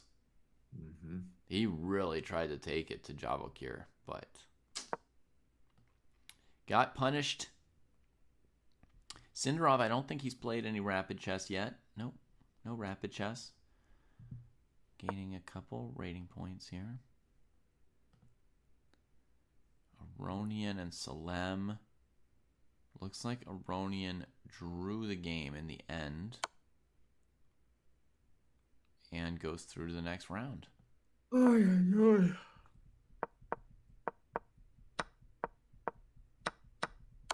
Yeah. Okay, Salem out, Aronian through. Sometimes there aren't upsets, you know. Sometimes normal stuff just happens. Mamedyarov, Grandelius still going. Don't know who's got the advantage there. Well, I guess the game we got to look at, dude, is Maksudlu. We ain't talked about Maksudlu. Yeah. That's a guy who dreams about becoming world champion. Okay. He's playing some dynamic chess right now, my friend. Who's he got? He's got your guy Sarge that chat claims you're prejudiced against. Oh. I predicted Sarge to get upset. I mean, you have to predict an upset here or there. Here, definitely Maksudlu's the favorite. But Maksudlu plays dynamic, bro. He's coming at you. Yeah. Yeah, he's throwing some things at White. In this position here, folks, White's got the 4-on-2 on the queen side. Eventually going to maybe make a pass pawn with, b5 and c6. So Maksudlu starts throwing it towards the king. h5 takes, and just pushes past. King off of the diagonal, the queen on b2. Sarge makes his breakthrough, gets a passed pawn, g4. Queen d2, looking to defend the king side.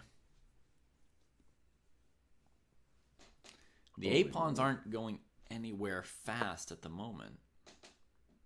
Right. That's why it looks like you'd rather be black here, but it's a little bit unclear how we crack the coconuts. Yeah. Maybe it would be nice to add a rook to the G file. Yeah, like rook g8, but even there, I'm not sure I'm threatening anything. Mm-hmm. And you do have to calculate like rook g3. Yeah. Right.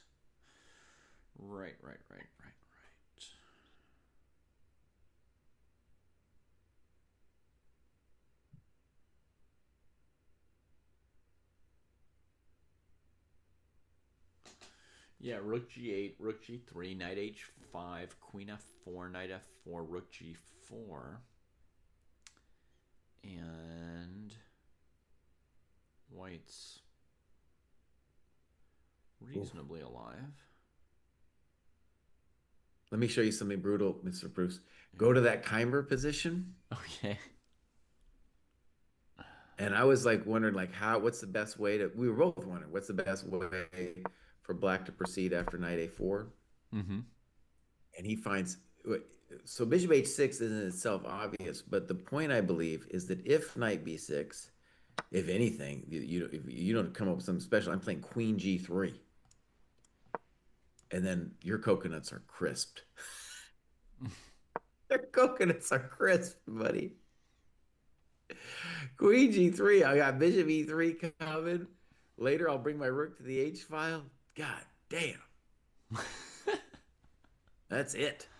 That's why you don't fianchetto your knight, buddy. Yeah. Oh, man. Queen A, Bishop H6 and 10 and Queen G3. That's chess right there, buddy. That's Yeah. chess. Yeah, this is brutal right here. Barajas also thinks there are some rest days. Well, that's glorious. That's glorious to hear. Jesse and I are going to need those. I'm going to just see about this rest day stuff. So I'm going to go look at the schedule.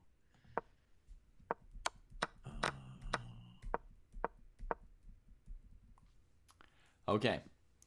Nope, I'm not seeing rest day. I'm sorry, bro. There's no rest day. There's tie breaks, but there ain't no rest day. Yagiz has gotten tired of defending and gave a pawn just to get knights off the board. I guess he has the concept that if the king, well, if black were to win, they might want to move the e-pawn at some point. And if the king moves, then he wants to get his king in front, first of all, in front of that e-pawn. But basically, he's going to use g6 to trade the last pawn if he needs to at some point and get a theoretical draw. I think the kid might be within his rights here. Oh, yeah. Easy peasy, lemon squeezy. Yeah. Maxulu made a kind of a cool decision, bro. He just took on h3, got the queen trade off, and now he's saying, bro, I'm going to jack your a-pawns. My rook will become active. and your business is all passive. Gonna jack his a-pawn. Okay. The knight heads to c5. That's a pretty bossy square. That's a bossy square, and it allows for f5, so we just have full dominance. Yeah. That's a great play, dude. Here was my variation for comparison. Rook g8, rook g3, knight h5, queen, knight, rook g4, and Takeovich like this. And then we can't go rook a7 because of this pawn. So that's not so good. This is looking a little bit easier for black. They can put a pawn here. You know, maybe I was thinking it looks great for black. Oh, yeah, and I was just thinking maybe white could try rook g3 intending rook g5. But maybe after rook g3, we have the very calm king h6. And we're just saying, boss, I'm going to immolate you so hard. Yeah. So I think that's a cool example where both players were probably thinking, well, black wants to attack with the queen, and then Maxulu was like, you know what? I'm just going to switch it to this boss endgame, and I'm going to crank you. Now, maybe white has some move here, but I just like it as an idea. Mm-hmm. Technically, black's down a pawn at the moment, but seems to have things under control, especially white's bishop is suffering. And as far as I can tell, if you ever try to break it out with f3, black has e3, rook d3, e2. I don't see any real remedies to that, so I'm not sure what to do about the bishop on g2, Jesse. That's kind of my real problem. Is that piece is such a dog. You are bossed. All right, bro, go to a wonder and tell me, does the kid have a chance here? Okay. My guess is it should just be a draw, but there are ways in which the milk can definitely go bad here. Maybe it's already gone bad, actually. I don't know. There's real drama here. The kid's playing some good moves here. Dang.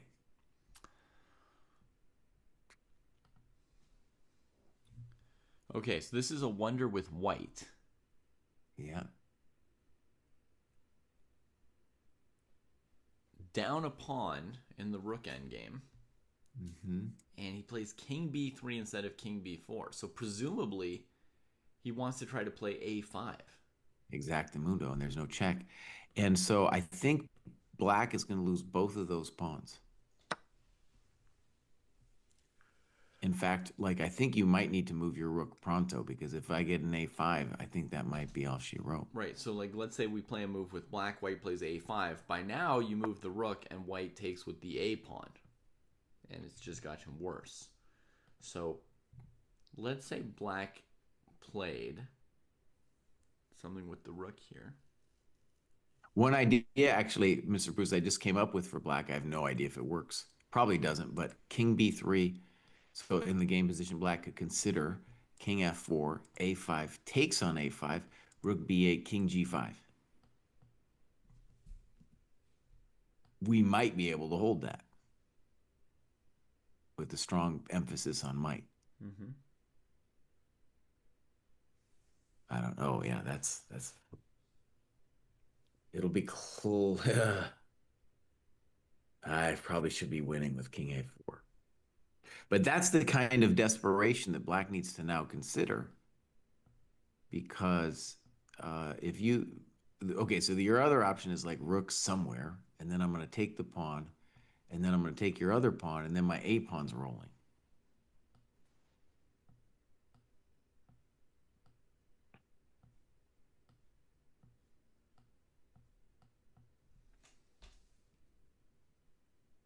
Yep, there you go.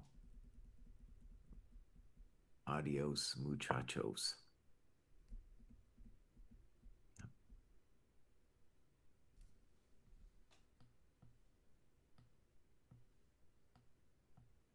Robin Esparosa says something about we just need to check the official website. I'm just looking at the chess.com schedule. That's what I'm looking at.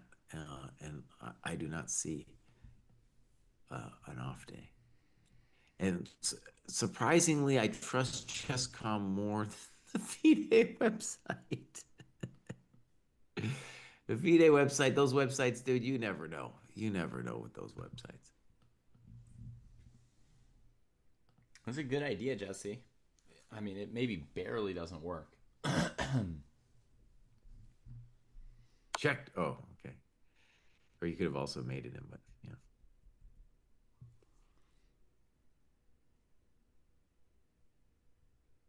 Rasmus, dude, it's a wonder, dude. Doing great.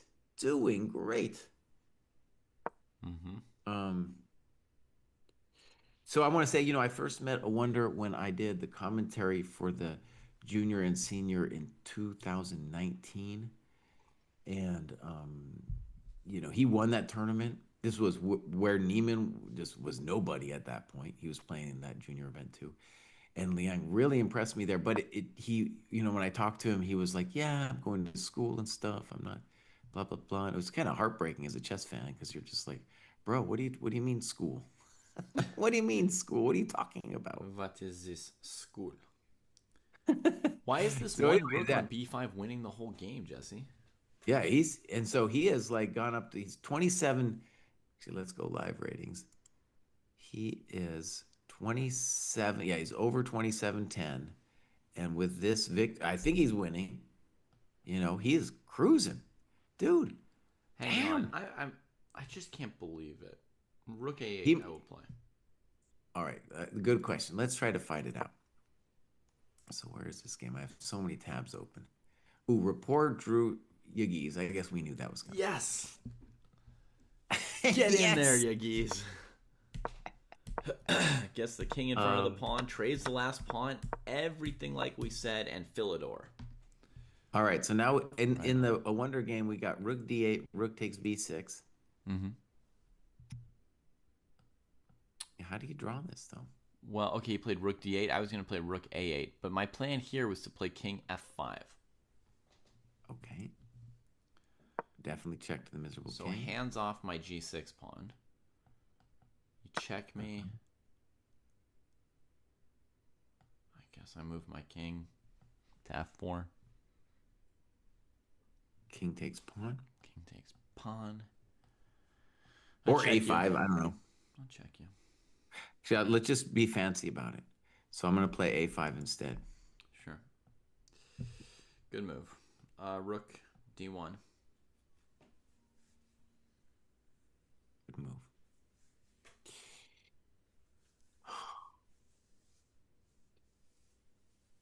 So it looks like Mr. Bruce wants to do some dirty checks from behind.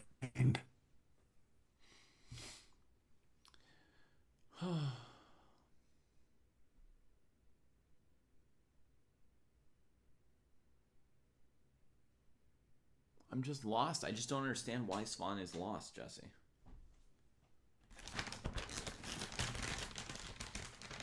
I don't think I've ever seen an endgame like this somehow.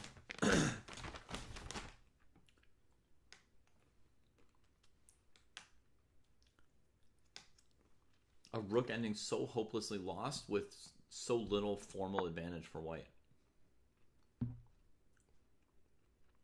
I'm just looking at there's a lot of cool ideas here for white, actually. So let's just, okay, we got to move. He played rook d3 check.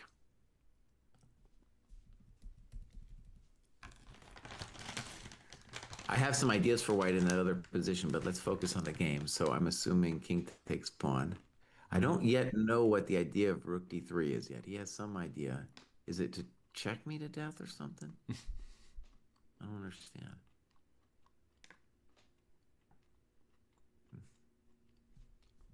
King takes pawn.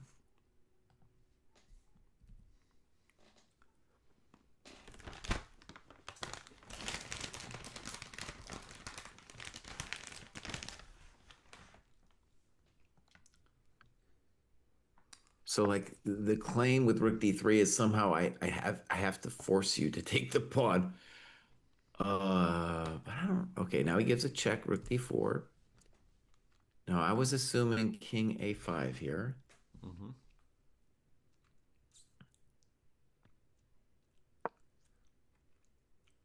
If I needed to, I could go to a3, but I don't know if I need to. Yeah. I don't see what's wrong with king a5. Is this one lost, Mr. Bruce? Feels Certainly like looks lost.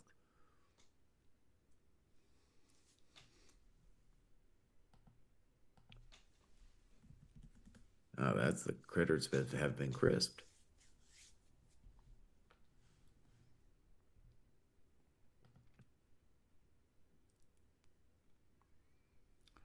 No, Alcantara has not been sitting there not moving, Tim. You should refresh your board.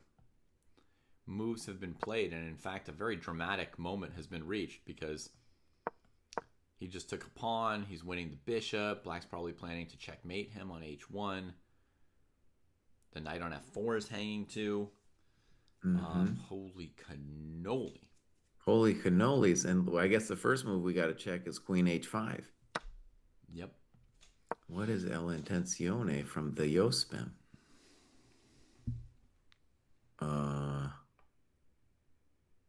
Well, he's got to have some idea, Mr. Bruce. I'm missing it, though. f3. Oh, that's your move, buddy. Oh, he don't play. Yospem don't play. Dang, f3, just nothing. Every other move was instant mate.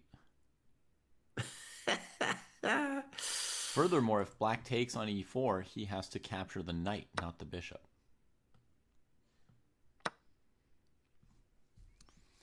Because otherwise, some version of queen h1, knight d3. Right, but taking that knight, it's all the way gone once I take the knight. Now, yeah. What about then bishop takes e4 now for black? After what? Oh, no, I'm threatening the queen, so forget about it. Knight takes d6. Yeah. Exclam from Yospam, dude. Another exclam. So this happened pretty quickly. Like, we last saw the position after queen g3. Black played queen f7. Just precipitating things, Yasmin was still just sort of sitting around. Black plays queen f7, and he says, okay, let's execute. Knight c4, calling the bluff with queen f7, so to speak, and goes and takes the pawn. Noteboom to move down to 6 minutes in the second time control. So they did burn a lot of time on very few moves. Tim, Yeah, but it was 13 minutes for Jaspem on knight c4, 9.5 minutes for Noterbeck on knight f4, knight d6 in seconds, and now Noterbeck's probably been thinking for 10 minutes or so on this move already while we weren't here. Wow. I don't know that there's many moves other than queen h5, right? Because the queen's hanging and the bishop's hanging. And the knight's hanging-ish. Don't know that there's much else, but let's just think. He's thinking, so what else is he thinking about? Maybe knight e2, queen h5, then f3. Doesn't lead to anything. Oh, man. Oh, man. Queen f6 was played. I'm not gonna put the full name Abdusattorov yet, but we're just gonna put an A on our list. Just get ready. Just so I can update a little faster if it happens.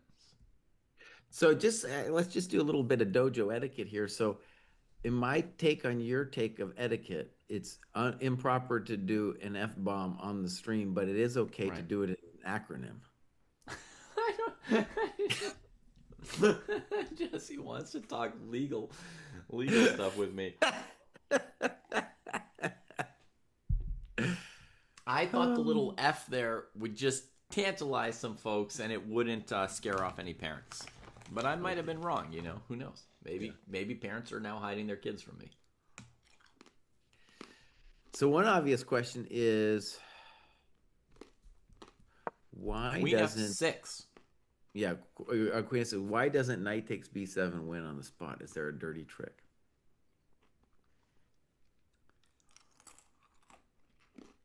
Seems like it wins on the spot. Let's think about it. What could black possibly threaten next? We can take the bishop with our knight or our bishop. So what is black going to threaten next? No, the bishop I think might lose proof speed or have a problem because then on queen h6, f3, we have your knight d3 ideas. Nice. Bishop b7, queen h6.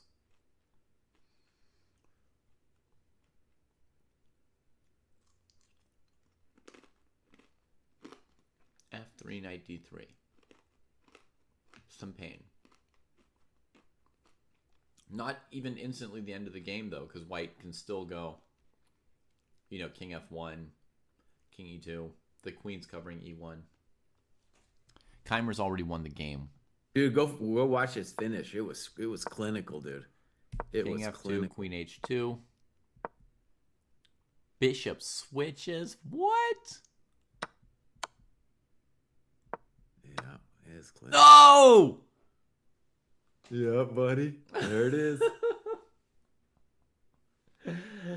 Only Jesse does yellow. Only Jesse does. But he might swear enough for 3 people. I haven't really sworn since I was in high school. Except in acronyms. I'll do it in acronyms. Oh. So that was an amazing victory, dude. Amazing victory. And dude, Keimer continues his massive just march. Massive march. Geary has not resigned yet. I mean, he's been down a knight for a while. So it's not like he's having fun.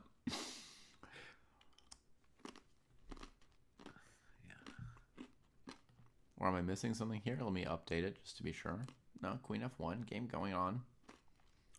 But, you know, Geary looks like he's about to be out of the tournament. Abdu's about to be out of the tournament. That would be another one to add to your list. You're going to have to make the font smaller, buddy. Yeah. We're going to have to do some hot wiring, some live work on the OBS here. We'll see how I do on my OBS rating. Esipenko. Getting close. Getting close. The other thing I gotta say, dude, is I was saying that Gukesh should be fine because the knight on c6 was poor. Well, the knight on c6 has fixed its business, and at the minimum, it's looking scary for Gukesh. The kid's got 3 minutes left, and you might have to add Gukesh to your list, buddy. Oh no, man! I don't want to add Gukesh to my list. What's the danger though? Like they just moved back and forth 4 times. Like what's the danger? The danger is like at some point I'm going to play knight e3, and then you got to calculate knight g3, knight g2, Mm-hmm. that whole thing. That seems okay with me. I think I can handle the calculation, Jesse, and I'm not even Gukesh. But if at some point, knight g3 happens, yeah, I think it'll be okay. Okay, I'm just saying he's not. I think he should hold. He's not out of the woods yet.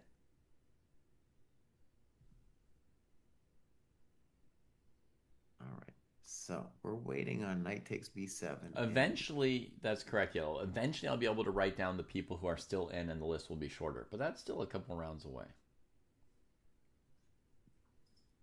For now, it's shorter to put the big names who are out for the first Now, two on the rounds. vid feed, I get to see Anish did stand up and walk away. I can't tell anything more than that, though.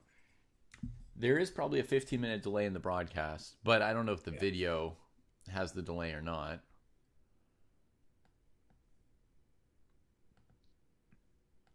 Let me go back to a wonder for 1 second. Checarino. Still thinking, wow, 10 minutes on this move. Martinez. I want to say, Mr. Low Bruce, we time. should maybe spend somebody was asking about Endgame Sensei. This would be a good one to spend some time on because it's interesting that if you dial it back a little ways, at what point do we think Black made a mistake or like because Wonder I think had a sense of how this was going down and why it was at least dangerous for Black. Mm-hmm.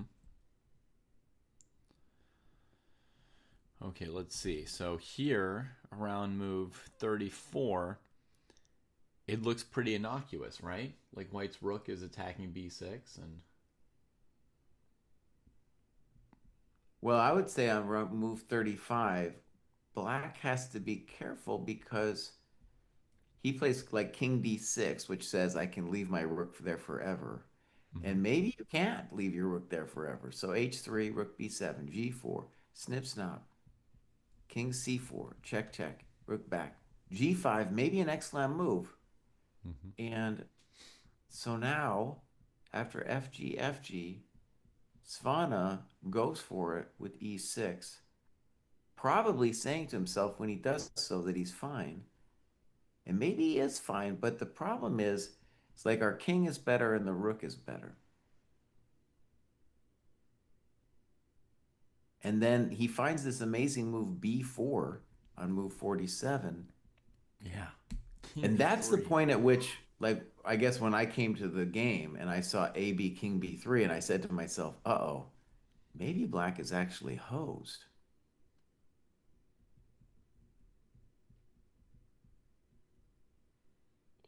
I Maybe did Black think should have David, played King F4 instead of King E4. Like, why are you walking away from that G pawn? That's a big part of what's going on here.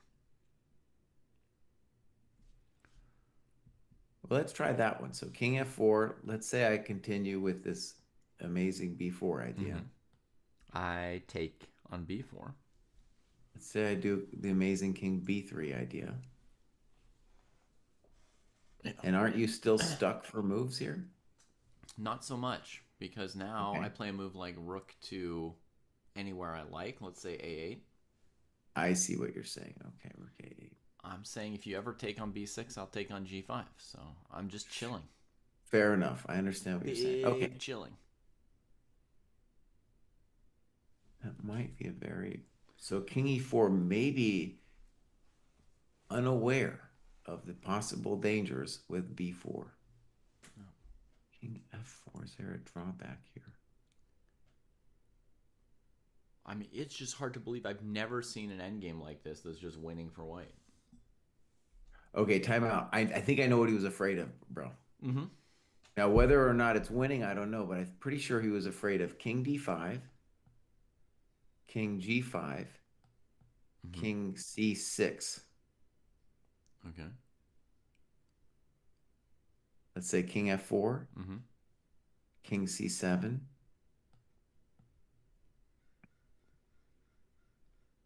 Okay, rook a8. a8, rook g8 also comes to mind. Mm-hmm. a8. You can always get me out of there with king b7, I guess. If you Yeah, want. king b7, yeah. King b7. All right, let's go rook g8. King b6, G5. king a5. G4. Okay, so the question is, am I going to be in time to sack my business and march with the pawns? To me, it looks like the answer is no. Yeah. So either I have to improve White's play earlier, or I have to assume that with King E4, he just made a mistake in thinking that King E4 is the move you make where you're saying, well, I got to stop. White has one idea, and I'm stopping King D5.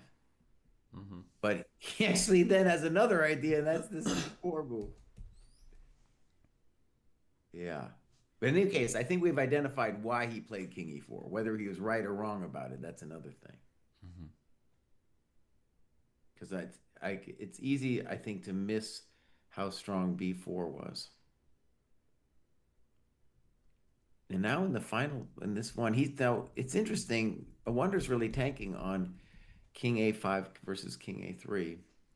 Mm-hmm.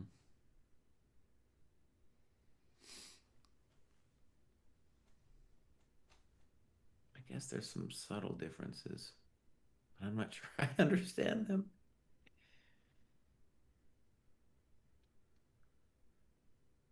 Hmm. Yeah, I don't know. I mean, here's one idea. King a5, rook check, rook b5, rook back to d4. Trying to impede White's progress. But I play rook c5 there. But yeah, exactly. So maybe you do create a wonder's worried about some situation where he gets jammed. Maybe black could have done it better. Mm-hmm. But yeah. Okay, Jack. Like if black could arrange, Mr. Proust, the rook on c4 and the king on d4 and the rook on b5, king on a5, then that might be a hassle in the castle. Mm-hmm.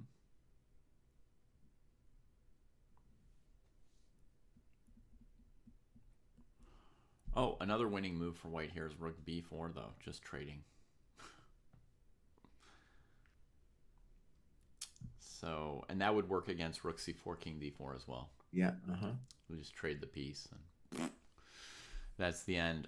Jack's asking why this finesse with king b3 instead of king b4. And the reason is White's winning idea, Jack, is to play a5 while the rook on b8 is undefended like that.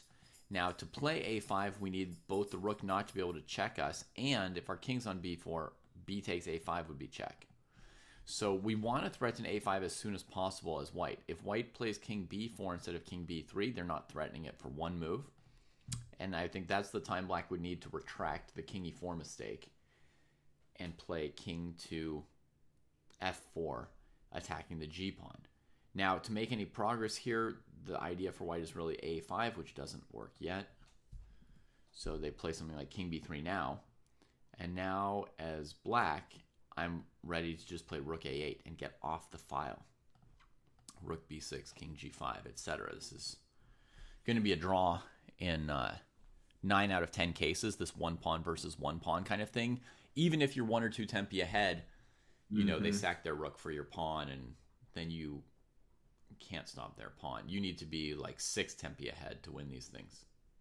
Yeah, and I think 17 is right in saying the games aren't updating for whatever reason, because I'm like looking at Yospam's game and it's like he hasn't moved after this queen f6. It looks like he's running out of time. And but I wonder I think this is a weird spot to be frozen forever on as well. Yeah. So I think no move from Donchenko. He's down to quote unquote 1 minute. It's probably wrong. So all the broadcasts are down. Gukesh, by the way, I got a vid feed of him. I can't really, I guess I can kind of see the position. There's a knight on g2. Gukesh looks very unhappy. So the coconuts might be falling against, you might have to add him to your KTFO I'm not list. prepared to add him to my list. I'm not Well, prepared get ready, for that. buddy. Get I'm ready. not prepared.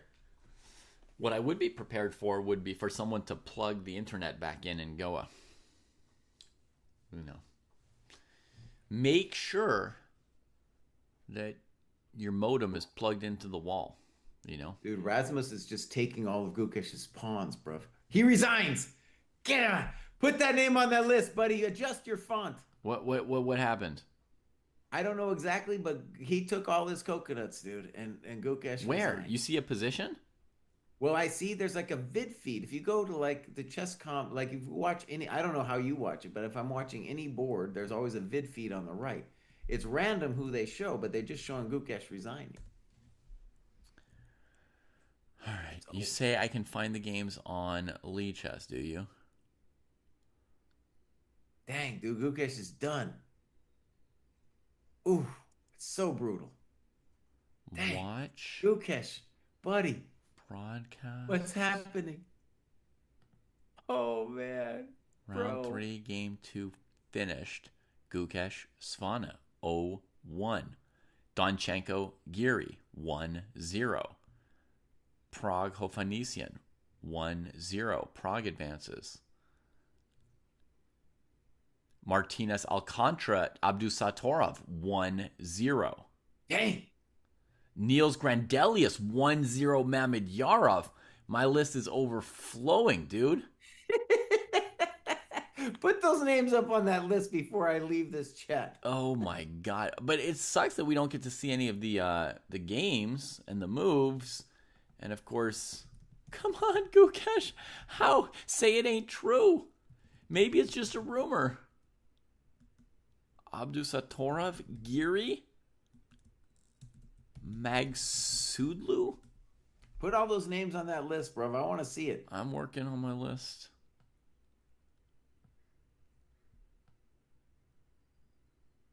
I think chess.com is figuring its life out at the moment. Some weird things are happening. Yeah.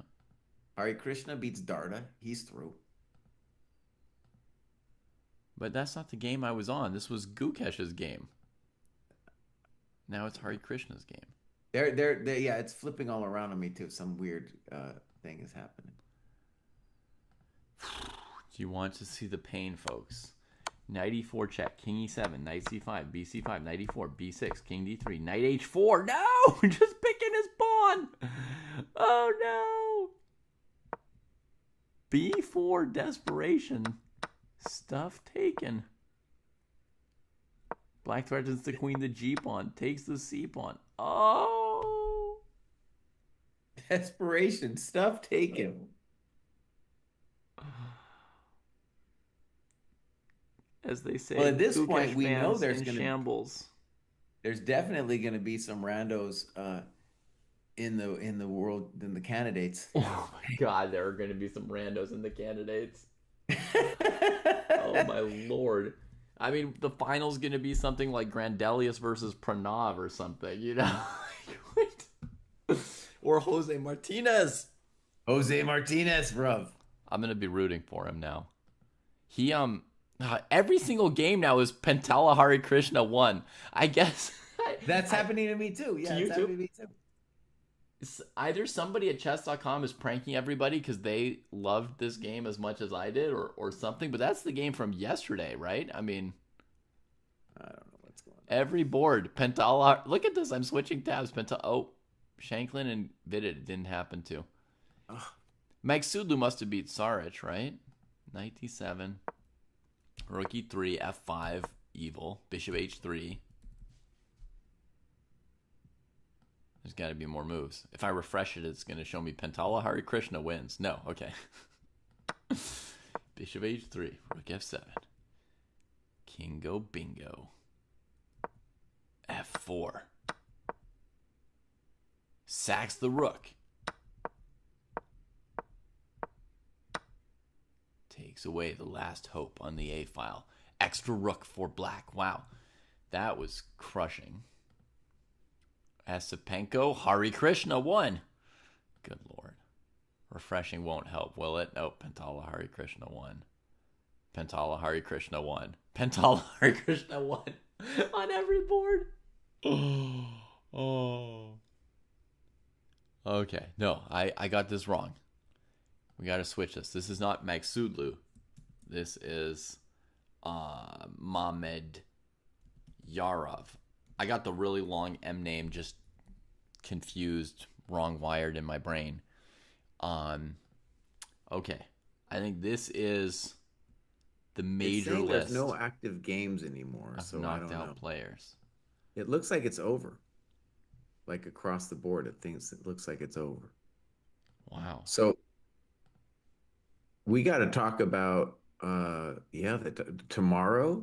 If there's interesting, I'm sure there's at least a couple interesting games. But Gukesh is out. He's on your list, but that list. Maybe you could do a double column pretty soon here, but I know. we got Sargsyan is through. You and Naranyan are going tie breaks tomorrow. Sindarov wins. Okay. Grandelius wins. Hare Krishna wins. Van Forest and Sarana, they're going tie breaks. If anyone Yost didn't figure out that Hare Krishna won, then they weren't on That's right. chess.com today. Because that's all they're talking about on chess.com. Pranav wins. The other Nordebek is going to tie breaks. A Wonder is through. He wins. Dang. Okay, we want to see the last moves of this Martinez versus Noteboom game, right? We got robbed of this. I mean, so it went Queen F6, Rook E3. Oh, that is a fine looking move, I must say. So first he's got to take with the knight, not the bishop. He does. Then he's got to play F3. Queen comes back to F6 to take D pawn. He defends with Rook E3 planning Queen F4. That's just some evil stuff. The knight gets out of the lion's den. Oh my God, look at this, Jesse. Knight D6, Queen D4, King F1. Oh, baby. Oh, baby. And then he's got Queen G7, right? And they're in time trouble. Noteboom plays King B8 to re-threaten Queen takes Rook.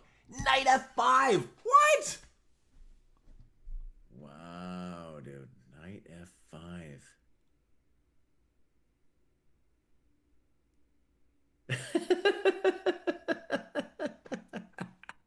That's just evil. Knight F5, dude. I mean, Yosem earned that one, dude. He earned that one. Look, there's this move, Rook F5, right? Rook F5. He's got to be playing G8? Queen G8, right? King C7, Rook C3, Rook C5, Queen F7. I mean, come on. That's like incredible calculation in a time scramble. It's so risky and concrete, right? When you just want to sit on your advantage. Dang. Okay. Outrageous. It had to, you had to see all of that. Shoot.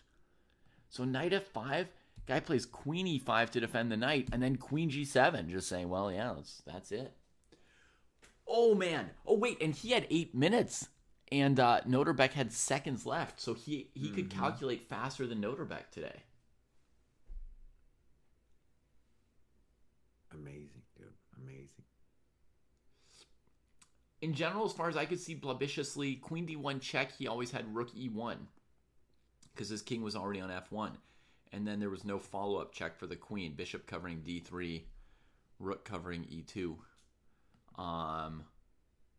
Jeez Louise, is he actually good? All right, but I'm gonna leave. And I just want to say tomorrow, I think, well, whether you're going to join or not, I think just Dojo's going to focus on the Sam Vidit. We'll just focus on that. Of course, there's other things going on, but that's the big one for the Dojo is the Sam Vidit game. Yeah, that's a big one. Are you getting up early tomorrow morning, Bob? Sure, yes, sure. I'll come watch. I mean, it won't last forever. It's rapid, folks, so we're not going to watch 6 games at once. It just doesn't make sense with 15 minutes on the clock. Probably watch Sam. I don't know if there's any other match that we'll watch. you know. I mean, it doesn't, for our normal commentary, it doesn't even work well for the way we do it with the engineless, going bouncing all these different games, right? Like Hmm. the no engine commentary is at its best when we're just focusing on one game, just one. Otherwise, we're just giving superficial analysis of, Yeah. you know, all all these different. It's kind of fun. It's Yeah. kind of fun, but that's the kind of superficial thing where honestly, if you're just going to watch it as a fan, sometimes the engine isn't so dumb if you're just going to bounce around, Hmm. because then you're just seeing like who's up, what's going on. Tell me now. The other important news, Jesse, before you go, is that A Wonder did win that end Oh yeah, game, I right? said that. Okay, you When saw you weren't you saw the listening to me, results. when you weren't listening to me to read out the results, I said that. No, Wonder's through, man. He's going through. Oh yeah, beautiful, beautiful. Wow, wow, beautiful. All right.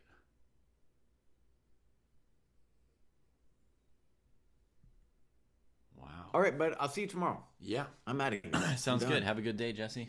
All right, bye.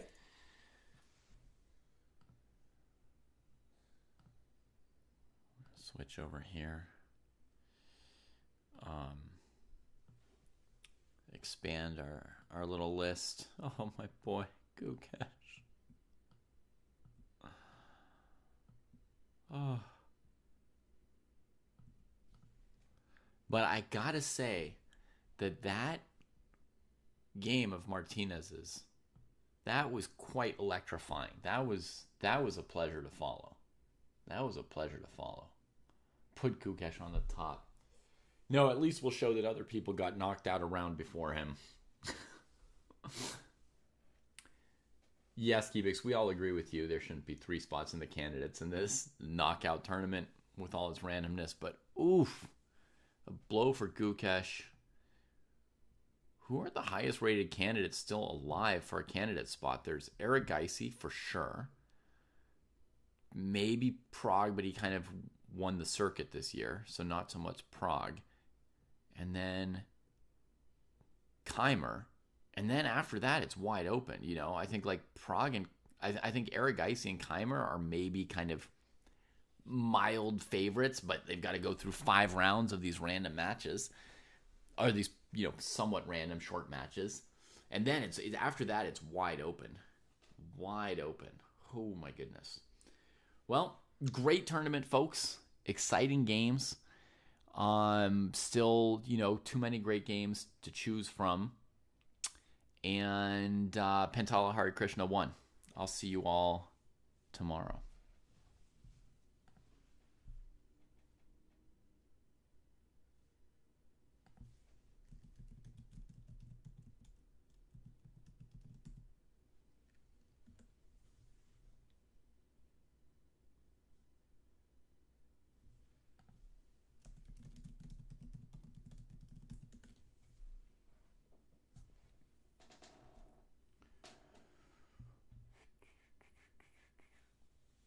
Somebody makes a good point. Keimer and Arjun are on the same side of the bracket or the tree, so other sides of the bracket are really wide open. Really wide open. Anything can happen. We got Shant Sargsyan. We got Javokir Sindarov, Yu Yang Yi, maybe Wei Yi.